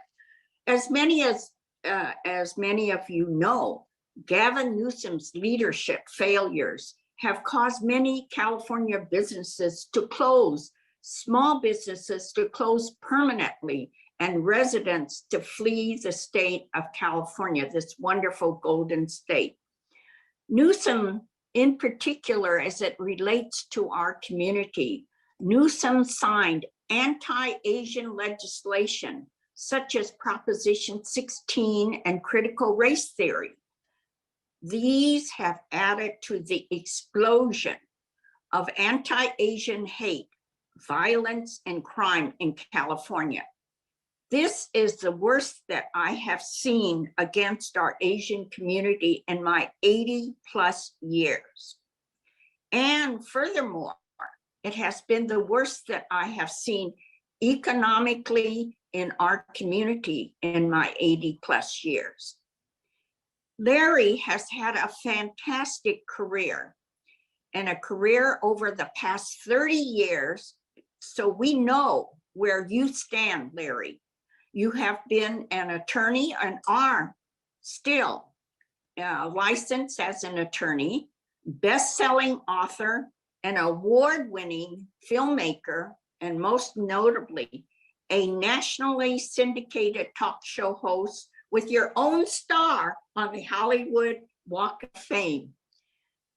Well, you know, your current political positions and solutions have been for many, many years. You have stated it on your show over and over again against all sorts of criticism and hatred. They were known years before this election. And these solutions that you have talked about are practical to turn this state around to be golden again and addresses all of Newsom's failures. Because I believe Larry would be the best recall gubernatorial candidate, I sued the Secretary of State to make sure that you were going to be on the recall ballot to save all of our constitutional rights, each one of your constitutional rights. He is the only viable candidate, and I have read all the statements in the official voter guide. You are the only viable candidate who has the strength of convictions, the depth of solutions, and the most pervasive and persuasive voice of reason to save California. We cannot wait any longer for additional, what I call Newsom disasters. Democrats, Republicans, Libertarians, Independents, Green Party, all of us alike, blacks, whites, browns, yellows alike.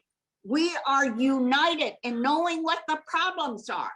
So we should unite together to have the only person that can solve most of the problems that Newsom has created to our disadvantage. Let us all unite together, regardless of our party preferences, regardless of our racial differences, and our racial unity, to vote yes, yes on recall, yes on Larry Elder. Vote, vote, vote. Thank you, Larry. Thank I give you. you the floor. Thank you, Betty. Larry, please. Betty, thank you so much for that. I think after I become governor in this election, I think I found my running mate when I run next year. Anyway, thank you very much for that wonderful, wonderful introduction, Betty. The reason I'm running is because of the reasons that Betty just outlined. We've got all sorts of problems in this state. Many of them have been exacerbated by this governor in the last 2 years. The reason I got into this race is because I was really quite concerned about the way this man shut down this state in the most draconian way compared to the other 49 states. A third of all small businesses are gone forever. Many of those businesses are owned by racial minorities. And he did this against science. He was sitting at that famous French Laundry restaurant with the very same people that drafted the mandates, and he was not wearing masks. He was not socially distancing. His own kids enjoyed in-person, in-school, private education, while he denied the same opportunity for the public school students here in California.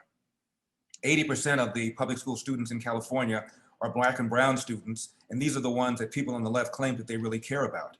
It's estimated that around 75% of all Black boys in public education in California cannot read at state levels of proficiency, and those levels are not high. It's estimated that nearly 50% of third graders cannot read at state levels of proficiency. Again, those levels are not high. I went to an inner city high school, Crenshaw High School, and I just checked recently, only 2% of kids at Crenshaw High School are math proficient. I support choice. I support true choice, and that includes the ability to put your kid in a public school should you choose to, a private school, a religious school, or a charter school. Polls show that the majority of Black and brown parents living in the inner city also support school choice. The teachers union is adamantly opposed to school choice because if you endorse school choice, the teachers do not automatically become members of the union, and they don't get those automatic dues. I saw a study some years ago by Fordham Institute that looked at where public school teachers send their own school-age kids. Nationwide, roughly 10% of families send their kids to private school. Roughly 6% of Black families do. However, 44% of Philadelphia public school teachers with school-age kids put their own kids in private school. The number for Chicago public school teachers was 39%. And here in Los Angeles, at the Los Angeles Unified School District, a public school teacher with school-age kids is twice as likely to have his or her own kids in private school. Now that's equivalent of opening up a restaurant, holding up a sign saying, come on in, eat the food, but my staff won't eat it. It is outrageous. The first step towards leaving poverty and getting to the middle class is making sure you have a decent high school education, one where you can read, write, and compute at grade level. And all too often, the students that do graduate from our urban high schools cannot do so. And that is why when they go to a junior college or a four-year school, they often have to take remedial math and remedial English. The largest funder of Gavin Newsom is the teachers union. And as I mentioned, they are adamantly opposed to school choice. For that reason, I believe I'm going to be able to attract a lot of black and brown voters that Republicans in the past have not been able to attract. But the other reason I'm joining this campaign and seeking to recall Gavin Newsom is because of the rise in crime. We've had rising crime in Oakland and in San Francisco and in Los Angeles and in San Diego for a number of reasons. Most notably, I believe the false allegation that the police are engaging in systemic racism. The allegation pushed by people like Black Lives Matter and many people on the left argue that the police are using deadly force against Black people just because they're Black. And the studies have shown for decades that is not true. There's a very long article in the Washington Post. You will note during this conversation, I often try and use left-wing sources so that people on the left can't say I'm full of it. But there was a long article in the Washington Post, April 27, 2016, research going back over decades showing the police more hesitant, more reluctant to pull the trigger against Black suspects than white suspects. However, if you're a cop, particularly if you're a white cop, why run the risk of being falsely accused of systemic racism? As a result, the police are engaging in what is now called passive policing as opposed to proactive policing. It's called the Ferguson effect or the George Floyd effect, where the police pull back and just answer radio calls. They don't get out of the car and investigate suspicious activity because much of police work is discretionary. And so you have the discretion to sit in your car and just answer radio calls if you want. And this is what is happening all throughout the country. Rahm Emanuel, the former mayor of Chicago, even said the police had, quote, gone fetal, close quote. His expression, not mine, because of the false allegation of systemic racism. Then we have a couple of soft on crime district attorneys. One is in San Francisco and one is in LA. Both have been funded by George Soros. George Soros's fingerprints are not on the one in San Francisco, but George Soros affiliated and sympathetic groups have helped to fund this man, and that is why he's there. And you also have the phenomenon of, since Gavin Newsom has been in office during COVID, 20,000 prisoners have been released early, supposedly because of compassionate release. Many of these are violent offenders, and statistically, they're more likely to reoffend. What could possibly go wrong? Just recently in Oakland, former Senator Barbara Boxer was mugged, her cell phone was taken, and just days earlier, the Oakland Police Department chief complained about money being diverted from his police department being spent for other programs, excuse me. And in Los Angeles, about 150, excuse me. And in Los Angeles, about $150 million have been diverted from the police department for so-called social programs. Social programs which would not be necessary if over the last several decades, the nuclear intact family had not been destroyed. I've argued that in 1965, when Lyndon Johnson launched the so-called war on poverty, 25% of Black kids were entered the world without a father married to the mother. Now that number is close to 70%. And Barack Obama once said, a kid raised without a father is 5 times more likely to be poor and commit crime, 9 times more likely to drop out of school, and 20 times more likely to end up in prison. There is a connection between the welfare state and the growing number of children who enter America without fathers. Now 25% of white kids are now born without a father married to the mother. That was 25% of Blacks in 1965. It was single digits for whites back in 1965. So there's been an explosion of white children entering the world without a father married to the mother. Nearly 50% of all Hispanic kids enter the world without a father married to the mother. And now 40% of all kids in America enter the world without a father married to the mother. There's a direct relationship between that and crime. And Barack Obama once said, as I said, a kid raised without a father is 5 times more likely to be poor and commit crime, 9 times more likely to drop out of school. Again, 20 times more likely to end up in jail. I repeat that because this is a left-wing guy, Barack Obama, who once wrote his book called Dreams of My Father, where he talked about the angst that he felt because he didn't have a father. When we talk about things like homelessness, I think it is important to talk about root causes. The left, like Kamala Harris, love to talk about root causes when it comes to illegal immigration. That's why she was down in Guatemala looking for root causes. Well, there's a root cause of homelessness as well. In California, the population of Blacks, excuse me, is 6.5%. However, it is estimated by HUD that 40% of the homeless population is Black. Again, there's a direct connection between the breakdown of the family and the rise of homelessness. Speaking of homelessness, there has been a credible rise of homelessness.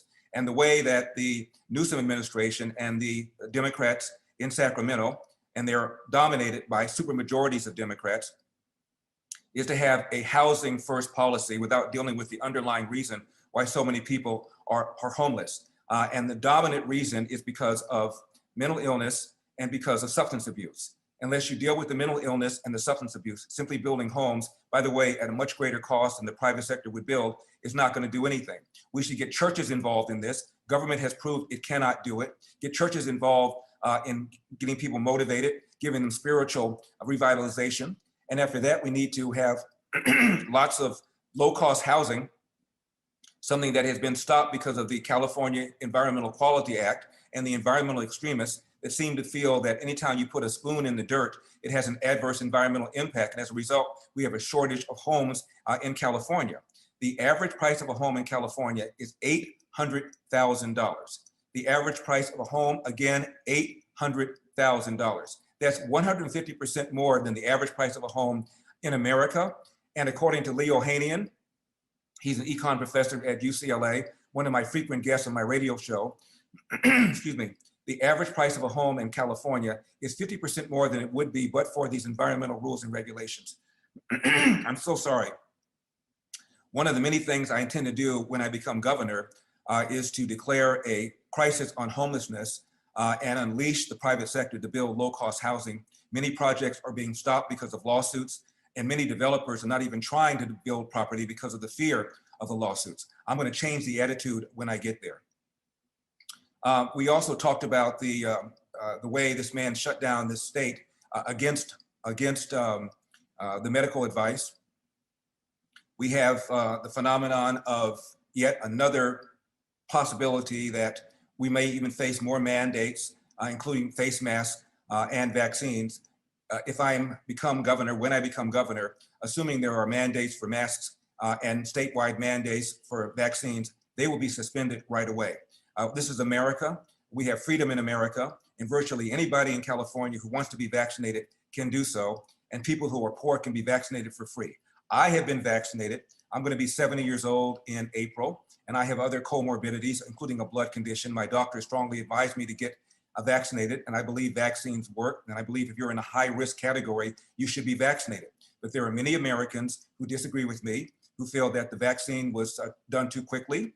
And many Americans, frankly, listened to Joe Biden and Kamala Harris when they both advised people not to trust Donald Trump, and that if Donald Trump recommended that you take the vaccine, I'm not going to take it. Kamala Harris said that twice, including during a debate. So crime, homelessness, the rising cost of living, the way the Gavin Newsom has failed to thin the trees, and he promised to do so. And he claimed that he had thinned a certain number of acreage of fallen dead trees and dry vegetation. And it turns out he misled Californians by a factor of 7. Now, as to the Asian American community in particular, I want to say a couple of things. Proposition 209 was passed back in the 90s, and it outlawed the use of race and gender in areas of public contracting, in areas of government hiring, and in areas of admissions to colleges and universities at our state schools. It turned out that after 209 went into effect, the percentage of Asian Americans at the 2 most competitive UC campuses, UCLA and Berkeley, substantially increased. The percentage of Black and brown students decreased, but the percentage of Black and brown students at the overall UC system did not go down. It turned out that Black and brown students instead went to UC Riverside or UC Irvine, less competitive campuses, and by the way, were more likely to graduate on time. The ethnic group that really got shafted were Asian Americans, because the percentage of Asian Americans at UCLA and Berkeley substantially went up, which meant that lesser qualified Black and brown students were taking the place of more qualified Asian American students, and that is simply unfair. The rationale behind using race is to have diversity, but discrimination, to fight discrimination historically, is still discrimination, and it's unfair. Arguably the most prestigious and best public high school in California is Lowell High School. For years, Lowell High School required an admissions examination. They've now eliminated that because the student body at Lowell is roughly 60% or more Asian Americans, and that was not deemed to be sufficiently diversified. That to me is an attack on merit, and is an unfair attack on qualified, hardworking Asian American students. Not just here in California, the same thing is happening at arguably the finest public high school in America, which is Thomas Jefferson High School of Science and Technology in Fairfax, Virginia. Similarly, roughly 60% or so of the student body, Asian American, and that was deemed to be unfair, not sufficiently diverse. And now TJ has now gone away with having an admissions exam. And this is now to the detriment also of Asian American students. My opponent supported Proposition 16. Proposition 16 would have repealed Proposition 209, so now they could go back to using race as a factor. The no side defeated the yes side, even though the yes side outspent the no side almost 20-1. Again, had that gone through, the persons that would have been hurt the most would have been Asian Americans. There's also been a rise in hate crime against Asian Americans. And we don't have a lot of hard data on it, in my opinion, because newspapers like the Los Angeles Times does not want to report the fact that a disproportionately high number of the perpetrators of these crimes against Asian Americans happen to be Black. I do know that last year in New York, there were roughly 20 people who were arrested for committing anti-Asian hate crimes. Only 2 of them were white, even though the town is over 50% white. So the dirty little secret is that a lot of Asian Americans are being attacked by Blacks, and the newspaper wants to underreport it because they don't want to make Black people look bad. But we don't get anywhere without telling the truth. Malcolm X once said, "I'm for the truth no matter who is telling it." So for all those reasons, I'm running for governor. I hope to replace Gavin Newsom for crime, for homelessness, the outrageous cost of living, and the way this man shut down the state while ignoring science. One more thing, regarding people leaving California, as Betty pointed out, for the first time in our state's history, I think we're 170 years old, there is a net migration out of California. And these are not millionaires and billionaires that Bernie Sanders likes to speak about, although some have left. People who are making between $50,000 and $100,000 a year are leaving. And they cite the number one reason for leaving is the high cost of a home. They can't get that first home. So they're going to Tennessee and Florida and Texas. And many of my friends living in those states tell me, why do people from California leave and bring their left-wing policies with them? And that is because they haven't connected the dots. They don't realize there's a reason for the outrageous price of homes, and the reasons are left-wing policies. There's a reason for the rise in crime, and it's left-wing policies. There's a reason for the rise in homelessness, and it's left-wing policies. A lot of people haven't connected the dots, and I'm capable of connecting the dots in a way that I think the average Californian can understand, and that's why I believe I'm going to win this election after Gavin Newsom is recalled. Okay, thank you, Larry. We now move on to the Q&A session, but before we do that, I guess I was incredibly rude earlier. I forgot to introduce myself. I think most of you already know me. I'm Ying Ma. I'm the Communications Director of the Larry Elder campaign. For those of you who wish to get more information about our campaign, please go to electelder.com. Again, that's electelder.com. We've got quite a few of you attending this press conference, and I know a lot of you would like to ask questions. Here's what we're going to do. If you would like to ask a question, please raise your hand on Zoom, or you can go to the chat function and tell us who you are, what media outlet you represent, and let us know that you would like to ask a question. And so what we're going to do now is that we are going to open it up. Again, if you would like to ask a question, please raise your hand on Zoom, or go to the chat function, tell us who you are, what media outlet you represent, and that you would like to ask a question. Our first question goes to Kathy Zhang of The Sound of Hope. And Kathy, if you'll bear with us for just a moment, you'll be on screen very soon, and if you could unmute yourself, please go ahead and ask a question. Can you hear me? Yes, we can. Thank you. Okay. Hi, Larry. Thank you. I'm Kathy Zhang with the Sound of Hope Media Group. So my question is, among all those problems that California is facing, in your opinion, what is the most fundamental problem, and how would you address it if you are elected to the governor? Well, I think the most fundamental problem is the most fundamental job of government, which is to protect people and property. And I would say the rise in crime. What I would do, of course, is to use my bully pulpit to defend the police against allegations that they're engaging in systemic racism. So they go back to proactive policing. The proactive policing stops crime in many ways. Once you become passive, bad guys know it, and crime goes up. And I would certainly support the recall elections of the two assistant DAs that I just now mentioned in San Francisco and in Los Angeles. I would not be releasing prisoners early the way Gavin Newsom has done. And according to the Associated Press, there's something like 75,000 additional prisoners who are eligible for early release over the coming months and coming years. I would reverse that policy as well. I also think that we need to build enough prisons to store people who committed bad things. One of the reasons that the prisons have been thinned out is because of so-called prison overcrowding. I think people who commit crimes should be put behind bars for the length of their sentences, and I'm going to be tough on crime. So those are some of the things I'm going to do. Okay, can I have a follow-up question? Sure. Yeah, so in regards, you also mentioned that Proposition 47, since it's passed, a lot of the law enforcement agencies, they do admit it kind of hindered how they enforce the laws, and the public are also very concerned. But the issue is the Proposition 47 was passed by the voters in California. So, right. Yeah, so what's your opinion on this? Well, I wouldn't say that the police say it sort of hindered them. I'd say it hindered them a great deal. I spoke with Sheriff Alex Villanueva, and he said Proposition 47 took away our stick. The stick was if people who are doing drugs, stealing to do drugs, don't have the fear of going to jail, there's nothing we can do to them. So I would urge the repeal of Proposition 47. You're quite right, the voters did pass it. I think they were misled. I think the intention was good. The idea was that people who steal often do so to support a drug habit, and rather than go to prison, they should be going to drug treatment and rehab. But without the threat of them going to prison, you can't force them to go into rehab. The way it used to be before Proposition 47 is either you go to jail or you go to rehab.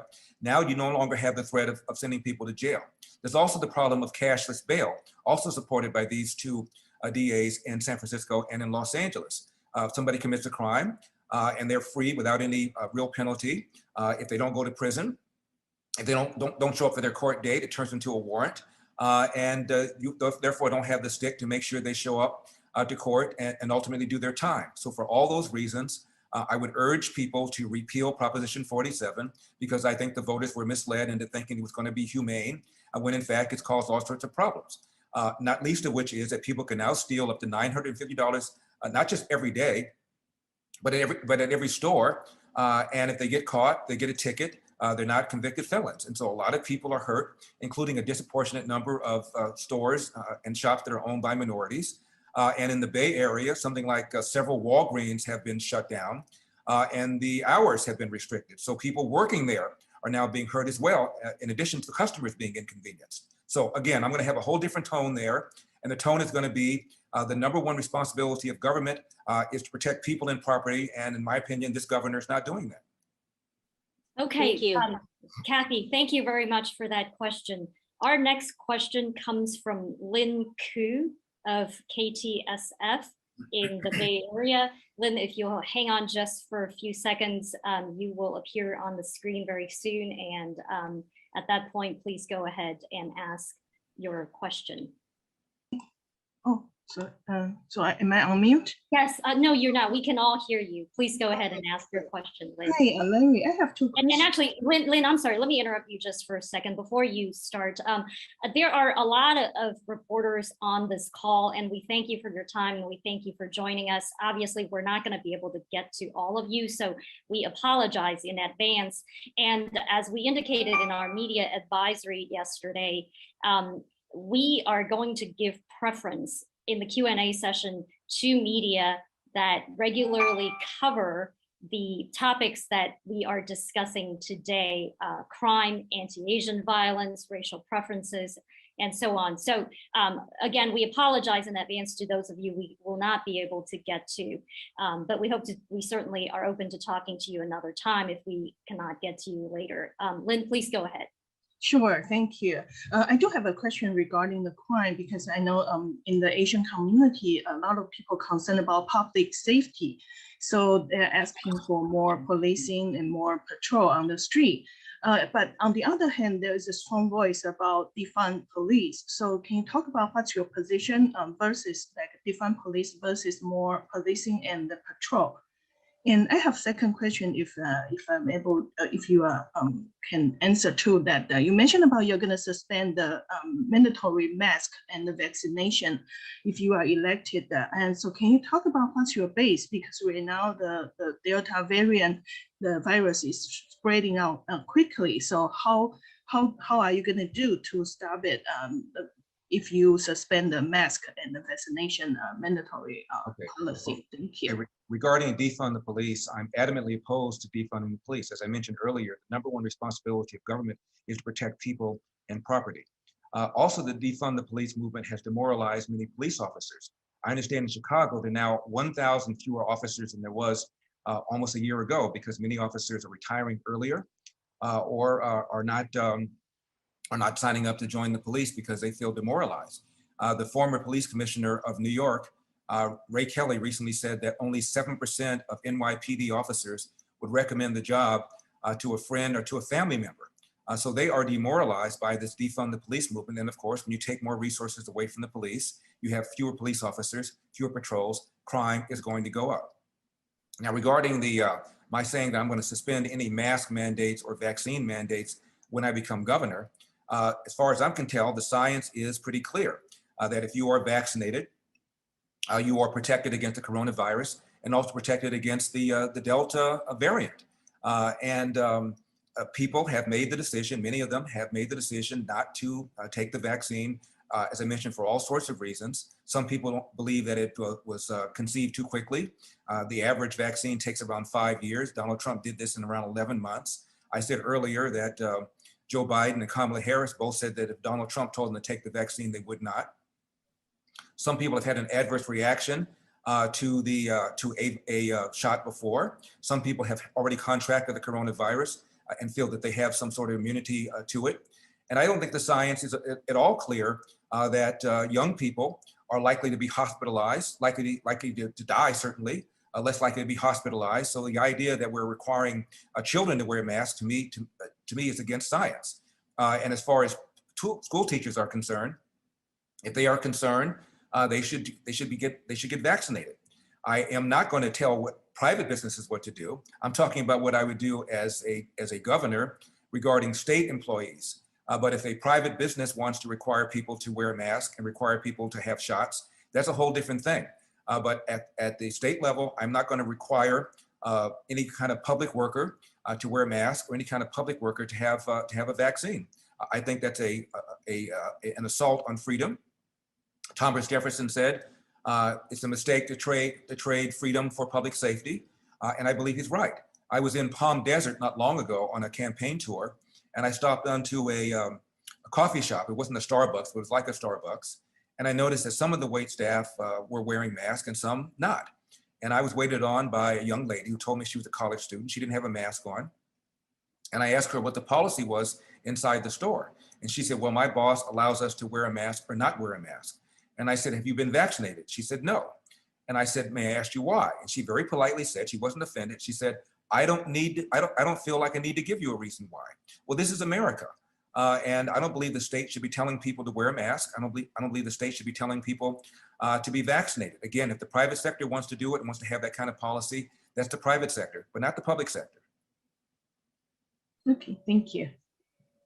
Okay, Lynn, thank you very much. Our next question goes to US News Express.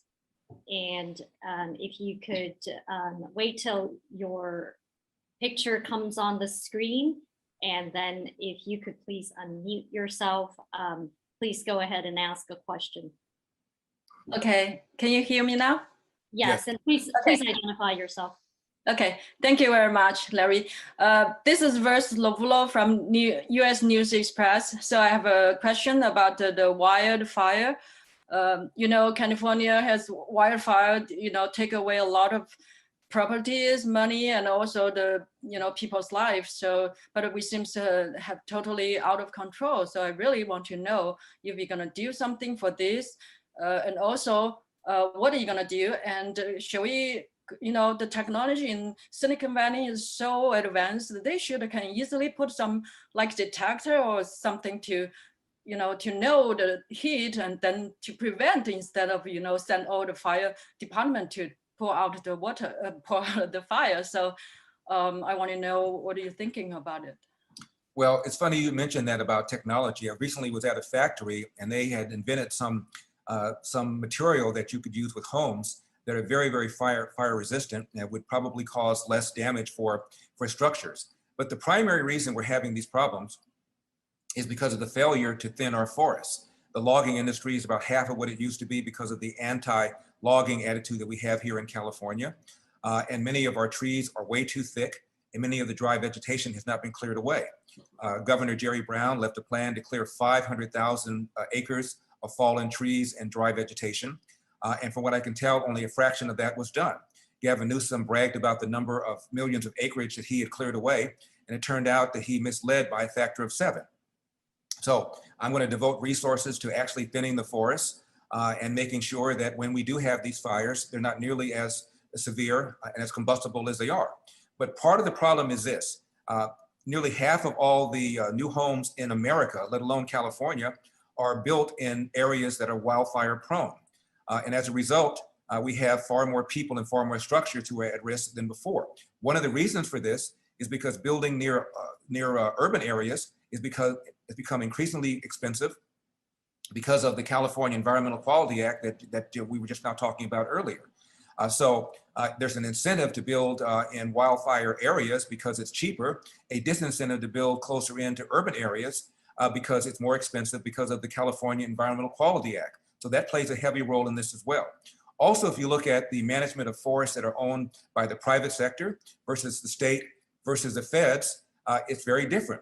People who have private property have a much greater interest in making sure the forests are thin than the public sector in state and in federal. So again, I'm going to be doing what I should do, which is to make sure the forests are thinned as quickly as possible, and to move the dry vegetation so that when we do have these droughts, these fires, and by the way, most of them are conducted or caused by human error, whether it's a fallen power line or whether it's a spark from a muffler or whether it's a campfire. Human beings are the ones who are causing these kinds of things. And so we're going to have them no matter who's governor, but they don't have to be as combustible if the fallen trees are cleared. And the outgoing governor had a plan and the incoming governor, Gavin Newsom, promised to follow that plan and failed to do so. Thank you. Okay, thank you very much.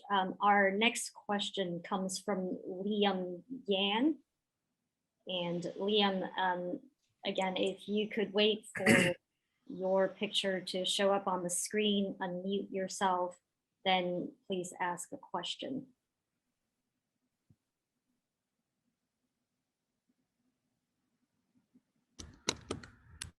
And Liam, if you could please identify yourself, we'd appreciate it. Liam, you would need to unmute yourself.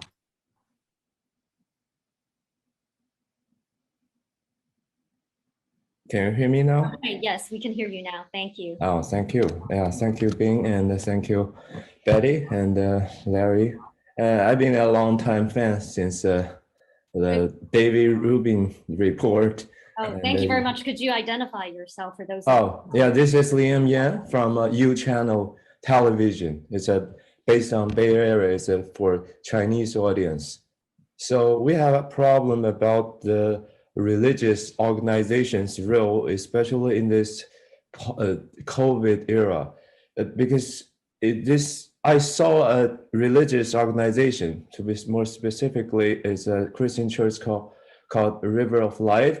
During the pandemic, we saw this church, they have a foundation, a food pantry.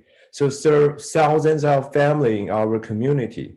My question is, Larry, how can religious organizations like church and the synagogue and the mosque help more in solving this lot of dire issues like homelessness, joblessness, or even education?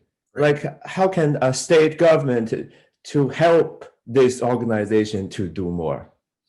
Liam, let me give you a long answer.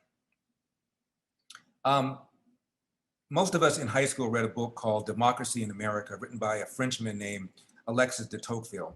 It came out in around 1830 or so, when America was only 60, 65 years old. And he toured America, and he was really impressed with all of what he called mutual aid societies. These were organizations, nothing to do with government, that were set up to help people who were sick, who were homeless, who needed food. And he was impressed with the charitable spirit of America. There's another book called The Tragedy of American Compassion, written by a man named Marvin Olasky. And he was about the Great Depression. And he talked about the families that were eligible for government aid versus the families that were eligible for government aid but didn't take it. Fast forward, the families that were eligible for government aid but didn't take it recovered faster, became more self-sufficient, were more prosperous. My point is, government aid creates dependency. If you give people something without requiring anything back from them, you're not really solving the problem. That's why I'm urging churches to get involved in helping with the problem of the homelessness. And I would like government to get out of the way.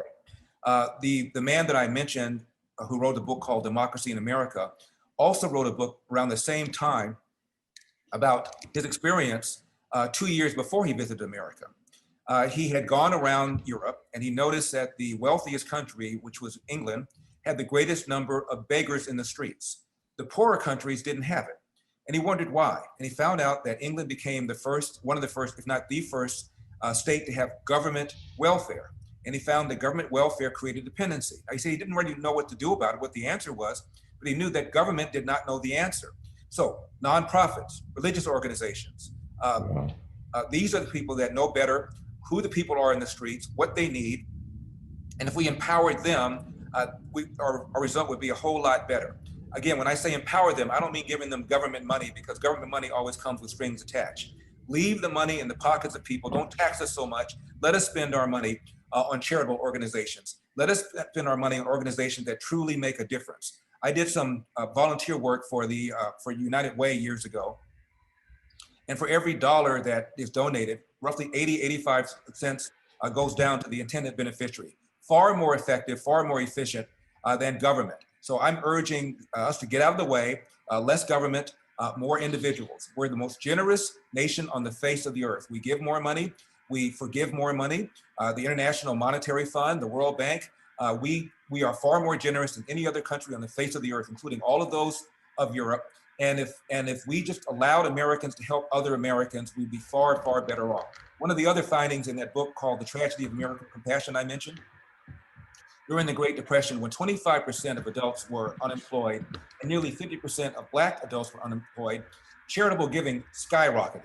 Now, after FDR got into his so-called New Deal to get us out of the Great Depression, charitable giving still went up, but not nearly as much. People felt that they gave at the office. My point is, if government got out of the way and allowed us to help other people, we would do so.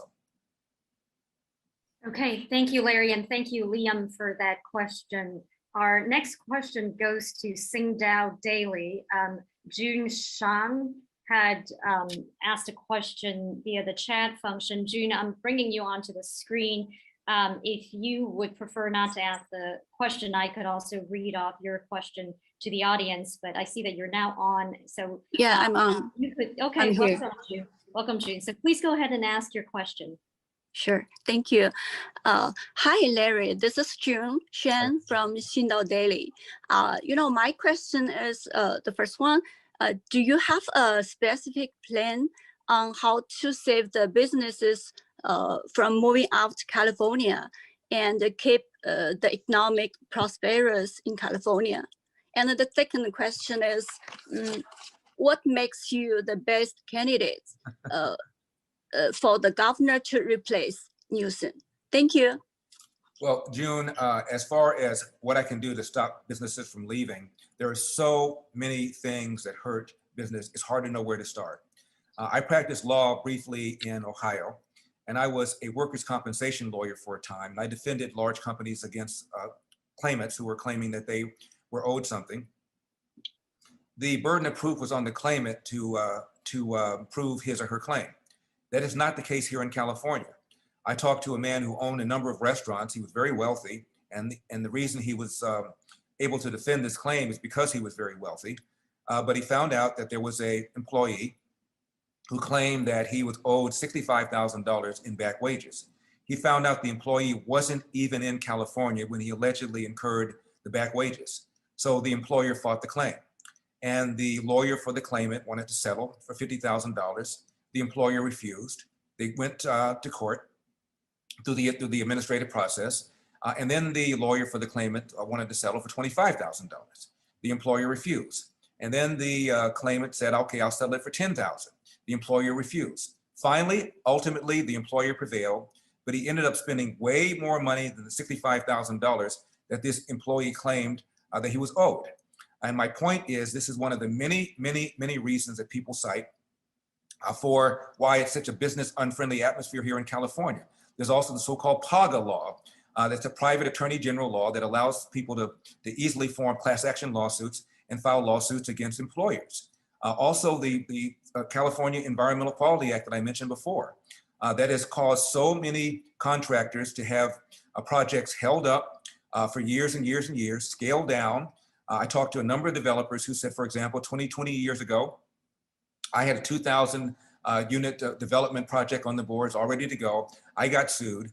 I got scaled it down to 1,000. I got sued. I scaled it down to 500. I got sued. And finally, 22 years later, a 200 unit housing development was approved, as opposed to the 2,000 one that would have been done 20 years ago. There was a project about 15 years ago called Amundsen Ranch on land in Ventura County. The land was pristine, I'll give you that, but almost all land used to be pristine. It was 9,000 housing units. It was approved by local government. In came the environmental groups. They filed lawsuits, but they were going to lose until Rob Reiner, the Hollywood personality, the producer and writer, joined in the campaign to stop this, this project. Now, unless Rob Reiner lives on a houseboat, wherever he lives at one time was pristine land as well. But he was able to successfully stop this project. 10 years later, they had a reunion and they bragged about how they were able to stop this project. And if you read the articles about the 10-year reunion, there was not one word about the fact that there were 9,000 fewer housing units available in the greater LA area because of this stoppage. Now, things are trade-offs, and people on the left, many environmentalists, don't recognize that there are costs and benefits to all of this stuff. So there are many, many rules, regulations, hindrances that cause small businesses to become much more less profitable, not least of which, by the way, is the minimum wage law. Let me just give you another story. I know I'm giving you a long answer, but the governor, the mayor of LA is Eric Garcetti. And some years ago, there was a proposal to increase the minimum wage here in Los Angeles to $12. By the way, it's now $15. And he invited a bunch of small business people in to talk about this. And I know this is true because several people who were at the business at this meeting told me. And they all brought in their profit and loss statements and told him, if you artificially jack up the number one cost, which is labor, I'm going to have to lay off people, cut people's hours, defer hiring decisions, or increase the price of my products. And Eric Garcetti listened very intently and then buttoned his coat, got up and said, I believe you can absorb the cost, and signed the bill. Now, this man has never even run a hot dog stand. And here he is telling small business people who spend 60, 70, 80 hours a week, because as you know, if you run a small business, you can't run 9 to 5 if you're going to be profitable. So he's telling people that spend 60, 70, 80 hours a week, I can artificially jack up your price of labor and it's not going to have any downside. If that's true, why don't you just make the cost of labor $50 an hour? That way everybody has $100,000. There is a downside to artificially jacking up the cost of labor, and that's one of the many, many, many reasons that people struggle to make ends meet when they have their own business here in the state of California. So I'm going to be vetoing all kinds of job-killing bills, including, had I been governor, I would have vetoed AB 5. That's the bill that made independent contractors now full-time employees, entitled to all sorts of benefits. So a lot of independent contractors, many of whom are disabled, ended up losing their jobs. So I'm going to be stopping these job-killing kinds of bills that has caused people for the very first time, as I mentioned in our nation's history, to leave California. There's a magazine called CEO Magazine. It's been around 17 years. And for 17 years, they asked CEOs, which is the best state in which to do business, which is the worst, based upon taxes, based upon spending, based upon the power of the public sector unions, based on things like unfunded pension liabilities, based upon whether or not there's a business-friendly or a business-unfriendly atmosphere. And for 17 consecutive years, California has been determined to be the worst state in which to do business by these CEOs. That you're going to have a very different attitude in Sacramento when I get there. Okay. Thank you, Larry. My second question is, among the 46 candidates, Judith, if you could please make it quick. I know we started a little bit behind schedule. Yeah. So your next question will be our last question. June, I remember your question. Thank you, sir. Thank you. Yeah, I mean, among the 46 candidates or more, what makes you the best one to replace Newsom? Thank you. Well, I've got good judgment. I've got common sense. I've got very high name recognition in California. I think only second to Caitlyn Jenner. And it's not just about name recognition. It's about whether or not I've been talking about these issues of crime and of homelessness and the rising cost of living. And I have for about 27 years. I've written a column once a week since April of 1998 where I discuss these issues. So I think I've thought them through. I think I've got the ability to explain things to regular Californians in ways that they can understand. I think I can break through and also get some independents and some rational Democrats on my side as well. I'm a native Californian. My father came here in 1947. He worked 2 full-time jobs cleaning toilets, was able to save his nickels and dimes to purchase a house right now in South Central Los Angeles that is now worth $600,000. And on his salary, he had a stay-at-home mom, my mother, and she was able to stay at home until the youngest of us, my little brother, was in middle school. And my point is that route from poverty to the middle class is now shut down because of the high cost of living in California, largely driven by the environmental extremists that do not want growth. I'm able to talk about how California used to be. I can talk about my father's story. I can talk about the outrageous cost of living. And I have, I think, practical ideas about what to do with it. I don't have horns. I don't have tails. I like people. I'm not anti-Democrat. I don't think this is an anti-Democrat thing. My mother was a Democrat. My brother was a Democrat. This is an anti-Gavin Newsom thing because of his incompetence and failure to do the number one thing that government's supposed to do, and that is protect people and property, and his failure to deal with the homelessness, and the way he hypocritically shut down this government while sitting up there, as I've mentioned, ignoring the very mandates that he was putting down the throats of the American people. I think I can make the case, once I clear my throat, I think I can make the case better than the rest of the 40 some odd people on the Republican side. That's why I think I'm your person to become the next governor of California. Okay, thank you. June, thank you very much for your questions. That was our last question. Before we wrap up, we do want to ask Betty if she would like to make any final comments. Betty, you'll have to unmute yourself, please. Larry, as the former mayor of the city of Monterey Park, I understand how competency and the ability to convey your ideas to a staff of people to carry out the policies that you implement is so important. And I believe that you have those qualities, Larry. And I wanted to retire for many years, and I started retiring after November, and was very disappointed in the candidates that had already announced. And I am fully on board with you, Larry. I am not a paid volunteer, and I've only met Larry once before I started to support him in this campaign. You are the best. We don't have time for 29-year-old individuals to get up to par in governing this state. We don't have time for people who have not known the issues for 27 to 30 years. It is time that we unite together, the community in California, regardless of your party preferences, regardless of your gender identity, your race and your religion. We now need to have Gavin Newsom do his constitutional duty to uphold the laws of California. Once we do that, everything else will come together.